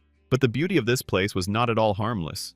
Thorny vines held the still living captives tightly. Even Her Majesty's maids were succubi of the highest rank, and obeyed her unquestioningly. The queen herself was on her bed, from the base of which thick vines also curled. Having received the report of a human intrusion into the castle, the lady licked her long and sharp tongue contentedly, anticipating the entertainment. The entire castle, floating on the heavenly island, shook from the roar of the battle that just one man had waged against them. Taehyung didn't fight everyone at once in the open, but instead entered the castle, where he could maneuver in the narrow corridors. The horned witches were outraged that he was not fighting fairly and was running away from them instead of stopping and letting himself be defeated. As soon as the guy broke away from the pursuit, more winged succubi appeared in his path, flying in through the gallery windows. There were many of them, and they all wanted to grab the hero, but only with the help of his natural agility did he manage to slip between the legs of his pursuers. To somehow delay them, he again used the spirit of the dead knight, after which he dealt them such a blow that the succubi broke through the roof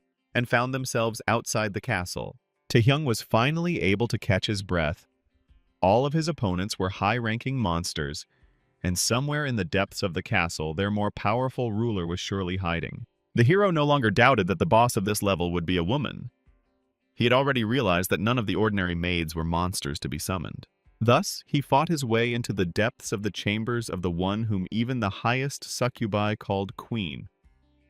Another servant stood at the entrance to her bedroom, her wings meekly folded, as if completely unfazed by the intrusion. Moreover, bowing low, she invited the hero to quickly enter inside, because he was expected there. Hearing that the queen was waiting, the hero grinned contentedly and decided to quickly see her in person. The bedroom was decorated with roses that bloomed profusely under the ceiling, and thick vines twined towards the base of the covered bed. There was something exciting in this whole situation. Especially the naked captives who hung upside down were unable to make even a sound. It was Taehyung's first time in a woman's room, so he didn't really know how to behave. The queen herself welcomed him into her palace and introduced herself as the mother of all creatures in the castle. Her name was Rosaria, and according to the system, she was the being summoned for the contract. Taehyung couldn't even dream of such a thing, so he was very excited. When he called her name, Rosaria repeated it again, singing it syllable by syllable, and her voice sounded seductively sweet. Taehyung had not yet seen her face, because of the dark veil, but he immediately felt that the queen was beautiful. What surprised the hero even more was that the monster used human speech. But according to the queen, this was no more surprising than the fact that Taehyung himself understood the speech of monsters. It seemed that they were both endowed with an automatic translation system. But even so, Taehyung was amazed at how correctly and beautifully the queen spoke. She was by no means stupid. Having settled more comfortably on the bed, Rosaria asked the hero why he had come to her chambers. For wealth, or perhaps for fame. Perhaps it was the will of chance, or perhaps he wanted something more in his lonely bachelor life. But none of the above interested the hero. He firmly stated that he had come here to receive the oath of summoning. It sounded so insolent that the queen could not resist laughing out loud. She had never heard such impudence before. She praised the guy for his clever mind, but treated his words as if they were some kind of funny joke. Throwing back the curtains of her bed, Rosaria revealed herself to the hero. If you didn't count her wings and the tentacles protruding from who knows where, she could easily have been considered seductive. "Everything has its limits, even jokes," the queen declared. "Will he talk about the summoning when he himself becomes her toy?" she asked. And immediately dozens of tentacles rushed towards the hero for obscenities. But this was exactly the move the guy was waiting for. The spirit of the dead man immediately came to his aid. Only thanks to the mana stones did the hero still not fall from exhaustion, having used his abilities so many times. At his command, all the raking tentacles were pressed to the ground without ever touching him. If the queen herself did not want to go to him, she had to be subdued by force, the guy said and grinned. Soon, a real battle broke out.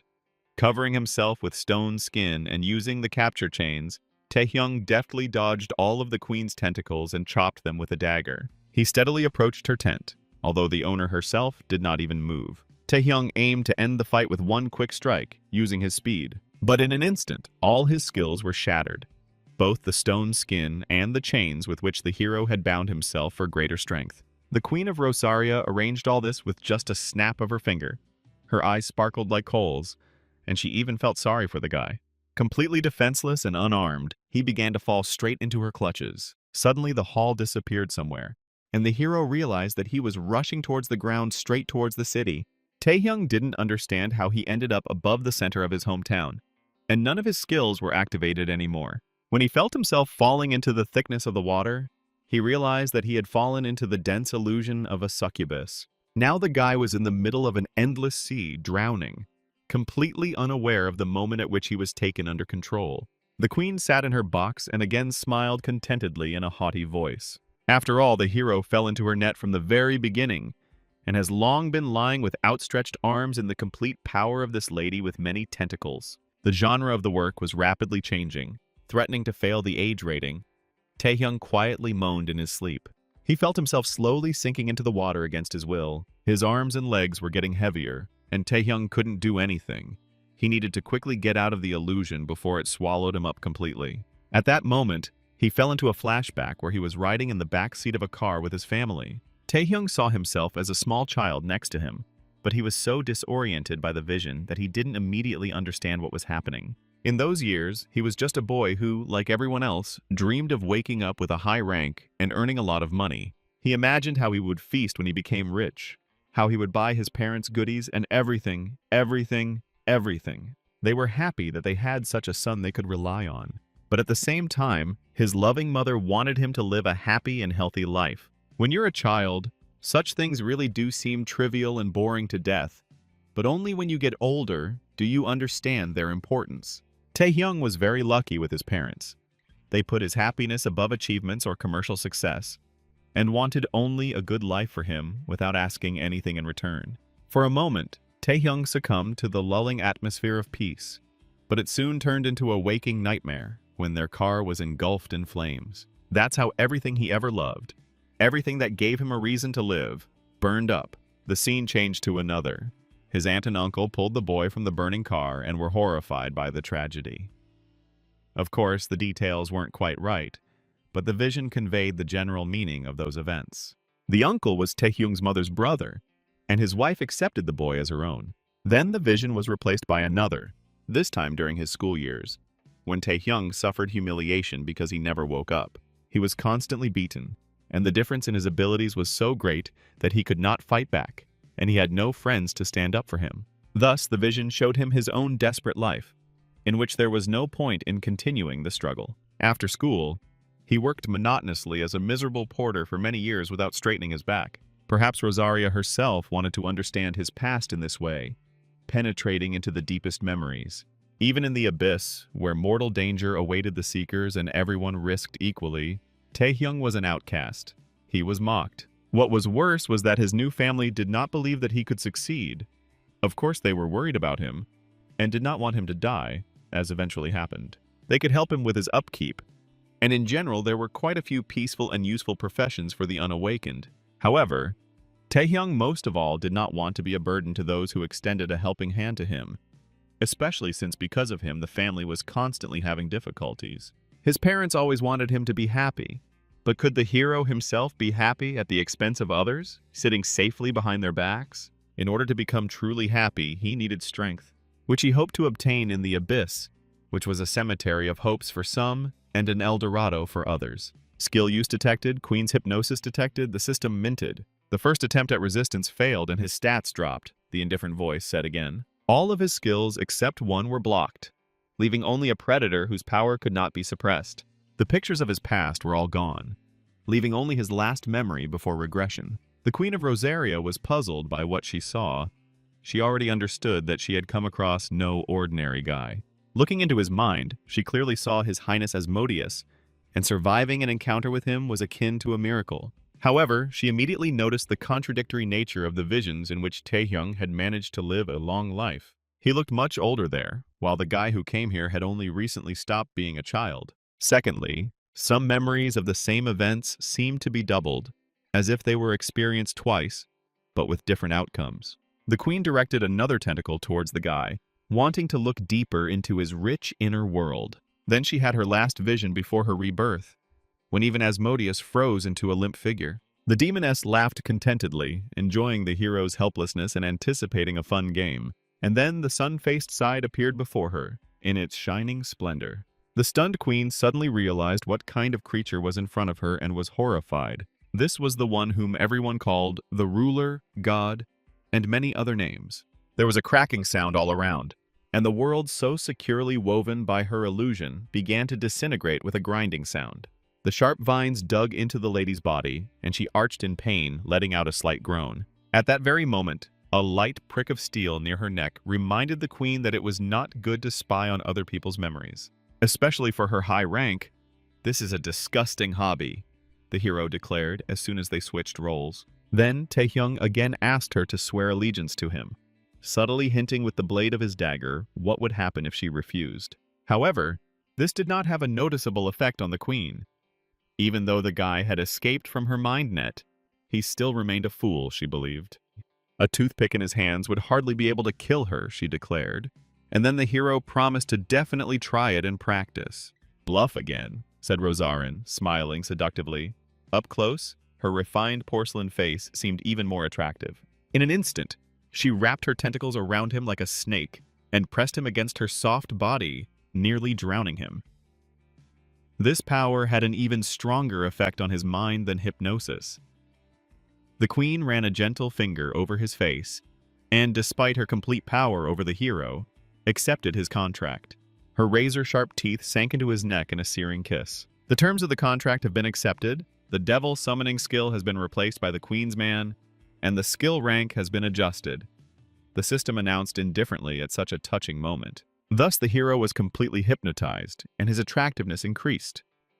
From an excess of feelings and fatigue, he again fainted at the Queen's feet. The scarlet eyes now looked at him almost tenderly. Rosarin wished the king's chosen one sweet dreams and smiled sweetly. The hero was awakened by that same first-rank officer, Paul, who so arrogantly asked to be the newcomer's guide. Paul was clearly alarmed, but sighed with relief when he saw that the newcomer was safe and sound. Taehyung returned to the hunter's area near the camp when Paul was patrolling and found him unconscious there. So the guy realized that Rosaria had most likely sent him here when their contract was signed. As expected, what happened was not a dream because Taehyung received the skill of summoning the queen and full hypnosis, which meant he was already overgrown with cheats like a terry bush. With the summoning of this seductive demoness, he might be unable to overcome even the national powers he would face in the Asian tournament. And the power of Geas had endless uses, all hail Lelouch. This is what Taehyung was thinking about when he woke up, but what he couldn't understand was why the demoness witch changed her mind. He still remembered her words spoken as if in passing, sleep well, chosen one of the king. Here Paul got tired of waiting for the guy to come to his senses and called him again. This time he hoped that the hero would still take the experienced seeker as his guide. But Taehyung refused again, saying that he had already completed all his urgent matters. There was nothing else for him to do in the abyss, so he quickly went home. The city was drowning in the sun's rays and the morning bustle, as usual, not even suspecting what the seekers had to sacrifice for the sake of this peaceful life. At the same time, Yu Aeon was just leaving the hospital. She finally regained her full strength and passed all the tests. What she didn't expect was to be greeted, because the guild leader didn't like unnecessary attention. Deputy Chung Han-soo congratulated her on her discharge and smiled, causing the scar on her face to stretch even further. The lady, in her usual manner, asked how many more she had to beat to prove that she was okay and didn't need supervision. Han-soo chuckled nervously and quickly changed the subject, saying that he had news for the lady. Seeker Kim Tae-hyung returned from the depths of the abyss while she was resting in a sanatorium. The girl was surprised, because even for a genius like Kim Tae-hyung, exploring the abyss alone must have been difficult. Han-soo agreed with her. The abyss was considered a graveyard for high-ranking newcomers. But the problem wasn't that he had returned. The question is, who will the hero meet? The deputy said mysteriously. And Yu Ayong thought for a moment that he was talking about who the guy had a close relationship with. Han-soo immediately reported that Kim Tae-hyung wanted to meet with the leader of Indivisible, one of the 4 strongest guilds, the leader of which was Kang Hek, a mighty and fierce warrior. To match his strength, he had the same truly barbaric character and believed that brute force decides everything in the world, so he immediately offered the guy a fight. Without further ado, Kang Hyuk challenged the guy and moved menacingly towards him. The leader of one of the 4 guilds, a man called the best tank in South Korea. Rumors abound about him, about hours-long battles with monsters all alone. But the most famous trait of this barbarian is that he likes to include defeated opponents into his guild without asking their permission. Here, the girl who came with Kang Hyuk abruptly interrupted his advances and called on him to come to his senses. This left the guild boss somewhat taken aback, and it became clear that he had a soft spot for his secretary. Although she was an ordinary second-rank seeker, she was the only one who knew how to deal with the guild leader's violent temperament. She immediately reminded him that he had recently reported to the Human Rights Commission. If Kang Hyuk continues like this, he'll be banned from the abyss again, said the sweet secretary. Taehyung watched the whole thing with great caution. Then Secretary Kim turned to Taehyung to calm him down a little. She admitted that her boss was surrounded by terrible rumors about forced recruitment. But this time, they were going to invite the guy officially and with full responsibility. If you agree, no duel is required, the secretary added. Then Taehyung asked if he would be forced if he refused. His suspicions of these people hadn't diminished. However, Secretary Kim didn't deny that if the boy refused, he would still be drawn into a duel, only clarifying that the offer was very lucrative. One could only marvel at their audacity and their ability to make such an absurdity seem legitimate. Moreover, Secretary Kim already knew that the guy was going to participate in the Asian tournament. Taehyung was surprised. He thought that only the chairman and Yu Aong should have known about this. But if 2 know, then everyone knows. The hero understood. The Guild of the Indivisible, more than others, specialized in exploring the abyss. They maintain a busy schedule of raids and scientific missions. Collaboration with such an organization will certainly allow the guy to compensate for his lack of achievements, Secretary Kim firmly stated. Here, Kang Hyun himself stopped his secretary, seeing that her words were not at all conducive to advancing the matter. Since this guy doesn't respond to benefits, it's worth going another way, the guild leader said and grinned wildly.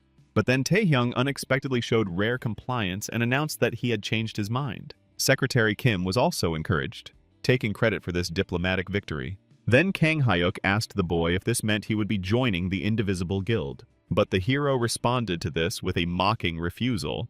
He brazenly approached Kang Hyuk and declared that he agreed to act according to his method. The winner takes all. Taehyung knew well this barbaric but effective method of sorting out relationships between the higher ranks. The big guy chuckled contentedly, and he immediately became excited, anticipating an interesting match with the impudent youngster. Almost the entire guild gathered to watch this fateful match. They had an arena for such events. There were also journalists there who immediately began to bombard the hero with questions, because there were rumors about his connection with Yu Aeon, the leader of the Night Wanderers, and now everyone was excited about his upcoming battle with Kang Hyuk. Even though the guy was a rising star, his opponent was still the best tank in the country, and few people would willingly challenge him. Taehyung could barely restrain himself from squashing all the annoying flies with the help of the spirit of the dead. But then he heard a familiar voice in the crowd and turned around in surprise. One persistent girl tried in vain to push her way through the crowd to interview the hero. Otherwise, she would have been fired. Taehyung grabbed her hand like a lifeline, he recognized the girl he had interviewed right before the Seeker exam. The guy smiled and, without letting go of her hand, greeted her, reminding her of their last meeting. The excited reporter immediately blushed and was completely at a loss. Since they met, Taehyung had gone from being an unknown, awakened being to becoming a rising star among the top-ranked Seekers, so now everyone was interested in her identity as well. The girl was amazed that the hero was such a delightful person that he remembered her after just one meeting. She was very touched by such attention, completely unaware of her true intentions. It soon became clear that Taehyung had simply chosen a familiar face to answer all questions through her, effectively appointing her as his press secretary. After this, he left her alone, not understanding anything, to be torn apart by a curious crowd of idlers. The guy walked into the arena, where the head of the Indivisible Guild was already impatiently waiting for him. He already had a warlike aura around him, and he greeted the brat by praising him for his bravery. Taehyung was clearly hurt by the fact that he was considered a coward and a weakling, so he immediately made it clear what he intended to do to Kang Hyuk, and his body became covered in stone skin. The crowd sat in the stands and watched the upcoming fight through protective screens. The conditions of this duel were quite simple. One of the participants had to surrender or lose the ability to fight. The commentator got so carried away that he announced the start of the 120th forced recruitment, but then remembered that this was an ordinary duel. Both opponents clearly had no intention of holding back, and the atmosphere between them was heating up. The first thing Taehyung decided to do was to show off his power with the help of the dead king and suppress the enemy with his spirit. This skill, when used to its full potential, could suppress a high-ranking monster, so the hero was eager to test it on the enemy. Even the head of the Indivisible Guild should have a hard time resisting such a skill, the hero thought. But Kang Hyun not only endured it, but also laughed at the light tickling the guy gave him. He stood firmly on his feet, as if under a cool shower, unpleasant but nothing more. Swift as a cheetah, Kang Hyuk leaped toward the guy and landed behind him. Oh, those manga maneuvers with no logic at all. How do they do that when the opponent is looking straight at you and can simply turn their body in the direction of their movement? Only after this ridiculous and unnecessary maneuver did Kang Hyuk decide to attack with his fist. The blow had a bear-like strength to it, causing Taehyung to immediately fly back. The opponent had used some special skills to strengthen him. Taehyung then called upon the chains to help him, wanting to tie up his opponent. At once, a dozen golden fetters rushed towards Kang Hyuk, who was keeping up with the guy. He was surrounded by a dense red aura, and the barbarian believed that the binding technique would not take him. He continued to charge forward like an enraged buffalo, and tore all the chains as if they were a thin web. Taehyung felt real trouble when the enemy, like an elephant, decided to trample him and jumped up with a kick. There was a loud roar, and the long-suffering arena was torn to pieces. When the smoke and dust cleared a little, Taehyung became visible, still standing on his feet. Kang Hyuk laughed. The boy was good at running away, but with such skills he could hardly defeat him. The guy responded in kind. He was still standing on his feet, and if the head of the guild couldn't do anything else, he would hardly be able to bring him to his knees. Kang Hyuk dismissed this as the usual youthful boasting, the way boys who know nothing about the world speak, and moved closer to Taehyung. Then he showed him his true power and strength, his aura taking the form of a long-extinct predator, the largest that had ever existed on land. Seeing such power, the crowd screamed, anticipating the imminent end of the fight, since the leader pulled out his final trump card. But there were also those who were just waiting to see how it would all end, because when it came to the hero, nothing could be known for sure. Yoo Ae-yeon watched the match with pleasure. In fact, she also wanted to see how the impudent guy would be defeated. There had to be a limit to his strength and self-esteem. If Kim Taehyung loses, she will join the Indivisible Guild, she said. And then her deputy realized that it was worth preventing this duel altogether. After all, Kang Hyuk had a special skill, the blessing of wild animals. In battle, he imitated various animals and demonstrated enormous power. Even Taehyung didn't stand a chance in close combat, the deputy concluded. However, Yoo Ae-yeon immediately told him not to worry too much about this, and smiled with the corners of her lips. Having watched Taehyung for so long, she had long realized that this guy always had a trump card up his sleeve. And now everyone was tensely awaiting the outcome of the battle and how it would all end. The head of the Night Wanderers, unlike everyone else, remained completely calm. And then a gasp of astonishment swept through the stands, causing everyone to freeze in place. Even the presenter screamed in surprise, unable to contain himself. Only a moment passed, and the head of the Indivisible Guild himself fell to his knees. He was as amazed as everyone else. And Kim Tae-hyung snatched victory from his grasp, even though nothing seemed to foreshadow it. Meanwhile, behind the scenes, Secretary Kim desperately tried to explain to the Human Rights Commission that the duel was voluntary. The arena's protective field weakened. The fight was over and there was no longer any need for it. The guild members who had gotten into it through beatings couldn't believe their eyes.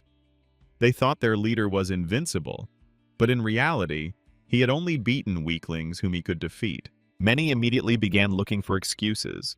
Perhaps there had been a violation of the rules or fraud, because the head of the guild, who had gone through hundreds of dungeons, simply could not, in their opinion, lose like that. There were demands to annul the result and continue the battle without tricks. Tae-hyung sighed heavily. He understood their indignation and distrust of his strength. No one had seen him do anything special. But what could he do? He had to do it, because the enemy had driven him into a corner with his superior close combat skills, the best in the country. Right at the moment of the last attack, the hero used Rosaria's full hypnosis skill, which he had only recently acquired, and it worked as intended. After this, he ordered the Abyssal Veteran to kneel, and he complied. Naturally, everyone considered this cheating or dishonest. But it was hardly to be expected that, given the diversity of skills, strength would always and everywhere be the deciding factor. The head of the Indivisible Guild was still trying to regain control of his body and mind, and was desperately resisting. He had absolutely no understanding of how he had lost, and how he had been taken out of action, not remembering the last moments of the attack. Then his angry scream echoed throughout the arena, and Kang Hyuk ordered everyone to shut up immediately. He still didn't understand how he had been defeated, but as a noble barbarian and a true warrior, he knew how to admit defeat. And so he himself declared that he took full responsibility for what had happened. All members of the Indivisible Guild must accept this outcome, since this is how they became members of their organization. He suggested that those who were dissatisfied come to a private conversation. In the end, there was nothing left to do but accept the results. Ah-yun smiled. She liked both possible outcomes, and the fact that the arrogant and uncouth Kang Hyuk lost and was now furious was great news. This outcome was unexpected, but it meant only one thing. The guy named Kim Tae-hyung still had some hidden aces up his sleeve, Yu Ayong concluded. He never ceased to amaze her, and she eagerly awaited what else this impudent fellow would show her. At this time, such a strange manic expression wandered across her face that even the deputy began to worry. When the hypnosis wore off, Kang Hyun immediately approached the guy who defeated him. Defeat did not break the proud warrior. The hero extended his hand in a conciliatory manner. There was no need to boast about the vanquished. They had had an excellent fight. However, Kang Hyuk still wanted to know if the insolent man had planned to defeat him in this way from the very beginning. To some extent, that was true. The hero agreed with him meaningfully. This upset the barbarian, although he showed no signs of loss of spirit. But afterward, they shook hands anyway. A promise is a promise, said this leader, and offered to pay with money or a special item. These were very generous gifts, but Tae-hyung did not strive for material goods, which he himself could have received. This surprised the barbarian, and he asked what the hero wanted, just 2 words. But they made Kang Hyuk tremble, so much so that his expression changed. The Labyrinth of the Minotaur. Squeezing his huge palm, the boy firmly stated that he wanted to go on a raid to that place. Deputy Go reported to the head of the Seekers Association that this was the initial dungeon in the abyss. The labyrinth, as its name suggested, was a complex space with numerous traps and required a guide with detection skills. Although it was located at the very beginning of the abyss, many, even the highest-ranking Seekers, failed in their attempts to navigate it. The Indivisibles had now been given the right to make another attempt, and were preparing for the raid in complete secrecy, making it all the more surprising that Tae-hyung was able to find out about it. Even the head of the association didn't know what might happen in the abyss, or predict the outcome of the raid, so they were worried about the top-ranking newcomer. The only thing they could do was believe in the luck of the searchers, said the chairman. They couldn't do the work themselves. They already had plenty of things to do, like rearranging papers on the table. He used to be on a path of adventure, but then he got his eye shot out, the chairman said, deep in thought. But what worried him much more than clearing the dungeon was not its danger, but a certain human factor. Then someone contacted him through the system channel, and the chairman was distracted from his thoughts. They had some very urgent matter there, and everyone was standing there with worried faces, and that's what secondary characters were good at, conveying anxiety. They were only contacted by the Japanese Searchers Association, and everyone had these faces as if the apocalypse had happened. No one expected urgent calls, since the issues with the raid on the auction house had long been resolved. The whole point is that the saint sent an official invitation to the seeker Kim Tae-hyung, thereby committing an overt act of diplomatic aggression. Oh, horror! At the same time, Kang Hyun lined up his men in front of the gate and prepared to go on a raid. Secretary Kim quickly took the roll call and began counting everyone one by one.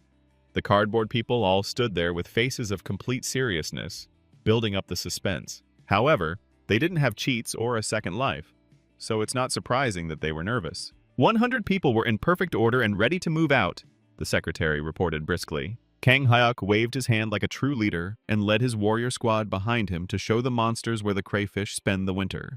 Upon arrival, they were given a warm welcome, and a fierce battle immediately ensued. The gatekeeper's bulls were strong and numerous. Taehyung fought on his own. He didn't need any special cover, and he systematically destroyed his enemies. Using a dagger in his dexterous hands, he butchered the bulls one by one. All of them made excellent barbecue cuts, ready to eat at any time. He has excellent dexterity. The hero heard words of praise and turned around. Kang Hyuk clearly wanted something, because he didn't even look at his people who were stubbornly fighting the monsters. He asked the guy how he liked the weapon he received as a gift and grinned. The dagger was actually quite good, especially since the hero's old weapon was being repaired.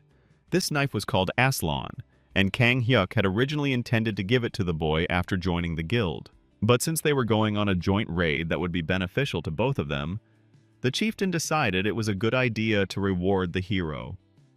The boy, however, was worried about further progress in the labyrinth.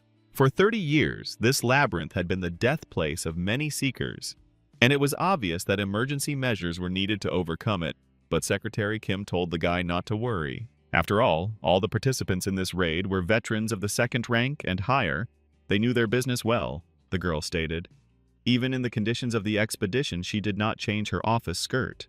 At this moment, these warriors were not only successfully defending themselves, so it was impossible to push them back. In addition, the deputy head, who had detection skills, allowed him to neutralize all the traps along the way. Although he looked quiet, he knew his business. Moreover, a few months ago they managed to find the key to passing the dungeon, the secretary added. And then the leader joined the conversation. He said that they had discovered the corpse of a monster in the depths of the labyrinth. The huge minotaur had tattoos with symbols that were found throughout the labyrinth, and when Kang Hyuk touched the minotaur, his entire body except for his horn crumbled to dust. Then, using tracking, they planned to follow the tracks of this monster and find the path that leads to the exit from the labyrinth, the hero realized. The logic behind the labyrinth's design was completely unclear, but Kang Hyuk was confident of his victory. Having gathered together, the searchers set out on a dangerous journey, led by a guide with a lantern in his hand. Thanks to the fact that they followed the secret boar trails, there were no incidents. Signs on the wall indicated that they had chosen the right path. At times, the passages were so narrow that we had to literally crawl, and it was unclear how the giant with horns got through. And so the guide in the hat, for whom the author did not want to invent a face, informed the group that they had arrived at their destination. They entered a round, spacious hall, where a minotaur with a broken horn stood kneeling. The center of the labyrinth was its end. The statue of a monster that could be the boss impressed everyone with its size. Obviously, the horn they brought with them had to be attached to this statue. The secretary immediately pulled out a cart with a huge horn from the unknown annals, as ordered by the boss. Taehyung watched silently as everything unfolded exactly as he had expected. According to his past life knowledge, the raiding party, using the horn, reached the center of the labyrinth. I wonder if there are stories of reincarnated people who truly know little about the world beyond their own lives, like ordinary people. Kang Hyuk didn't wait long, picked up the horn, and with a satisfied face full of excitement began to attach it to the minotaur's head. The horn snapped into place, and immediately there was an electrical crackling sound, as if a short circuit had occurred. For some reason, all of the participants of the raid decided that this was the end of their journey, and were already celebrating their victory over the labyrinth that no one had been able to pass for 30 years. Kang Hyuk smugly called out to the master of the labyrinth to show himself, and laughed louder than anyone else. And then he froze in place because the Minotaur also began to disintegrate right before his eyes. The strange ripples of texture changes in the level affected not only the main statue, but the entire hall. Gradually, the statue turned into a pile of bones, which immediately scattered throughout the hall. Then the hall disappeared, and instead, everyone found themselves in a snowy wasteland, separated by a powerful blizzard that hid the groups of seekers from each other. Some of them got caught in the raging current and were carried downstream. Others found themselves in a very similar place, right at the foot of an erupting volcano. As expected, things couldn't be that easy, since no team in previous years had managed to complete this dungeon. Now everything didn't look so rosy for the searchers, who were used to working as a team, covering each other's weaknesses. They all fell into a spatial trap and were separated randomly, which brought a certain amount of confusion into their battle formations. Meanwhile, a villainous villain with attention deficit disorder who calls himself Shadow instead of his normal name received a report about Kim Tae-hyung, who was participating in the raid. This confused the villain's plans, and now they didn't know what to do, so a decision was required from their organization's deputy. However, Shadow wasn't worried about this at all. They were planning something bad, and they had sent 20 of their members, from first to highest rank, to the raiding party, so these forces should still be enough. No matter how strong Kim Tae-hyung and Kang Hyuk are, they still have their limits. After the adventurers exhaust themselves in the labyrinth, how will they deal with the threat in their rear? This is precisely what the villainous villain was counting on, impatiently idling instead of working. Tae-hyung found himself in a place with a group of 4 searchers, one of whom suggested that they introduce themselves to each other first. The girl in the squad called herself Miranda. She was a second-rank seeker, but the hero quickly tore the mask of pretense from her face with a kick. He already realized that these were cultists and traitors in front of him. In fact, her name was Milena, a triple wizard of the highest rank. From the very beginning, the villains had many questions about Tae-hyung, whether he was a hero who fought like the leader Kang Hyuk on the front lines and was a shield for the people, or he was one of those who are ready to sacrifice themselves to save people, as was the case in East Point, judging by the rumors. Be that as it may, for ordinary second-rank seekers, Tae-hyung was an example and a pinnacle that one could only dream of. And just now, without further explanation, the noble hero, in front of the other seekers, kicked one of them. They looked in horror at the one they knew as Miranda and could not understand what was happening. Park Sung-hoo, a second-rank seeker with magic bullet skills, screamed after coming to his senses. The hero just showed everyone a thumbs up and told them not to worry and not to thank them for eliminating the spy. But Park Sung-hoo considered these actions hostile and opened fire on the hero himself. He had no doubt, and fired a whole line of magic bullets that flew towards Tae-hyung in curved trajectories. Then the hero simply tilted his body slightly, and all the projectiles flew past. The bespectacled man realized what a mess he was in, but he wasn't even going to stop, thinking that Tae-hyung was just crazy. After all, how could Miranda, who was his precious comrade and companion in the abyss, be a cultist? Pictures of their shared adventures flashed before the bespectacled man's eyes. He leaned over Miranda and tried to shout to her, so that she would come to her senses sooner and help them escape from the abnormal hero.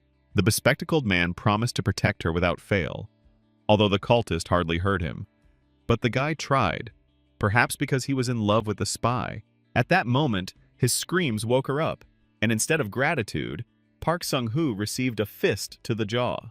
Apparently, Miranda has decided not to hide her true nature from anyone anymore, and as soon as the dirty pig dared to touch her, the spy was indignant.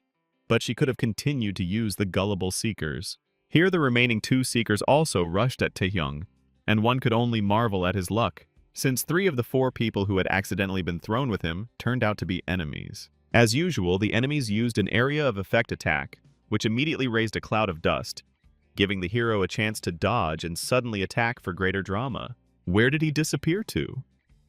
That's what the idiots thought, staring stupidly at the hole where the hero had just stood, when they could have simply changed their position for safety reasons. However, Tae-hyung also had no intention of immediately taking advantage of his tactical advantage.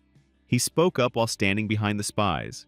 It was a stroke of luck that all the enemies immediately revealed themselves, because the hero only knew the faces of the biggest villains. Milena had already recovered from the blow, and was also ready to join the fight. She was surprised that after so many years of service in the rear of the Indivisibles, no one could suspect her. But some guy from the side immediately recognized them as spies. On the spy's shoulder was a skull with a lightning bolt. The hero smiled and asked the woman not to worry, because it wasn't her acting that had let her down. It was just that he knew the future. Milena smiled wryly, thinking that the impudent boy was simply making fun of them. She decided that it must be because of his special relationship with Yue Yeon and the Night Hounds that he had managed to sniff something out. However, it didn't matter, because everyone already understood that they would fight to the death here. Milena revealed her luxurious manicure and, despite her specialization as a magician, rushed into close combat along with the others. It's hard to understand what they were hoping for, knowing Taehyung's track record, who also defeated the head of the Indivisible Guild. The villains attacked him from all sides and hoped to pin the guy down, but he fought back skillfully. Neither fast nor powerful attacks could simply hit him, and the hero openly toyed with his opponents.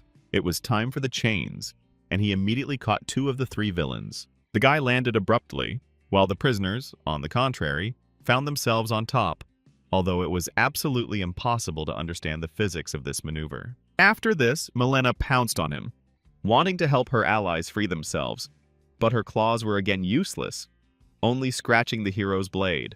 Of course they knew the hero was strong, but they still significantly underestimated this guy, and now they were paying for it.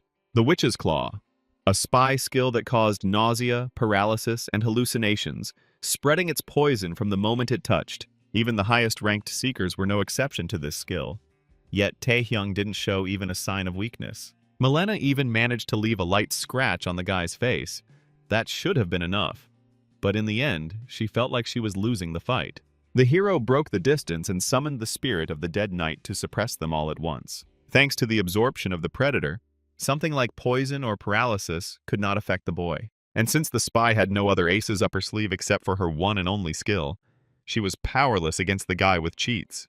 There was an explosion that raised a cloud of dust and tore all the leaves from the nearby trees. A deep crater had formed in the place where the spy stood, and the bespectacled pack carefully approached its edge.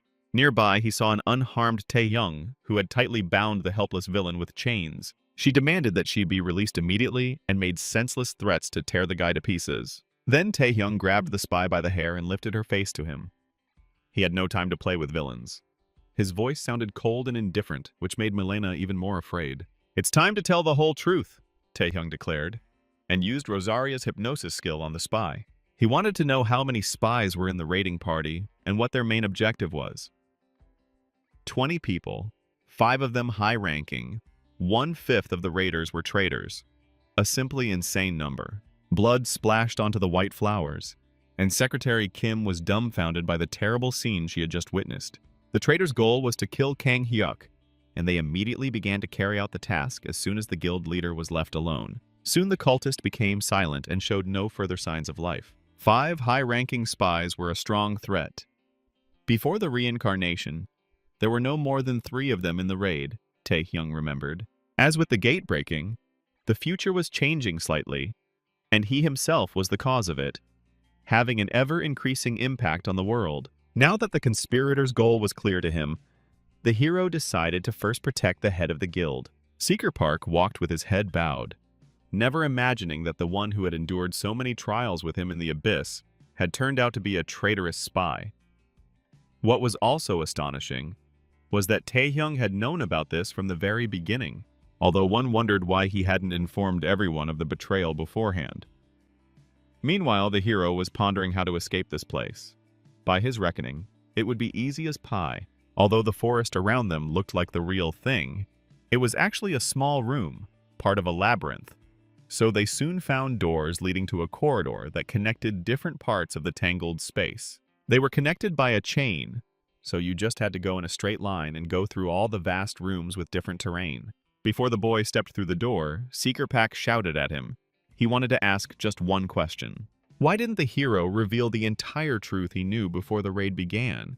Which seemed like a reasonable decision. Pack apologized for his suspicions about the hero, but still believed that if the hero had told him about the spies, many losses could have been avoided. In general, he stood with an offended and serious face, and demanded some kind of moral response from the hero, who, in principle, could not answer to anyone. However, Taehyung deigned to answer. Park could believe him or not in this case. But in fact, the hero had long ago warned the head of the guild about a possible conspiracy. So when Kang Hyuk was surrounded by a group of his own seekers, he was not very surprised. He was wounded, but it was not deep. There were only enemies left around, and there was no one loyal to the guild leader nearby. Kang Hyuk pressed his hand to the wound and laughed quietly.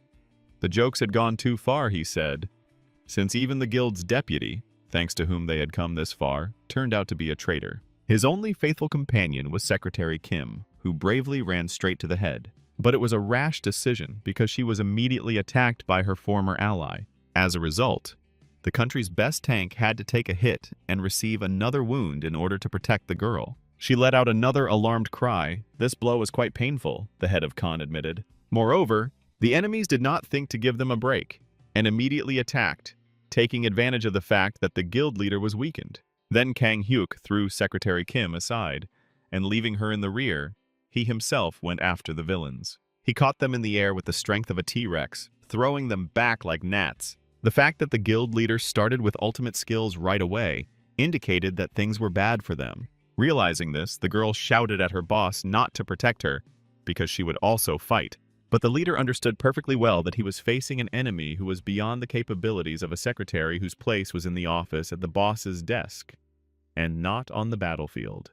The flames flared up, and the unharmed villains emerged straight from the fire. The former deputy agreed with the girl. Now was not the time for the leader to think about anyone but himself. All this time, the man with the lantern and the hat hid his power. He and the other conspirators must have been infiltrating the organization for years. The chain he held his lantern on lengthened, and a huge fiery skull appeared at the end of it. The villain, who was too lazy to draw a face, grinned and declared that there were 4 top-ranked seekers gathered here, and the rest had first place. Elite guild members gathered here to kill the leader of Khan. The battlefield was surrounded by a wall of fire and smoke, and experienced assassins stood on all sides. Kang Hyuk could only lament his failed personnel policy. He thought he was a good judge of character, but ended up with so many traitors. The Hatter told him not to blame himself so much for what had happened.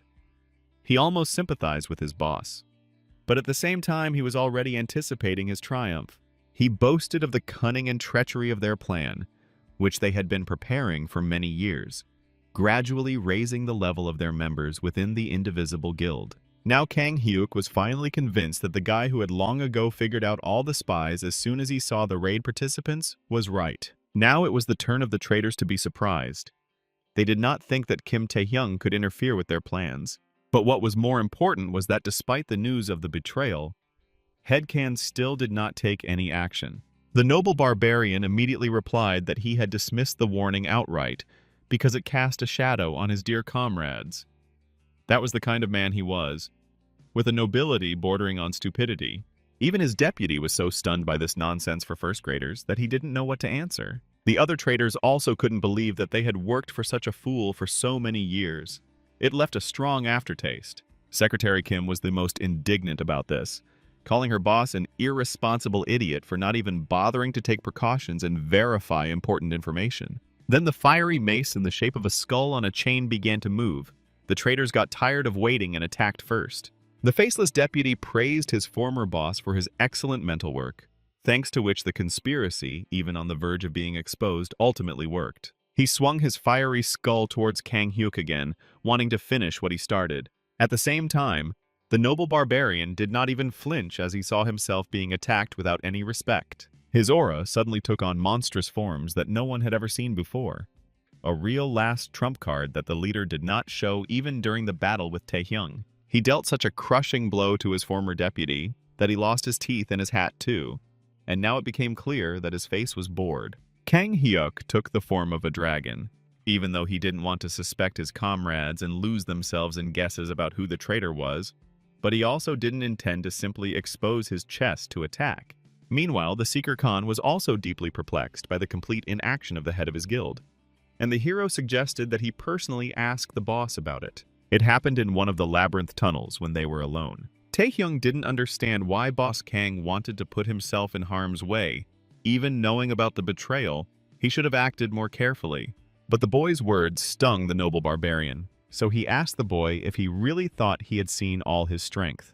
So, for someone who was absolutely confident of his victory, there was nothing strange in letting the conspirators' plan come to fruition. This way, it was possible to deal with all the enemies within the Indivisibles at once, rather than looking for each one separately. Soon, Taehyung and Seeker Park entered the room where Chief Kang was fighting. He received first aid from his faithful secretary. Bandaging the wounds helped stop the bleeding. Both were glad to see the hero. Kang Hyuk even began to grumble about Taehyung's long delay, because he was supposed to meet someone from the raid squad on the way and arrive faster. Many of them needed help, but the hero, having set his priorities, rushed to the rescue of the guild leader, although he had already sorted everything out perfectly well.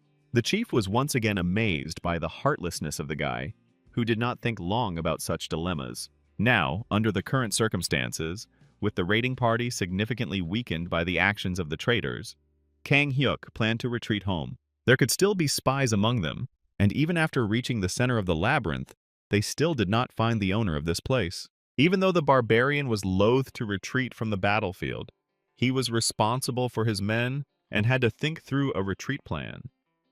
He even apologized to the boy for not trusting him right away. However, the hero did not focus much attention on this. The main thing was that Kang Hyuk realized his mistake, but in the future he should be more careful. This was said in such a mentoring tone from the elder that Kang Hyuk instantly exploded, and only with Secretary Kim's gentle hand did he manage to avoid another squabble. In truth, the hero also regretted failing to achieve the achievement, but he understood that it was the best decision for everyone. Even though he warned Kang Hyuk about the betrayal, he ended up facing more villains than he should have, and ended up getting seriously injured. In fact, the hero's data on clearing this dungeon was fragmentary, and his participation in the raid only further confused all the cards. The moment Secretary Kim asked Seeker Park if there were any other traps and monsters on the way here, Taehyung felt a bad feeling. And indeed, even though they were scattered across different zones, there were no traps or monsters inside, so Pak thought that they would be able to return from the labyrinth without difficulty. But such circumstances were uncharacteristic in the Abyss, and even more so in one of the most difficult levels. Since they were thrown into different pockets of space, there should have been traps and monsters there, but all these places were empty and did not pose a threat to the Seekers. All this was a big mystery for Taehyung. He did not understand how in his past life Kang Hyuk dealt with the owner of the labyrinth in his past life. And then they saw something that made them fall silent in awe at the enormous size of the boss that appeared right in front of them. Foam flowed from the six-eyed bull's mouth, as if he were enraged at being disturbed. The mistress of the Minotaur Labyrinth, a great queen of the highest rank, had arrived to speak her mind. No doubt it was the boss of this place, cow or not, but it appeared suddenly and scared everyone. In each of the Minotaur's four paws was a heavy weapon, which he began to thrash about in all directions, so that soon the searchers had to run away quickly. Taehyung managed to grab Secretary Kim with a chain, but unfortunately the level boss destroyed the escape routes, making it impossible to send the most vulnerable members of the raid there. In the end, both of the strongest fighters decided to accept the challenge of the huge cow and turned to meet her. Kang Hyuk didn't spare any effort and immediately took the form of a dragon. Seeing that he was being attacked, the Minotaur took a defensive stance and covered himself with all his limbs, so that he did not have many vulnerable spots. An epic and completely unimaginable duel ensued between a giant and two mosquitoes. But the mosquitoes were nimble and quick, so it wasn't easy for the big monster to hit them. Together, they managed to delay the Minotaur's advance and draw him towards themselves. But then they saw that the boss was preparing a magical attack. As if its enormous size and ferocious power weren't enough, this monster also possessed magic. Under its influence, the skeletons of other giants became covered in a thick layer of flesh, rising from the dead. Thus, the previous king of the Tau Bulls, also of the highest rank, was resurrected.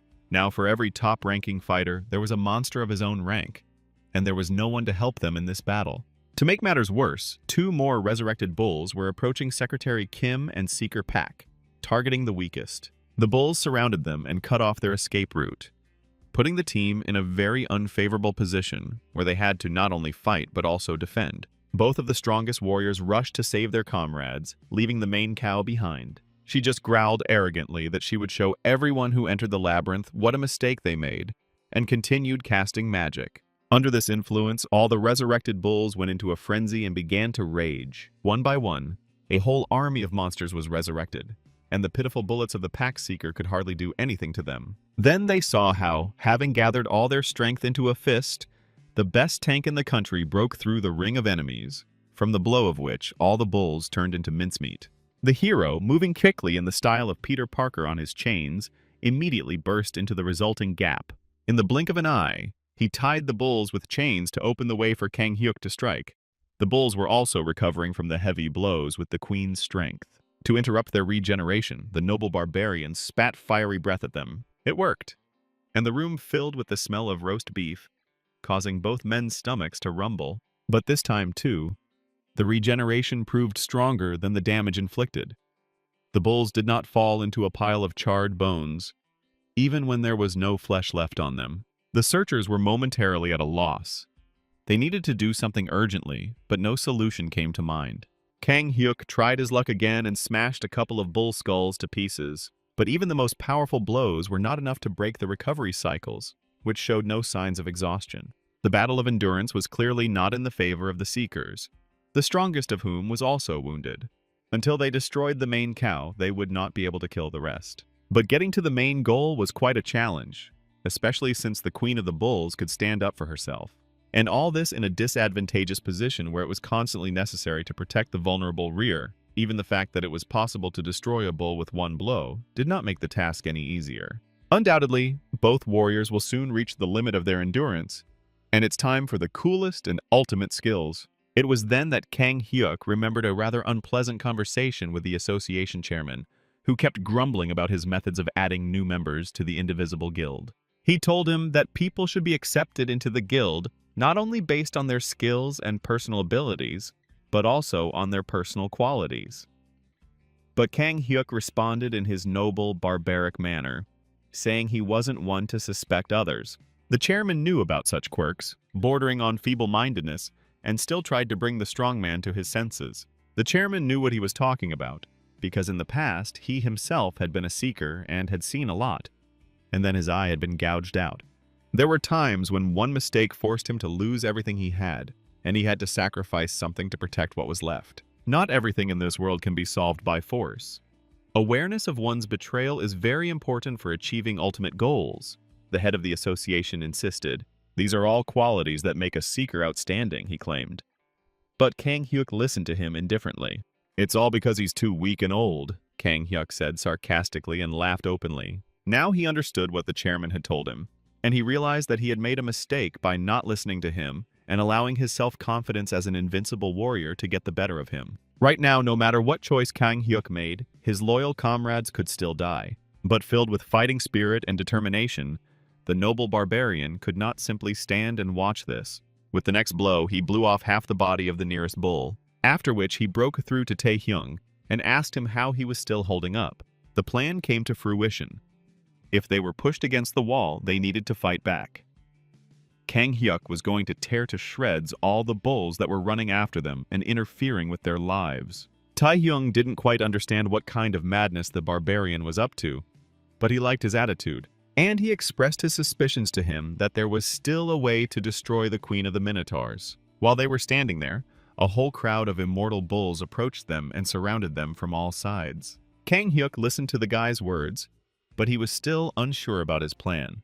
There was always the possibility of error. Together, they made their way straight to the Bull Queen, who seemed to be waiting for their decision. The main cow swung her staff again, and another wave of resurrected ones rushed towards the two warriors. Like a dragon, Kang Hyuk treated them to an avalanche of fire, turning the entire hall into a barbecue room. While the main cow boasted about her inexhaustible life force, Taehyung broke straight towards her, through the wall of flame. The first thing he did was to summon the spirit of the dead king to shackle the sacred cow. This allowed him to knock the queen down and finally interrupt her magic cast. The undead knight, who had once also been a dungeon boss, grabbed the monster by the throat and squeezed with force. Eventually, they managed to break through the sphere that cut them off from the rest of the labyrinth. What is this method? Kang Hyuk asked before they started.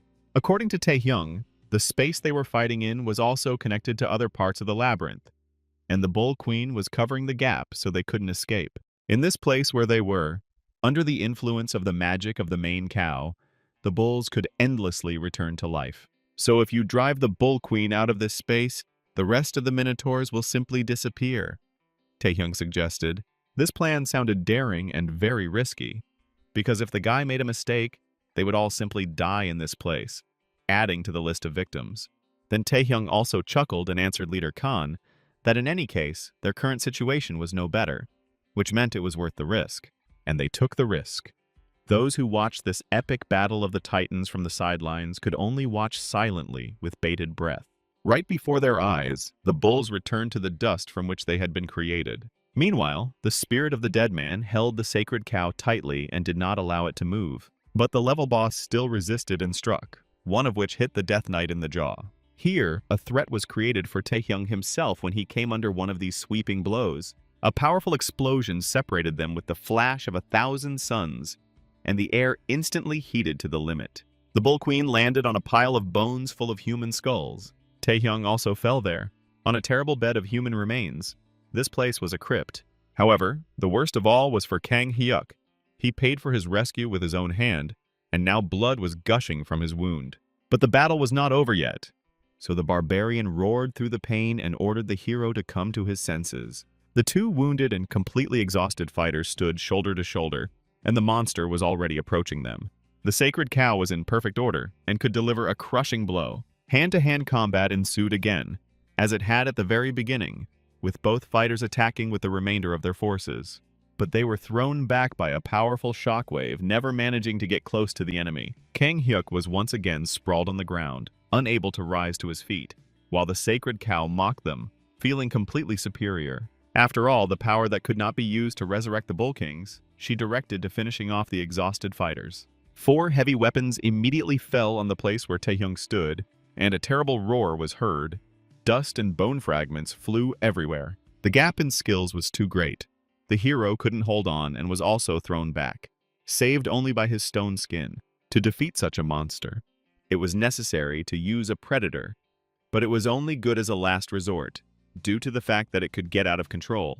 Taehyung only had one strike if he didn't want what happened last time to happen again. At that moment, he remembered his conversation with Yu Ah-yeon after clearing the fire temple when she was admitted to the hospital, and she told him about the method of practical application. The description of the skill in the system was rather sparse, and the girl agreed to satisfy his curiosity. Each skill type varied greatly depending on how it was handled, and the mana cost also changed when adjusting its power.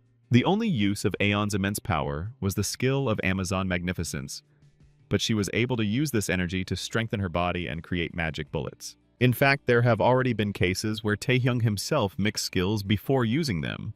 He used the same stealth skill only on his rings, and, stretching out comfortably on the couch, she added that one unstable skill can be wrapped around another, or around a weapon. Smiling charmingly, Yu Ah-yeon assured the boy that he would definitely be able to handle such a creative application of skills. A surge of new power stopped the sacred cow, blood-red lightning bolts striking in all directions. Ultimately, the hero realized that Ah-yeon was right. The predator could take on different forms at will, meaning it could be used like any other skill. Another blast of power simply shattered the sacred cow's skull. Although the hero did not know the nature of his power, he strove to squeeze the maximum out of it for himself, and he succeeded.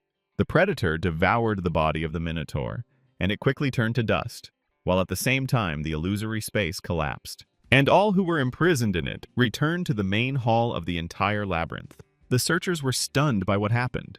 For them, it all ended quickly, although there were also quite a few casualties. Then they saw the hero carrying their wounded guild leader, whom everyone considered invulnerable. But fortunately, Kang Hyuk was alive. And that's the main thing. Considering all the risks, losing his arm wasn't such a big problem.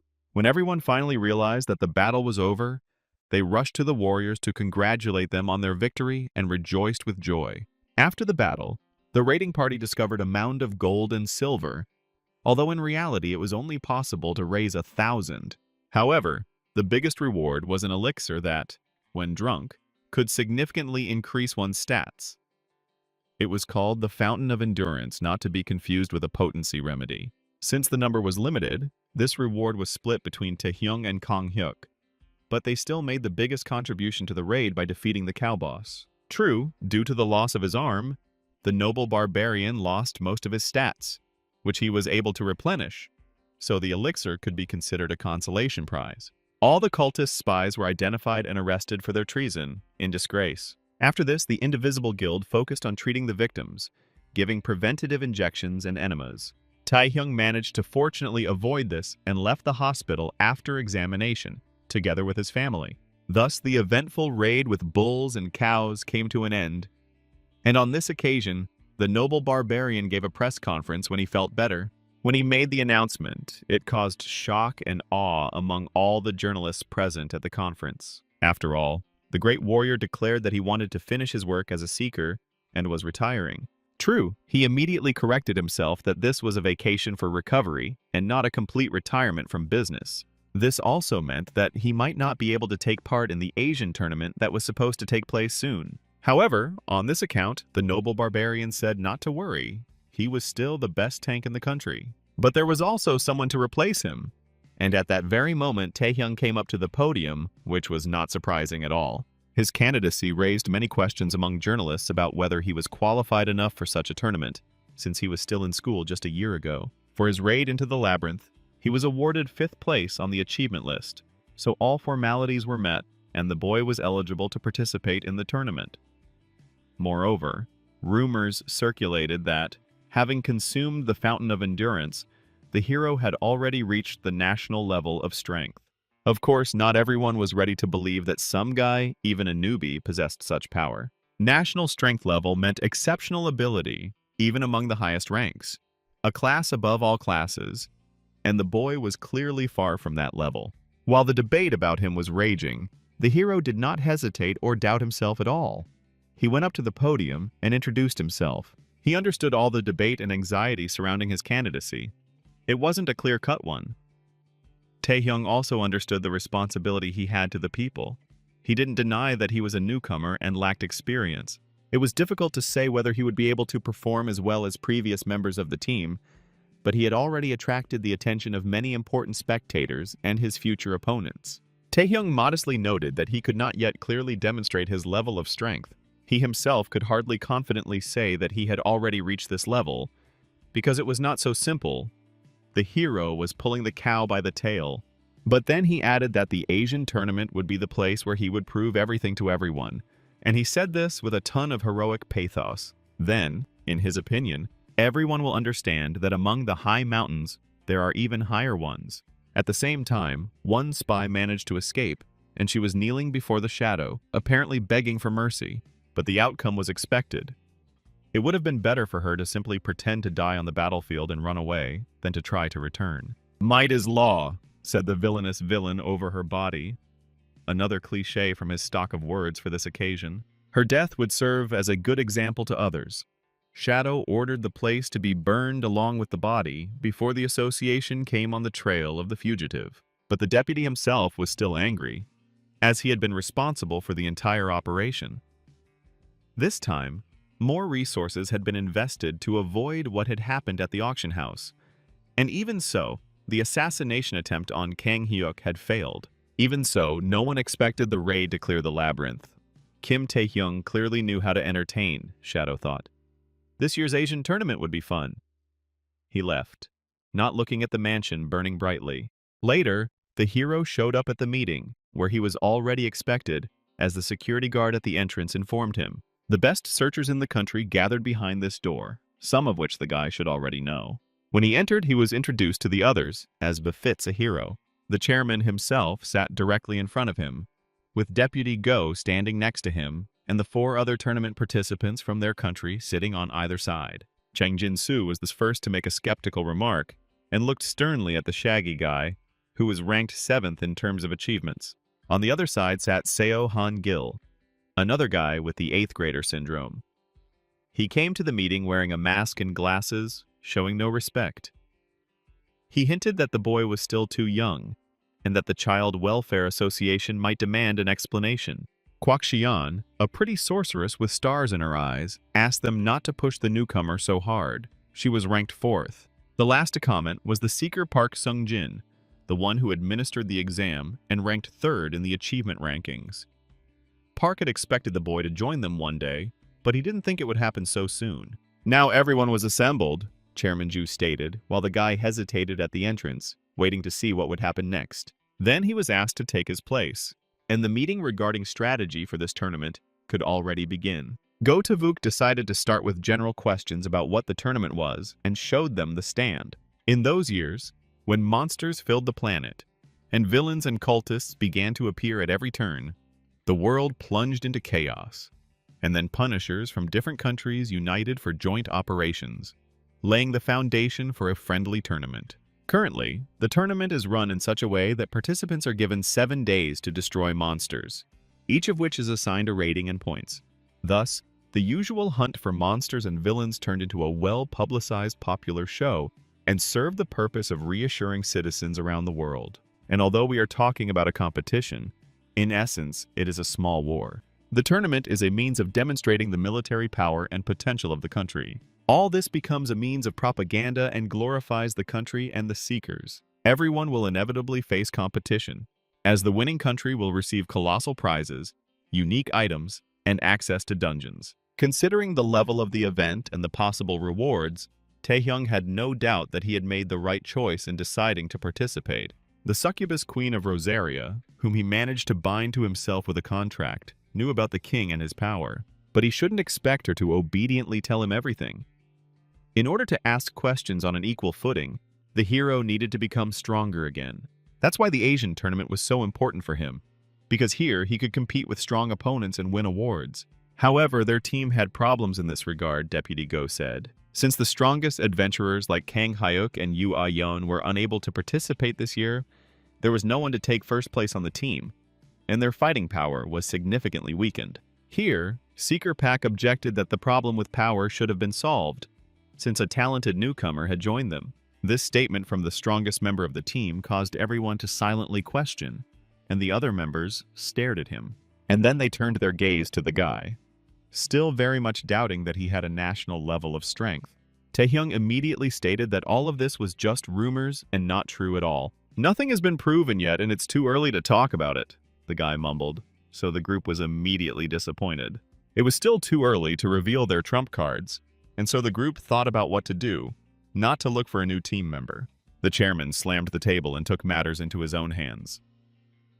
Even though they didn't have the rank of a nation yet, the tournament wasn't a full-fledged war anyway, so they could perform well, since the key was hunting monsters and villains.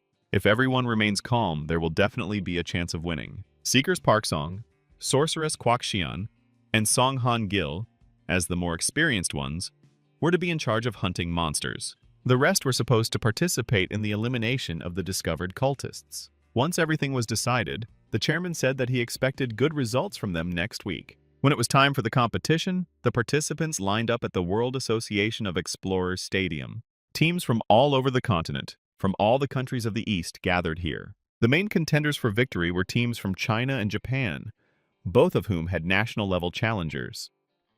Shinji Nakato was known as an invincible swordsman.